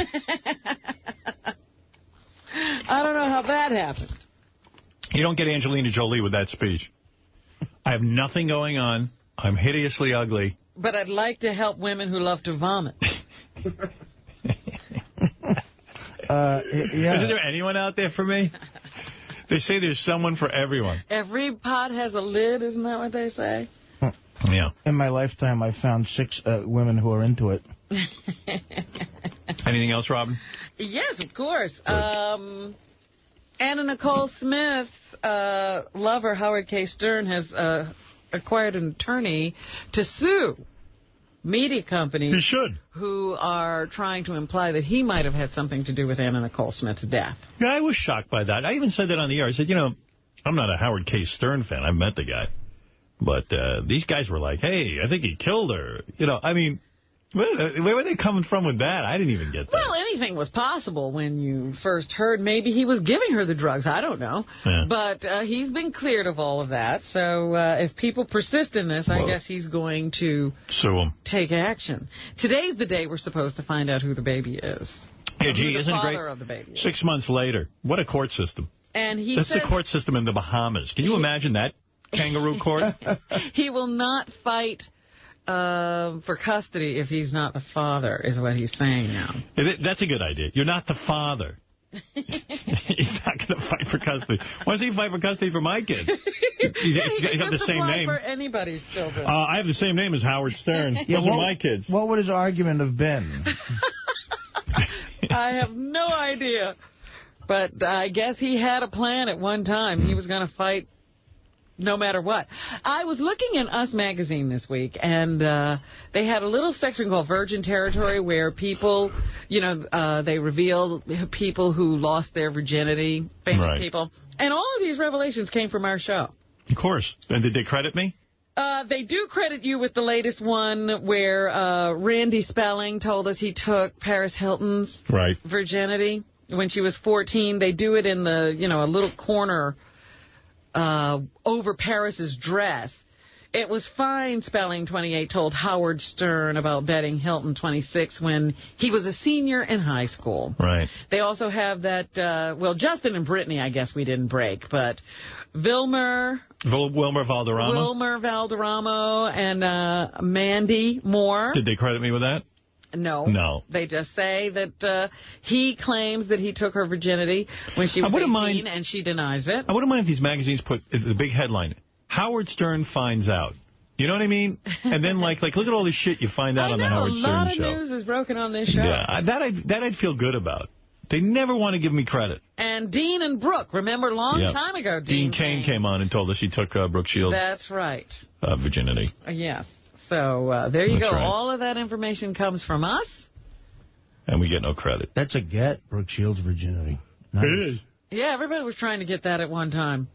Except me. And have we tried booking Jane Pratt? Everybody's got the story that... She wants to tell us about Drew Barrymore and her having lesbian sex. Yes, and it keeps showing up in magazines, and we haven't gotten this full story yet. I believe she's booked. All right.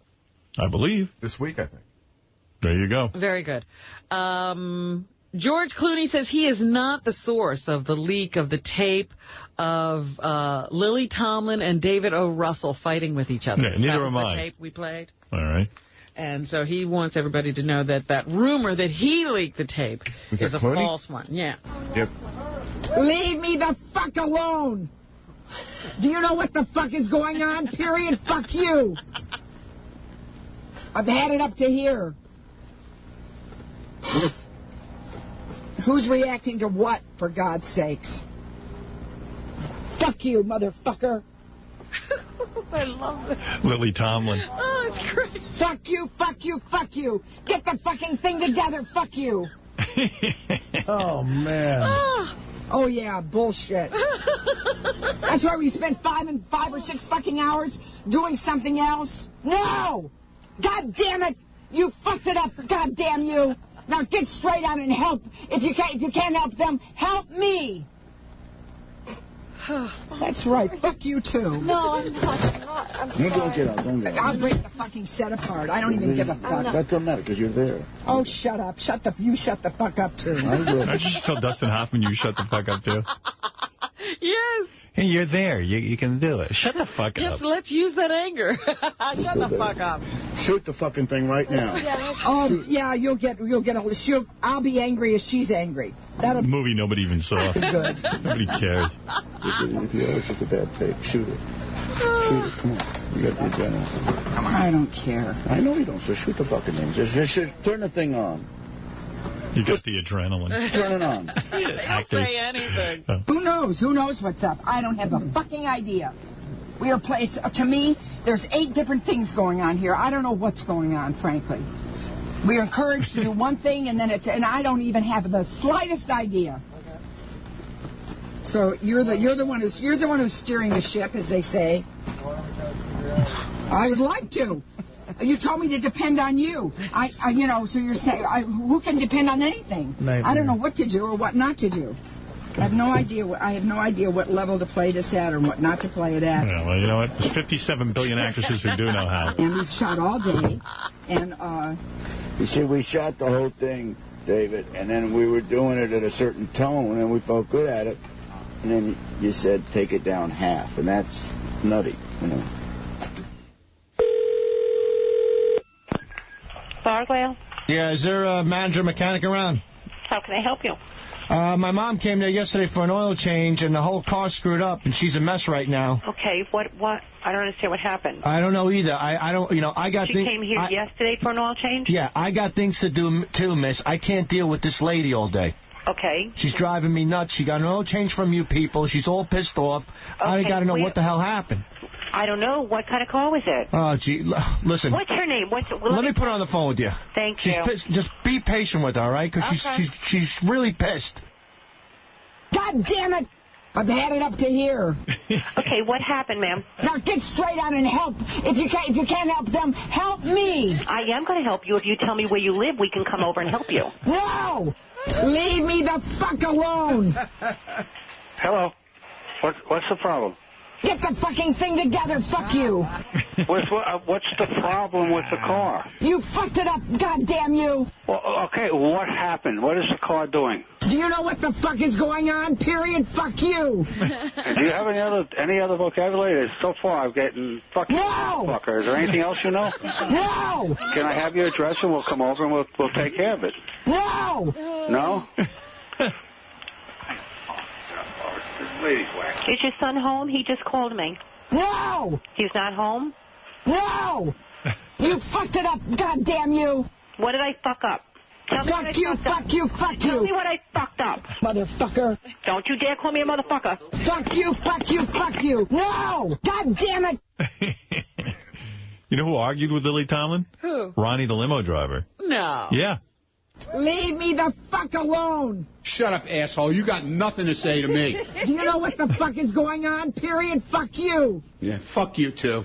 I've had it up to here. I don't give a shit. Fuck you, motherfucker. Fuck you. Fuck you. Get the fucking thing together. Fuck you. You got more? Come on. God damn it. You fucked it up. God damn you. What is wrong with you? Fuck you, too. Dude, shut up. You shut the fuck up, too. You stupid bastard. Get out of here. Wow. Ronnie told her off. He's angry. It is amazing. Yeah. Ronnie, the limo driver. How people get into those things. Yeah. Did you see the pictures of Courtney Love's new body? Yeah, it's disturbing. What's going on there? It looks like a bad lipo, or there's something really off. Ew. She lost weight, but it's... One person said flabby. she had the stomach banding, and I thought, she was never heavy enough to get the stomach banding. They do it on anyone now. Oh, that's crazy. She's odd looking. You wouldn't do her, Artie? Would you fuck her? Seriously, be honest. Don't make a joke. You know what? I don't think so. Yeah, I don't think I would either. Really? No. But for a number of other reasons besides her body. I mean, Kurt Cobain killed himself after being married to her. I mean, that's pretty bad. The man was a young, rich movie star. He blew his head off. Yeah. Rock star. Oh, rock star. Yeah, same shit. But he had movie star looks. That's right. He was a good-looking guy. Yeah. Yeah, so there's got to be something to be said. She must have had some snapping gyro, though, between those legs if he married her. Something captured him, because he could have, been plowing anybody. He decided to get married. Right. But anyway, yeah, Courtney Love all over the papers. She has a new body. Angelina Jolie, you mentioned this before, that she just adopted this 3-year-old kid from Vietnam, and she changed his name. To Does Sanjaya. he know what to answer to now? Yes, Sanjaya. Because I'm trying to change my cat's name, and they still won't come when I call them. You can change your cat's name. And so I'm wondering if old Pax knows what that's him she's referring to. Give me a week in a room with your cats and a few cigarettes and some matches. They'll learn Let me tell you something. They also say, though, that she changed all of those kids' names. Yeah, but changing a 3-year-old's name is a little tricky. A little tough. Hey, Pax, is that my name, motherfucker? So they say now that she's thinking of adopting a 5th child. When you go on vacation, they always say you should bring back a souvenir. Yeah, well. This woman brings a child. This is Brad Pitt's nightmare. I don't care what you tell me. This guy has a life. He's good looking. Chicks are banging him. Okay, falls for Angelina Jolie, and now it's not stopping. She's getting wackier and wackier. Yeah, 5 but she kids. went to Chad, and now they say she wants to adopt a child from that country as well. Wow. Phil Spector's on trial for shooting a woman. He says she shot herself, but now they are going to rule as to whether a retired New York City cop who worked security for Joan Rivers can testify against Phil Spector. Apparently, he heard Phil say on 2 different occasions that all women should be shot in the effing head. That's not going to hold up well in court. So they have to rule on whether this guy can testify or not, but yeah. If I'm working for the defense, I'd say no. Apparently he would go to that Joan Rivers Christmas party, get into a spat with somebody, and then have to be ushered out of the party. That happened 2 years in a row, and each time he said all women should be shot in the effing head. Look at him. He could get a radio show anytime he wants. Sheryl Crow has gotten the #1 spot on the list of women in Tinseltown who cannot hold on to a man. Yeah, she picks the wrong kind of guys. She picks the guy she likes. She's a good-looking girl, too. Maybe she's a pain in the ass. I tell you, she seems sweet. She seems like a doll when we have her around. Well, there's a lot of names on this list. Eric Clapton she had. She had Earl Clapton. Earl Clapton, too. Eric Clapton, Kid Rock, they say. Owen Wilson. Stevie Ray Vaughan. And, of course, Lance Armstrong. Jesse Jackson. She was engaged to him, and that didn't work out. She beat out Jennifer Aniston for the #1 spot. Jennifer was #2. Paula Abdul, #3. Hillary Duff, #4. And Tyra Banks was #5. Yeah, Jennifer Aniston doesn't look like any kind of picnic to me. No way. A big sourpuss, all serious. I don't want to say that I'm going out with Vince Vaughn. It's private. Shut up. A lot of listing.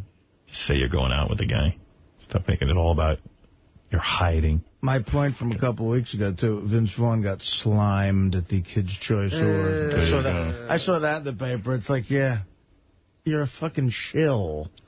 Anything else, Robin? You're just after the Kids' Choice Awards. I'm really mad at those things. I don't want them getting Hey, did anybody see Barack Obama on Letterman? Was it any good? I think I have a clip from that. Do you? I heard but not a big one. Today. He did answer the question as to whether he's running for, he would accept the vice presidency. They're asking, are you just running so you can become vice president?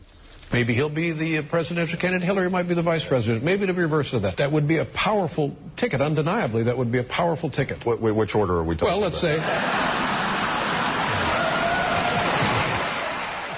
Gotta say, Letterman's a good setup, man. Yeah, well, I'll tell you what. I never heard this guy speak, but they say when he speaks, he wins you over. I want to see if I could be swept away. I would like to be swept away. Well, you didn't miss that keynote address he gave. That was his coming out party. It was amazing. See if I got any other clips. J.D. said he was going to pull something for me. J.D. Page, Bill O'Reilly, Geraldo, Richard Simmons, Busta Rhymes. I got a lot of crap here I never played. Busta Rhymes. That's right. He didn't have a chance to pull anything from that hour. Oh, he didn't? Okay. So you're telling me he disappointed me? From what? Letterman? Actually, I think J.D. said, I don't care about that. I don't know. You didn't seem like you're all that interested. You seem all right. I was busy combing my hair. What you played was probably the most interesting. A lot of it was about Iraq. What? Something interesting. No, what are you saying? A lot of his interview was about Iraq. Okay. So I just didn't really... Is he such a good speaker that he wins you over? Is he so charming? He seems okay. He seems like he could be a good person. Are you going to vote for him? Will you won over? I don't know. I don't know. He went through every answer. I don't know. Maybe. It could be. Were you impressed with Barack Obama and what he had to say on Letterman? Not in particular. No. I mean, I you know. I don't know. That's why I'm asking you. I don't know. Maybe. Oh, you have bad self-esteem issues, bro. It was just a lot about Iraq. He said he's trying to quit smoking. I mean, that was something like on his like. Why did you pull that? I was going to. I just got backtracked. I was dealing with Imus and stuff. All right. Backtrack. If it was that good, I would have pulled it. By the way, JD at the AVN Awards is currently airing on Howard TV. Oh, I can't wait. Oh, great. Have you ever voted in an election? I did vote last presidential for John Kerry. And what about before that? You never voted? No, I don't think so. Do you think Imus should be fired? Let me see if you have any opinions. I'm curious about you. I never talked to you. I don't have time for you. Do you think Imus should be fired? I don't think Imus should be fired. What do you think should be done to him? What should be his punishment? Yeah, he's getting pretty... I mean, people are, like, hating on him, so... I think that's pretty, he won't get as many listeners anymore. We got to give you a show. Just hit him with questions like this. Yeah, issues of the day. I don't know. Free form. Stem cell. But wouldn't it be fun to watch Imus get fired? I mean, it would be. Yeah, I mean, I'm not saying it would be fun, but I don't think, he should be. Do you vote for Sanjaya? I haven't. But I tried last week, but it kept being busy, like the first half an hour or so. Will you vote for Sanjaya this week? Do you have speed dial? If I am awake, I will. All right. What are the most important issues of the day to you? figuring out what was interesting on TV the night before. And No, what is your, politically, what are your most important issues? What's the number one issue? What do you want facing... in a candidate? Yeah. I really don't know. You don't know what you want in a candidate? I don't really follow. What is the most important issue to you? As long as they're a good and honest person, I think. Yeah, how would you know that? Well, I mean, you guys sort of read through... What should we do about the possibility of Iran going nuclear? Should we do nothing, or maybe you suggest something else? I don't know. You don't know about that either. You don't have an opinion. I don't think Iran... Do you think we should stop all... Not only diplomatic ties, should the world stop diplomatic ties with Iran? And should they... If they're going to be that stubborn, yeah. All right. And we stop them, and, Where do you stand on immigration? Should we allow illegal immigrants to have a forgiveness period and be allowed to live in this country legally? Yes. Should we build the wall? I don't know if we need to go that far. You're not Barack Obama. Well, that's a definite answer. You're not winning anyone over. Do you think your mom should have married a Hawaiian, run off and never visited you for 8 years? She's fine. That's fine. She does whatever she wants. All right.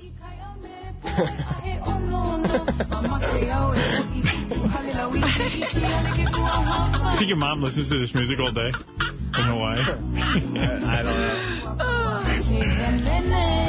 Is this what you'll hear if you walk into the house? Yeah. Like when your mom started dating that guy on the internet, did she play this shit in the house a lot? No. What? No. No. JD, go ahead and buy me some more Hawaiian CDs. Why, Ma? I don't understand. I'm thirsty. Why is there nothing but Hawaiian punch in the refrigerator? I think all this pineapple. I don't know about it. You know what you should do when you visit them? Blast this music so you don't have to hear them doing it in the bedroom. Right? I don't think it'll come to that. What do you mean? What if you hear them screwing? I'm not going to hear them. I will not be put in that situation. How do you figure? I just figure. Where are you staying this time when you go to see them? I don't know. I haven't fully gotten all that planned out yet. I haven't fully gotten it. You don't know where you're staying when you visit your mom? I don't know. There's a car. Right now, I don't even officially know the dates of this reunion and stuff. Reunion. When was the last time you talked to your mom? I talked to her a couple days ago. And you didn't ask about the dates? No, I just was talking to her. I don't think about it, so. If you hear this, you got to blast the Hawaiian music. It's the only thing to do. That's my recommendation. He drowns it right out. Out of the frying pan into the fire.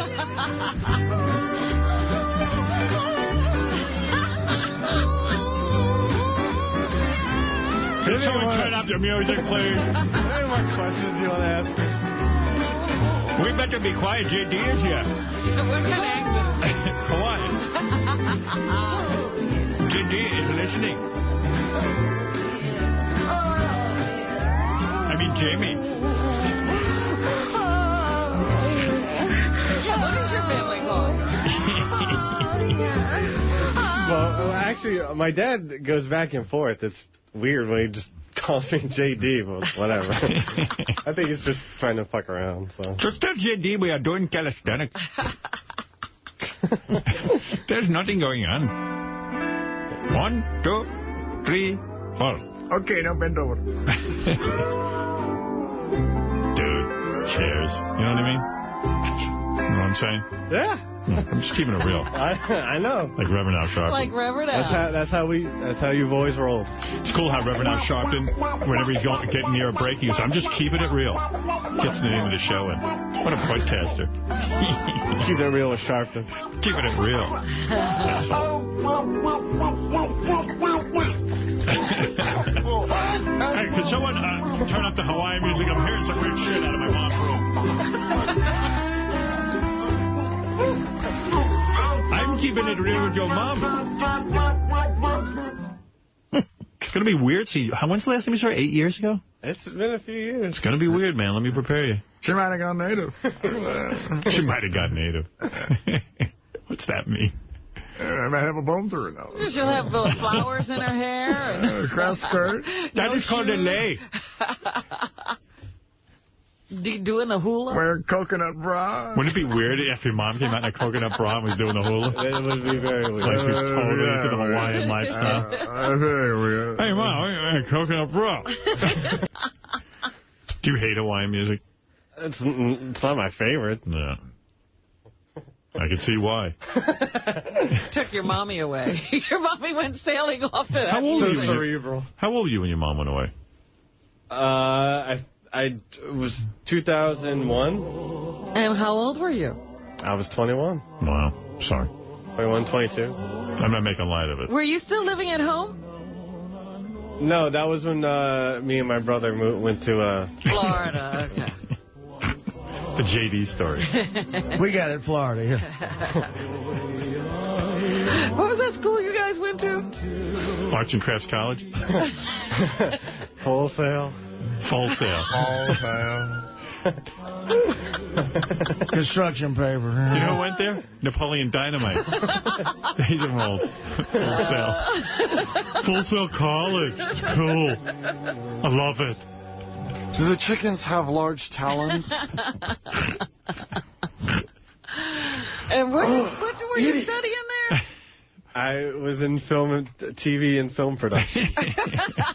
Now he watches TV. Exactly, for a radio show. Heck out of me. Gosh. Who is their most famous graduate? I didn't recognize anyone. They did like a video of like all these graduates, and all I remember from the film is like, you know, they had all these computer people that did something for Lord of the Rings. Wow, how interesting. Exactly. You have a way with the story. I know. There's nobody. You see why I stopped? Lord of the Rings. I love you, J.D., and I really do wish you well with your mom. I know it's a big deal to you. You're never going to move away from him. No. I love this kid. I do. I love you. I love you. I love everyone here. I'm going to take you to dinner one night. What do you think of that? Okay. Forget it. I'm lying. Have you ever considered joining like a support group or something for like children whose mothers leave them for Hawaiian dudes? How many people would be in that group? On the internet? The Aloha Oy Vey. I got to go. Yeah, Aloha. I love you, kid. Thank you. I wonder what that guy wrote that made his mother... We don't need to get into all that, Robin. I have a 13-inch cock. Okay, all right. Calm down, guys. That's Fred, not me. I'm sorry. I'm trying everyone. Calm down, guys. But really, he wrote so well, she moved to Hawaii. Yeah, that guy's got away with words. And my balls match my cock. My bird. That is big as coconut. I know what he wrote to his mom to get her to come to Hawaii. I live 8,900 miles away from J.D. You could be free of him. Oh. I'll be right there. Say no more. What'd you say your name was? Krakatoa. Kraktor? Krakatoa. Krakatoa? Krakatoa. I look like a Samoan George Clooney.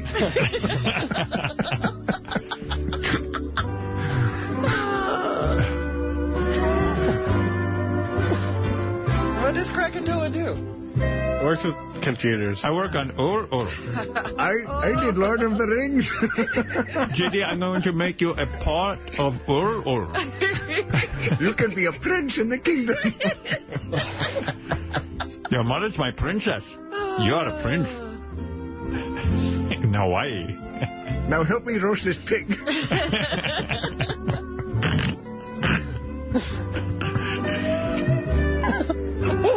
I just love Artie sitting there with his song. He's asleep. He fell asleep 20 minutes ago. This is very peaceful music. These segments are very peaceful. What are the odds of his mom coming out in a coconut bra and a fucking brass skirt and doing the hooky laugh? She must know some of that shit from living in Hawaii. Yeah, she's had to do a hula or two. I'm sure she has. Yeah, who would know? I'm sure she We haven't seen her in 8 years. 8 years, right? Yeah, I guess. Yeah. I don't know if she's actually done it. I'm sure she knows the customs and stuff. No. And she could probably read a tiki. I don't think she has You think to. so? I wonder if she could shrink heads. She can do the fire dance. You think she could do that dance with the fire and then like you twirl it?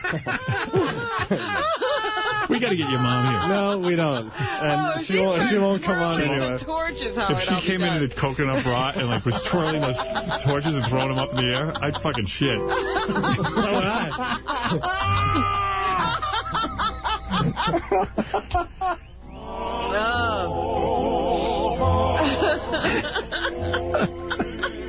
No shoes. Feet. Hawaii. The fuck knows, man. You should go visit her there, man. It's beautiful. Some rad weather. Badass. D-A-B-A. Badass.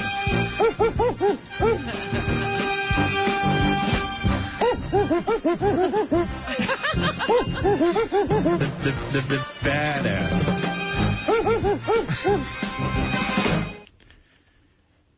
We're done. I don't know. It's just so much fun.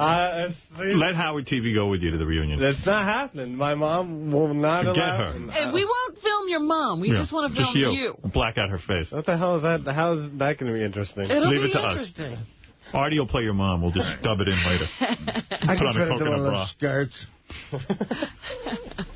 No, hey, you know what, man? I'm happy for you, seriously. I mean, the fact that you get to see your mom, I know it's painful, and I like that you're going to go visit her. I do, and I wish you the best. Thank you. All right, that's all I'm saying. Thank you. I'll show you. I'm just waiting for the something funny to say or something. The insult to come after that. What is it, Mary? Yes, Mary. Oh, hi, Howard. This is Mary. I called before, and I spoke. All right. What do you have on your mind? Who cares about your history? No, I wanted to ask JD if he knows the folklore of Hawaii before he goes on the island there. I'm not going on the island. No, they're having the reunion in Minnesota. Tennessee or something. Yeah. Oh, well, then he's safe, because the movie Bird of Paradise, did he ever see that? No. I just wanted him to beware, because what happens is if any of the main island eruptions are going to throw him in the volcano. Yeah, what if your mom tries to throw you in a volcano? That's right. Mary makes a point. Well, yeah, if he's anti-Hawaiian, he doesn't get along with the new stepfather. Because the island will betray you. The island will betray him. They'll take a piece of his hair and Was this take lost? it tonight while he's sleeping. No, it's Hawaii. If your stepdad doesn't like you, he'll throw you in a volcano. He has that right in Hawaii if you go visit them there. He has to watch that movie, Bird of Paradise. The gods are angry. Give JD to the volcano.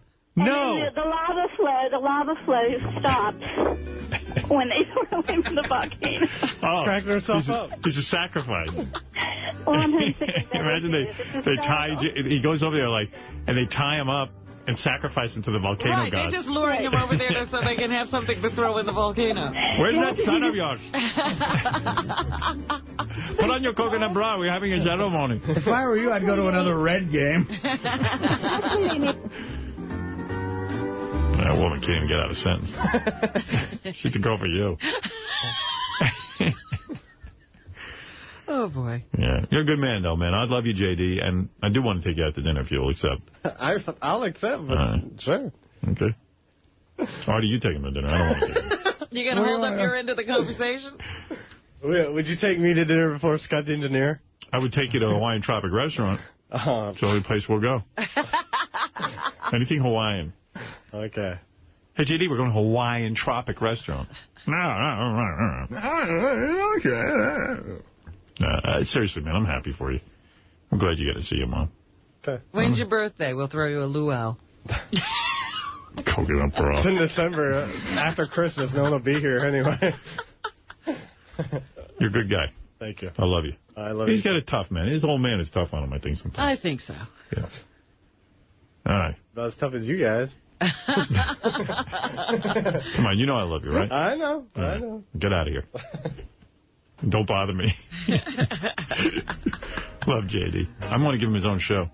He's great. I think he's wonderful on the air. I listened to an hour of that. Tiny bubble. Who's on her? Yeah. Oh, gee, please don't take this job away from me. Don't make me go on the Al Sharpton show.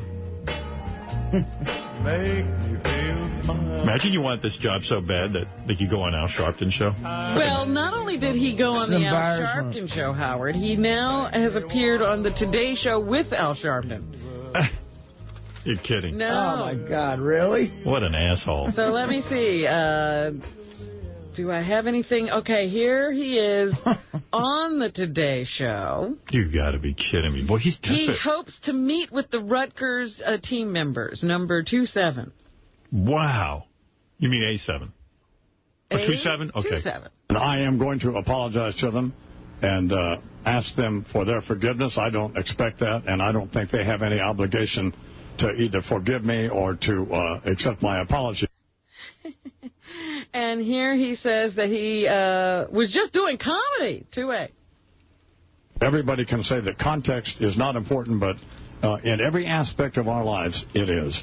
And I want these young women to know that I didn't say this out of anger, and that I didn't say this out of meanness, and I didn't turn my microphone on and say, this is what I think of the young women. I'm going to cure them of sickle cell anemia. And then here's what he said on his radio simulcast on MSNBC shortly after doing the Today Show, 2-5. But it's like the song I play all the time. You know, God may forgive you, they say, but I won't. Jesus may love you, but I don't. Well, you know, if they don't, then I guess I'm stuck with Jesus. And I'll take my chances there. Cool. And the other one is 2-5. He had this to say. 2-5. You played 2-6. Yeah, I played all three of them. Wait, let me see. Maybe I got something over here. No. Oh, that's it. Oh, they didn't give you one. Somebody fucked up. Oh, well. And JD. then, but this JD's is not, it's not really going away. Here's New York Congressman Charles Rangel, who says the racially inflammatory remarks by Don Imus last week have no place in society. 2-9.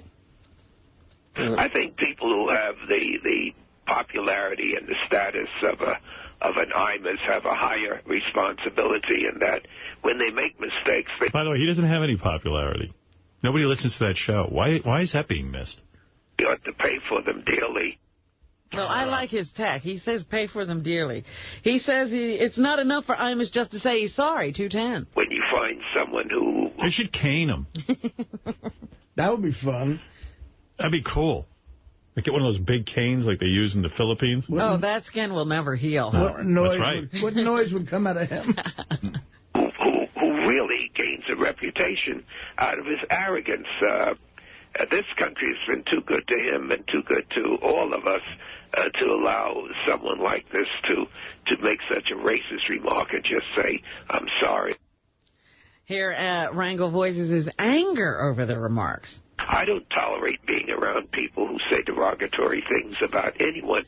I substitute myself for them and try to feel the pain and cause the embarrassment of aren't we healthy? Speaking up when it's not popular to do. What he has done is unconscionable. So it's not going away. The furor is not dying down with these apologies. I just want to say to Charlie Rangel, you have really nice hair. Not nappy. Very, very straight, white-looking hair. Thank you. This is Imus speaking. And Phil Mushnick wrote a column today in which he would like to remind us that this isn't the first time that Imus has done this. Imus has been doing this for years. He called Len Berman Len the Jew. That's what he says. He says... he was talking about Len Berman. Len Berman resigned his gig at WFAN after a short and failing run. Imus could have called Berman Lenny the Bum or Lenny the Quitter. Instead, he referred to him as Lenny the Jew. Hey, here's that Imus clip you were looking for. They just put it up. Oh. Well, the reason I'm not going to go on there and debate Al Sharpton and Matt Lauer is because Matt is, for whatever reason, is going to be on Reverend Sharpton's side, just whether he is or not. So... I mean, I thought the report that NBC News last night did and Brian Williams was disgraceful. Gee, I'd love to know what they said last night on NBC News. Yeah, we got to get that. With Brian Williams, because it was disgraceful. Yeah, where is it? We'd love to play more of the disgraceful stuff. Yeah, anything disgraceful we want to play. In his eyes. So that's what Imus is up to today. He's still apologizing. It is disgraceful. I think it's Chrysler. He's got a show. Can't speak. Meanwhile, they say that whether Heather Mills is gaining popularity among the people, she is gaining popularity among TV producers. She absolutely is. She's amazing as Dancing with the Stars. She hops around. Has she changed your opinion? No, I mean I still think she's a anybody who I don't know. The whole thing with Paul McCartney was so ugly, but I got to say. You have softened, haven't you? Yeah, a little bit. I find myself having the same problem. Yeah. I couldn't dislike her as much. Yeah, she's hopping around. I go, oh, man, she's got one leg, and she's trying so hard to be a dancer. Like, it kind of wins you over a little bit.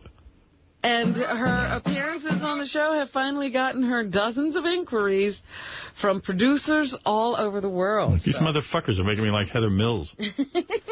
That's what television will do to you. Yeah. I'm even liking Joey Fatone. The show's screwed up. That's shameful. Yeah. Meanwhile, we still have this whole situation in Iraq, and the debate every day is whether things are getting better, whether the surge is working, or whether they're getting worse.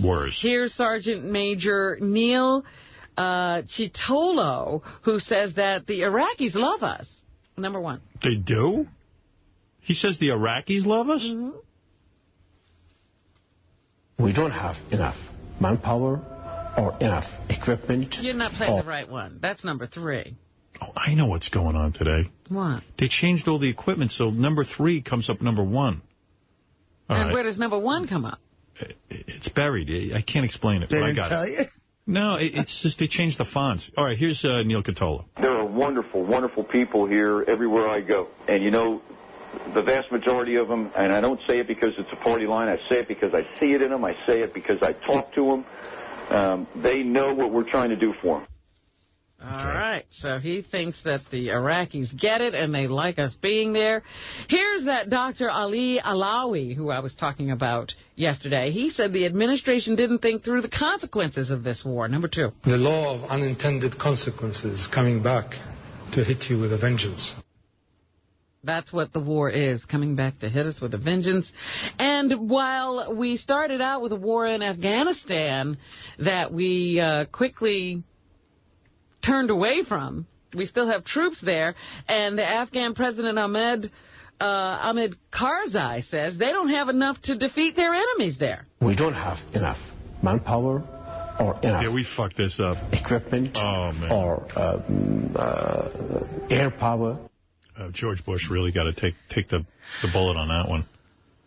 They screwed up everything. Well, he didn't get the job done before he started something else. I'm sad. I'm not happy about that. It's not like I'm some George Bush hater. I want him to succeed. He's our president. But, damn, things are bad. That's right. He's the jackass. Why don't he do something? Let's get off of me for a change. I'll say. Oh, you know what? Back to Don Imus for just a second. What is his whole show now, Imus? Is it like he's got to be just like consumed with this, right? Yeah, I'm sure every call is about it. It's the whole show. Rutgers President Richard McCormick says Imus ruined the Rutgers moment. Number 4. Such a golden moment was stolen from these young women. An extraordinary run through the NCAA tournament with great victories over Duke. And honestly, I would never have heard of it if it was for Imus. So, anything else, Robin? Here's Jesse Jackson saying Don Imus should be fired. He should be... This was not a slip of the lip. This was a point of view. Come on now. And therefore, in fact, NBC has an obligation, in fact, to remove them. Someone will remove him for Hymietown. I love this guy. Another guy. But all the guys. I mean, it's Sharpton and Jesse. Jesse Jackson used to say, I once said Hymietown and people forgave me. I ought to shut the fuck up on this one. Oh, no. 9 lives in the political arena. Not the tack you take. The Hymies must say something. But what about the Hymies? And, of course, the president is around the country talking about immigration, and he would like an immigrant worker program to be instituted in the United States. He says immigrants are doing jobs that Americans don't want. Number 7. People are coming here to put food on the table, and they're doing jobs Americans are not doing. So there. He's way into immigrants. You never would think so, you know? You'd think he'd be all anti-immigrant. Not him. No, he likes the immigrants. Meanwhile, the Democrats, there is a presidential race going on, of course. And Fox News wanted to have a debate among the Democratic candidates. And first, John Edwards bowed out. He said, he didn't feel that... helping Fox was a good idea. Helping Fox was a good idea, and that it had a pro-Bush leaning and an anti-Democratic leaning, and he didn't feel that he needed to help them out. And now Barack Obama and Hillary Clinton have also said they will not participate. Well, there you go. No debate. I guess there's going to be no debate on Fox among Democrats. Also in the news, we've been talking about Sanjaya this morning, trying to remind people that it's very important that you get in the vote. Very, very important. Gina Glockson is the woman who was sent home last week. And she says Sanjaya is aware of the media storm around him. Number 10. Yeah, he's aware of it, and I think that he's doing very well. He's getting on stage every night and performing. So are these kids all fucked up? I mean, wouldn't you be pissed? I'd be like, hey, if I was Gina Glockson, I'd be like, you know what? I know I'm not the best singer in the world. I know I'm better than Sanjaya.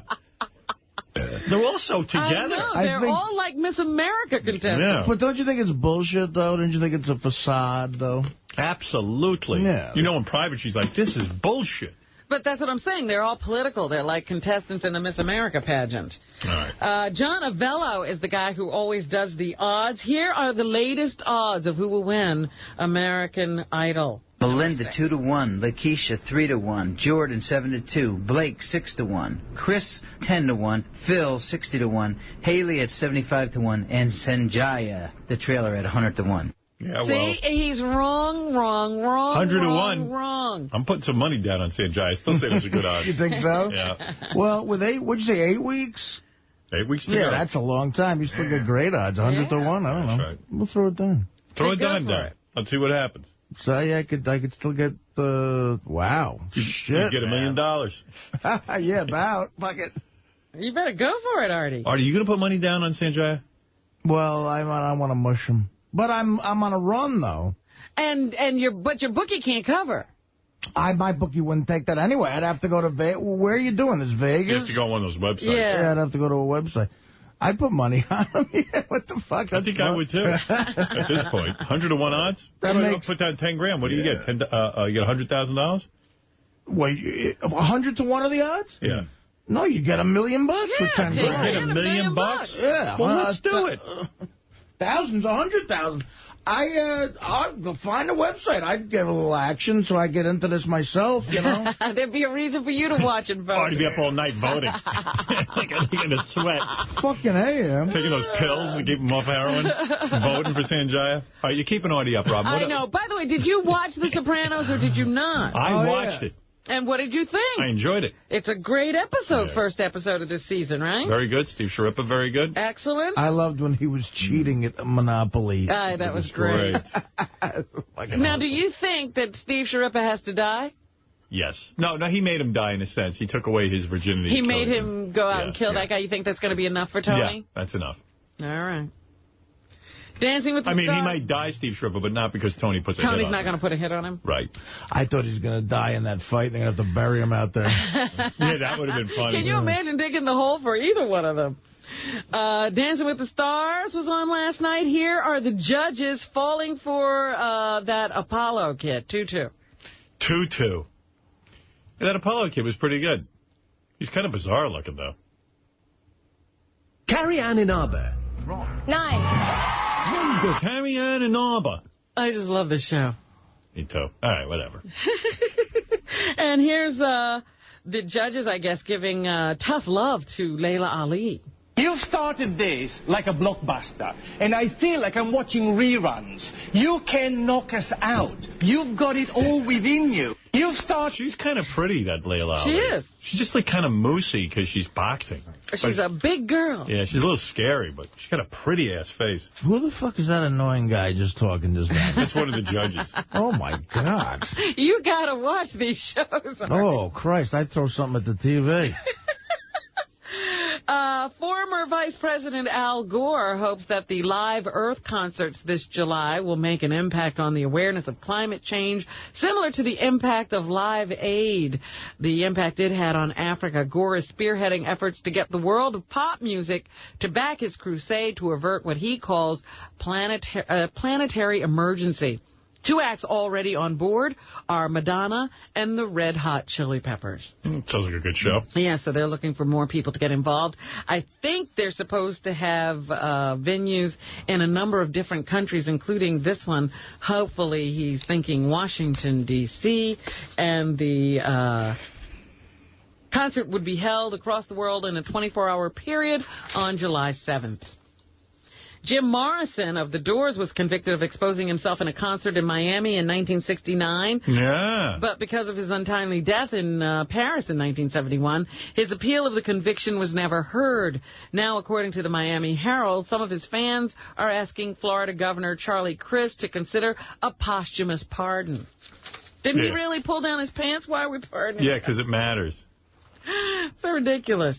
And finally, this morning, there is a movie in theaters called The Reaping, starring Hilary Swank. I like this one better than I liked Grindhouse, even though it's not getting great reviews. Here's Hilary discussing the script, 212. I got to get this fixed, this whole computer situation. I read the script and it was just a page turner. I wanted to know what happened next, and then things were happening that I didn't expect were going to happen. Oh, shut up. They paid you a bunch of money. You're so bad. Yeah. And finally this morning, Patricia Arquette, who is in the TV show The Medium, is being directed by her brother for an episode, David. Oh, they should have that other fruity one do it. What's his name? Alexis. He's a transsexual. I like him. Well, Patricia discusses David's evolution from acting into directing, 214. I think it's sort of like the evolution of a human being as an actor, right? You're born. First, it's just about you. Yeah, please. Come on, I got a life to live. And that's what's happening. Hey, Howard. May 4th, I'll be at the Jackie... You woke up? I've been up. Look who's awake. Wow. I just made that funny comment about the that judge. Come on. No, yeah, May 4th, Jackie Gleason Theater in Miami.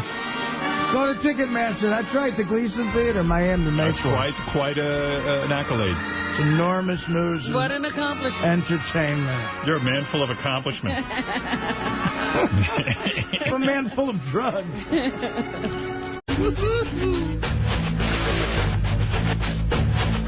Get ready for King Norris, Saturday, May 5th. Burke's Bar, 645 Bronx River Road, Yonkers, New York. Go to kingnorris.com for more information. Saturday, April 14th, see the Reverend Bob Levy at the White Horse Volunteer Fire Company, Trenton, New Jersey. Call 609-731-8944. And Friday, April 20th, at Treehouse Comedy, Danbury, Connecticut. Call 203-744-5575 or go to RevBobLevy.com. Friday, May 4th, see the Reverend Bob Levy, Sal, Richard, Shuley, Beetlejuice, and Yucko at the Rhythm Lounge, Long Beach, California. And again, Saturday, May 5th, at the Avalon, Hollywood, California. Go to cleanboxentertainment.com for both shows. Friday, May 11th, see Richard and the Killers of Comedy at the Higher Ground, Burlington, Vermont. And Saturday, May 12th, at the Egg in Albany, New York.